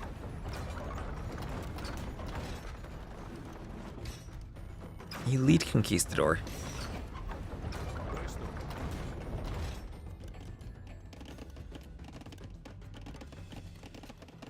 Use the chemical structure as a symbol. Okay, Elite Genitor though. Ooh, okay, that is a unit choice. And there are the conks. Now they have a bit more color on their hats, so they have fancier hats. But the Genitors died at Conks too. Their Pierce Armor is not enough. You can give a unit high Pierce Armor, but it's not enough against Elite Conks, who now have 18 attack. And will be taking a very good fight, I think. Also, triple Castle Conk production. We have from GGOut.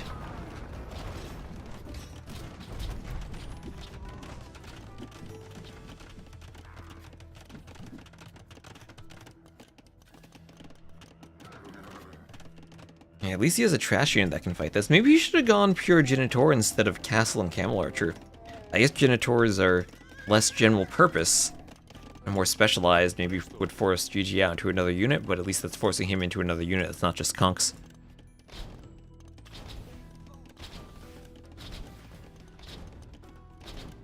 Conks have no counter units. They used to in Monks, but not with Devotion anymore.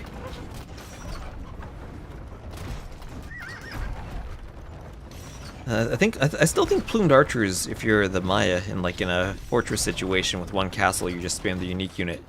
Plumed Archers is still good.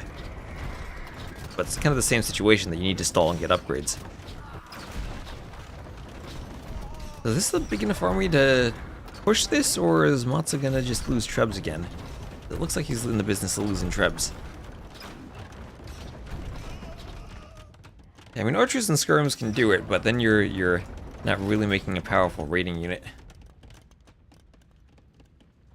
Alright, so we'll have Elite Genitor. What do these things look like when they're elite? You gotta change their graphics now. Oh, what the? Their horses changed color. Whoa, I was not expecting such a drastic change for the Elite Genitors.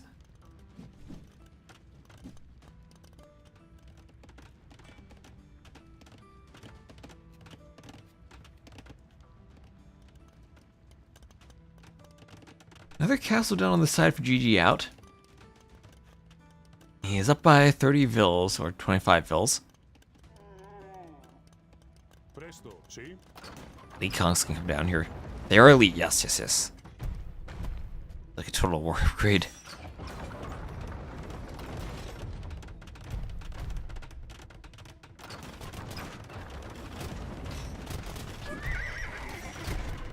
Okay, hill advantage also for GGOut here. Hill advantage for GGOut. Final armor coming in from Matze. A bot coming in to give the castles more firing space. Get more radius for them, make it harder for Matze to engage.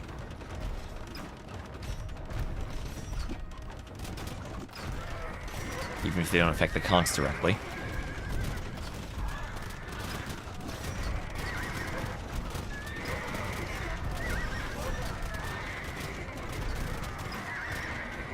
And big fight here. Treb's going for the castle. Maybe Matze can try to break out, but he needs to start winning fights. This hill is absolutely nasty for him to push up. And Treb's taking out this castle. 13 vills repairing. That should be enough for 2 Trebs. Especially if the Trebs are downhill. I can't tell which direction this hill goes. I think this is uphill. This is downhill. And there's the GG from Matze. He's gonna call it. And GGOut. We'll get Matze to GGOut. And GG. And Matze just feels he's down 30 vils, losing the score lead. Must be down in res collected. And that 91 to 47 KD finally got to him, as he can tell his numbers are thinning and he won't be able to win the fight. So GG. And congrats to GGOut. Matze, sad to say, will be eliminated. But GGOut will continue on to a decider round. GG. Ooh, so, thank you all for watching today. I think this will be it for me. We have another set going on. Well, I might cast that as Rex because I didn't get to catch it at the start. Matze was saving his home maps for later. Thought Camel Archers trade well against Konks. Konk attack is just too darn good. I think like late game, Elite Camel Archer, when you're fully boomed, have all the upgrades, they're probably decent, but... Where can I check the standings of the tournament? We do have a Wikipedia page. I think that if you check the links beneath the stream, it's linked there. It's linked there. It's called Stronghold Frenzy 2. Let's see, I can grab the link here too.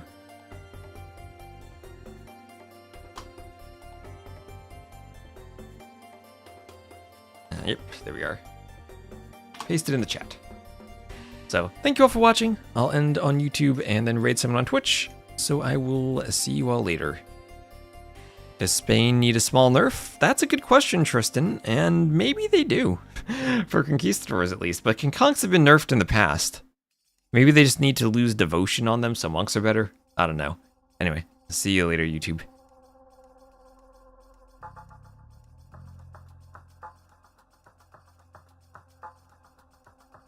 Let me update my title.